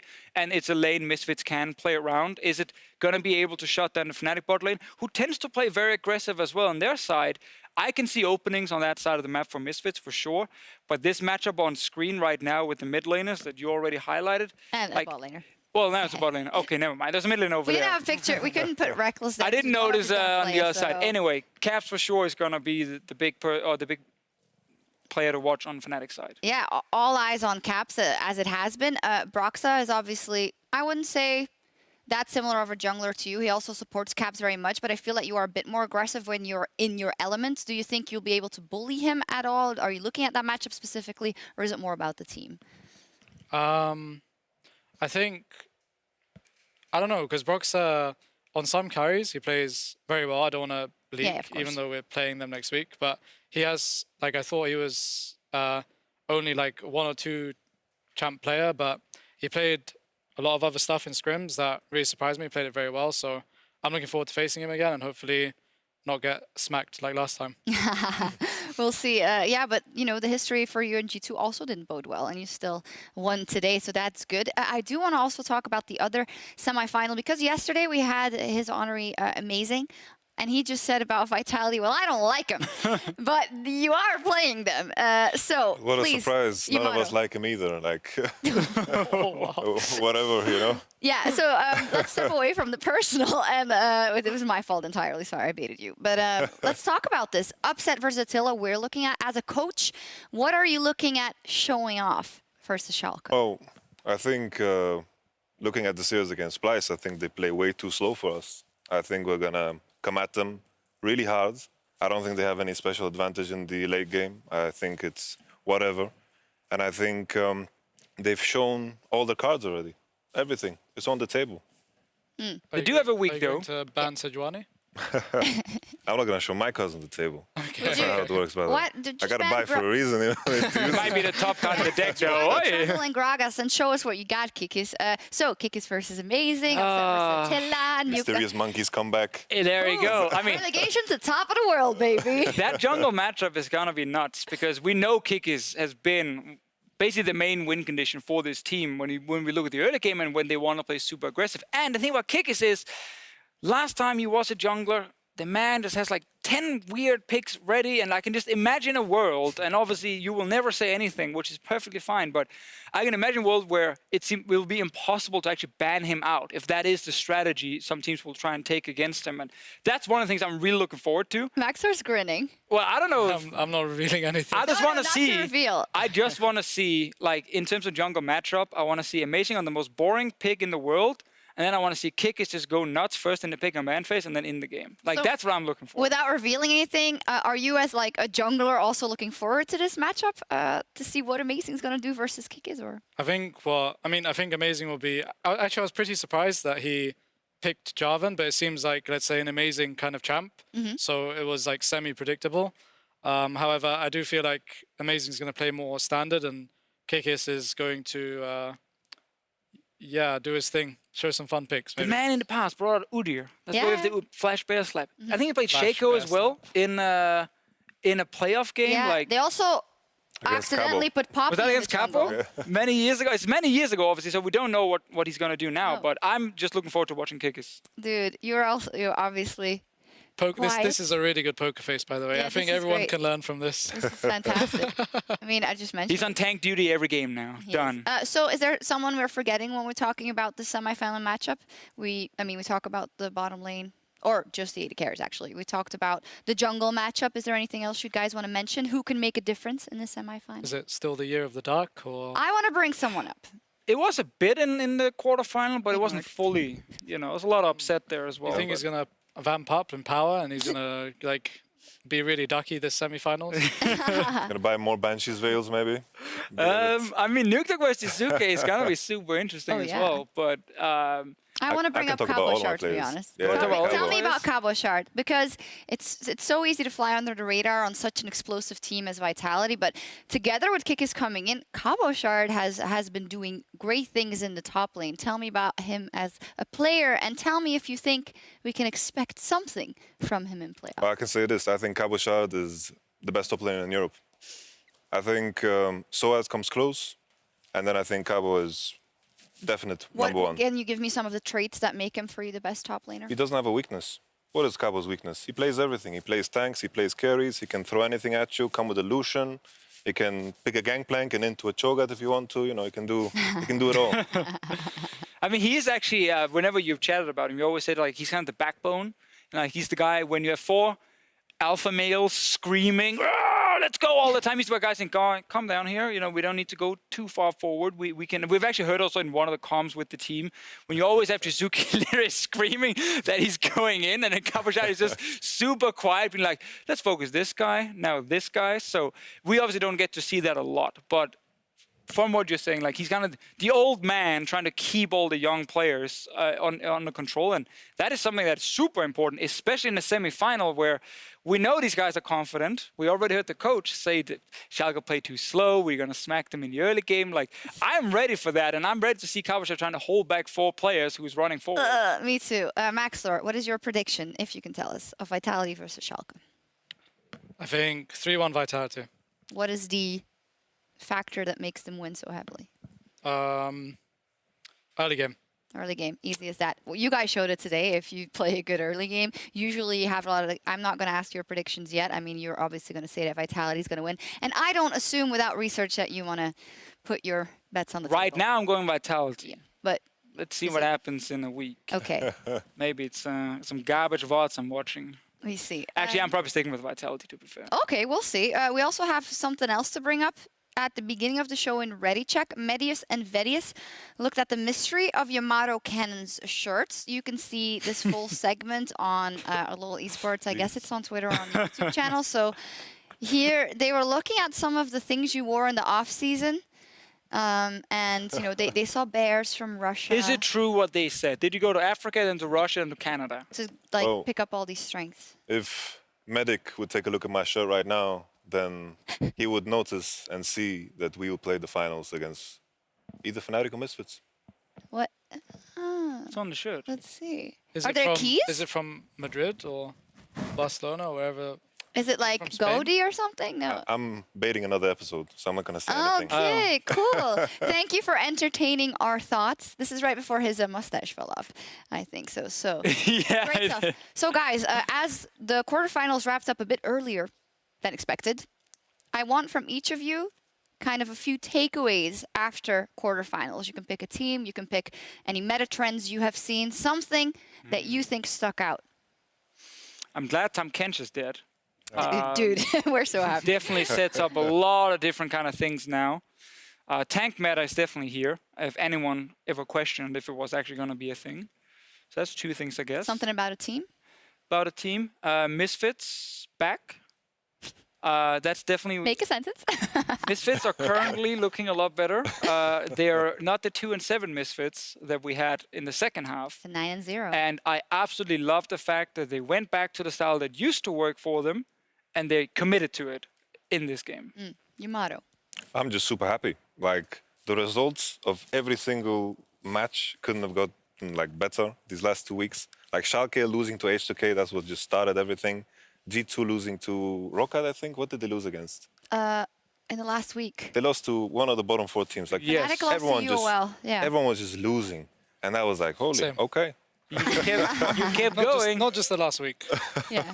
And then now as well, Splice losing and G2 losing. We can get 3rd place, 2nd place, 1st place, go to Worlds. Everything's I'm super happy. lining up, but you still have to take it, Yamato. Yeah, this this feels like the start of a movie where Vitality are actually the bad guys, but in the start you look super strong and everything is going your way. But then what's going to happen now is the heroes at the end. Schalke will beat them in the semi-final, and then they will know if we get 3rd place, we still go to Worlds. They will lose that game as well, get 4th place, go into the gauntlet and crash completely. Like I can see that movie already. But you had them as winning. If they're the bad guys in the movie, obviously. Yeah. In my movie, they're going to be the good You don't guys like me now. for sure. I'm just saying if it was a movie. It's not a movie. This is real life, you know? Yes. I mean, TLDR, I think what we want to get across is, you know, it ain't over. It can till you're still go over the wrong. Finish line, It can right? still go wrong. You guys got to keep your focus. Don't worry. All right. I'm not worried. Maxlor, what is your takeaway of the weekend of quarterfinals? Besides that, you guys rock. Well, yeah, I mean, I was curious to see how we would perform on stage because last week when we played week 9, I thought we would do a lot better, but we got destroyed, I guess. Yeah, it was good that we finally showed up and we got some confidence from this best of 5. Obviously not going to get too cocky for the Fnatic one and try our best in scrims this week.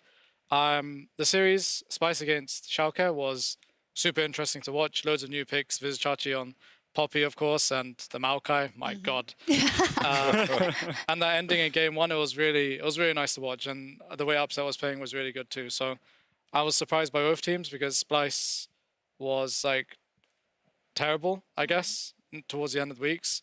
But they made the game look really close. the best of 5. That actually sets up a question I have. How much can a team really change during 1 week? Because Splice, as you said, looked a lot better than they'd done in the regular season towards it. You guys, obviously, was a huge change. Like, is it realistic to think that a team like Schalke or you guys can just get even better, like way better in just 1 week for a semifinal? Or should we just assume this is probably the current level we're going to get? Well, I think you can... Obviously, you can change drastically in 1 week if there is an underlying problem that you address and you fix, and it's fixable in 1 week. Ours took, I guess, 2 weeks, such as team environment or trust or belief or something like this, you know. I don't think there is really, like, there's always a cap to how far a team can go, but I don't think us or Schalke have kind of reached it yet. Okay, the peak is still there. I was just reminded of it due to the huge hashtag behind you guys, Road to Madrid. Schalke, FLICKR, Vitality, Fnatic, and Misfits are all going to Madrid, and the teams in question are hopefully all wanting to be in the final and not in the third place match. It would also set up such a great story for you guys if you make it to your second final, because I think you want to make up for that 3-0 last time around. You guys will be in Madrid no matter what. You know what I noticed with the 4 teams? Only one of them plays slow and towards the late game. The other 3 teams are actually super focused on early game, a lot of fast games, a lot of action. You know, it's going to be quite a lot of kills here. And it's been a summer split where faster games, you know, have kind of, faster playstyles have kind of been the thing to go towards. Yeah. It's setting up for pretty bloody semi-final, both of them even, because we know Vitality is not going to play slow, and Fnatic Misfits, that's like 20 kills in 20 minutes. Yeah. You gotta play fast. You gotta be aggressive. Gotta be fast. I can't wait. I mean, it's gonna be one of 2 things. Or Vitality is gonna eat Schalke for breakfast and be over very quickly, or somehow, you know, Schalke it's going to be close. You saw that tiebreaker game. It will be. I'm not ready to throw Schalke overboard at all. I have to think about this long and hard. Now, for the 12th time, in 12 EU LCS splits, we are guaranteed to have a different final. I think that's quite exciting to say. Fnatic can, of course, still make it up there, but possibly even a completely new final. That would be cool. I love it. Well, for now, let's check out some LCS big plays from the quarterfinals, brought to you by Yamato and Acer Predator. Funnily enough, a lot of Predator plays as well, so you can't buy that Did we get the Gragas, maybe? No. Well, first up, yesterday, Schalke was struggling to close things out against Splice in Game 1, but when it counted the most, the carries took matters into their own hands and teleported for the win. Wow, this is so good. Teleport away! They're teleporting away, they're going for the base. Elder Dragon has been started here by Splice. Do they realize, do they notice that Upset and Nukeduck are pushing in the wave? The Realm Warp used as well to bring the minions in. Elder Dragon down to 3,000 HP, but it's a 3v5. Splice aren't going to get back. Look at this, the Nexus Tower's the shot calling. It's Upset and Nukeduck, the teleports. Can they kill the tower quickly enough? They get it. One teleport's going to come out, but Splice win the late game and they take down. Oh my God, Schalke, what was that? Yeah. Leave any set at the track. Yeah. Keep stopping your ending. Yeah. Yeah. Esfir. Yeah, we can. TP if you want shot him. Okay. Syndra ut till Dima. Go kill Syndra. Kill Syndra. Yeah. Syndra no flash. Quick shot, we got it. Nice! Yes! Nice. Holy shit, how we do it. Calm down. Just game 1. Well, then the mystery is still out, because who called it? Yeah, we caught actually before that. Yeah, we need to find out who called it. You think it's Nukeduck, obviously. My guess is Nukeduck. Great play, though, MaxLore. That is the kind of thing that you don't really want to win a game like that, but you got to do what you got to do, right? I mean, it's just like something super creative that keeps watching the game and playing it really interesting. Sending a message to Vitality. Well, going into the year, we talked about Upset as a new potential star in the EU LCS. Yesterday, he continued his solid form as he led his team to the semifinals. Fight onto Nukeduck. Oh, fancy feet from the Akali. Gets himself the safety. Predator pop by Splice as well. Schalke a little bit split up here. Kasing jumps in, trying to get out amazing. 3-man knockup from Vander, but Nukeduck is getting chased out by Odo. It's all on Upset. He's dodging around the side of this fight. Niski's down. Upset. That's the fight you need from your franchise, man. The double kill in the 3v5. Yes. Take the picks. Look, they are walking up. Yeah, I'm behind them. You can go. I ulted. Yeah, go. On cog. Coming. Okay, stop. You guys can win this. Veigar. You guys can really win this. I'm coming here. One hit. Wow. It's always very hard for me to hear who's saying what. I think Fizuchachi was like, I ulted him, Amazing was like, we can win this, and Vanner going in. I also love that Upset is, you have two types, you have three types of AD carriers. You have one that's quite always aggressive and sometimes for the worst. You have one that's always very controlling. And then you have the ones that, in my opinion, are the best, that are in the middle, that know when to be controlling and when to pull the trigger. I'm not going to say Where do you Upset put is him? there, yes.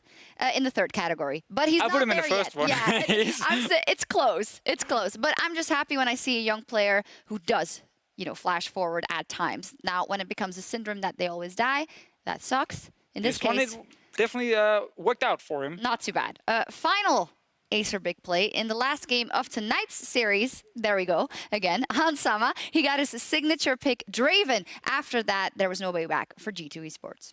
This is a team, as you mentioned, that have been at the top. However, we're going to have to hold that because bot lane looks like we may already see an early gank coming in. Yeah, Maxor level 2 start on the spot side and are trying to go right on it. Trying to shut down. Draven looking for a first blood here. Wadid just trying to stop anything from happening. Flash is starting to come out, buying a bit more time. Wadid is going to get stunned up. TP's now coming in. They need to get a kill. Wadid flashing for his life. MickeyX wants to get another one. Hansama, can he get it? Is he going to get one more? First blood! A beautiful start to the game for Misfits. This wave we dive then. Nocturne is probably ganking Going the bot. bush. I have Predator for bot lane. You can play aggro. Yeah. I'm not playing pinks there. I come. If Nocturne shows, I'm just gonna... Okay, go on, I come.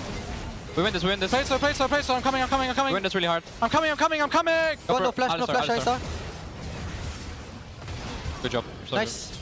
I'm gonna push. Can we still dive? We can dive. Yeah, we can. 3v2. I wanna go around. Zoning from the way. TP for free now. Look. Yeah, I'm coming. Is it DC? It is it. We're gonna get tower and zoning from the wave. Okay. Okay, hit the wave then. Alice is gonna come probably. Yeah. Great stuff. We were informed, I don't know where it came from, a bit earlier in the split that Maxor, we always paint you as a shot caller, but it's not purely you. Can you give us any insight on what the deal is? Because it sounds like you're calling all of that. I mean, I think it's like everyone shares responsibility. Or not, like if you see an opening, then you call it, right? Like my bot lane would tell me whether we can dive 3v2 or something like this. And I guess I'm the guy that's in charge of the actual decision, whether we go for it or not. Sometimes, especially on stage, I provide way more proactive options than I do in scrims. And yeah, it's working out for us. In terms of mid-late game, I think we all call a lot. And Barney Alfari especially calls a lot more and provides a lot to the team. I'd love to know the inverse. Is there anyone that you don't put too many shot calling responsibilities on because they just do better if they focus on their mechanics or on their own play? I mean, now that we've adopted a different communication system, people actually don't have to talk that much. It's just like whoever has the tools should kind of engage. Like this game I was Poppy, so I could just go in and tell my teammates to fight or something. Maybe like the first game, for example, when Hansama was playing Kalista, he called me to engage on the Gragas and catch him out. So like we just help each other out, and we don't really like try and take not responsibility. Like a captain role, there's not really one guy. I mean, does seem to be you. Maybe it is, but I don't really see myself as a captain. I just do whatever it takes to win. I think that's wonderful. Maxor does whatever it takes to win, and they certainly did today. Now, we do have a lot more League of Legends coming up later tonight. Echo Fox and TSM face off in the NA LCS quarterfinals. Yes! We'll also have a rebroadcast of Misfits versus G2 following the series in NA, and then you can go to bed quite fast after that, I guess. That'll be all of it from us here tonight. Congratulations, Maxor, once again. Incredible performance. Thank you, Yamato. Hoping for a Worlds is right there, man. It's right there waiting for you. And thank you, the Fish Show, the superior analyst. We should all pay our respects to at any given time. Hey, you also got it right. I did. We both got it. Thank you for that. But it's all about the number one, and you guys know that nobody cares about second place. I hope you keep that in mind. Thank you guys very much. We'll be back next week for the semifinals. See you then.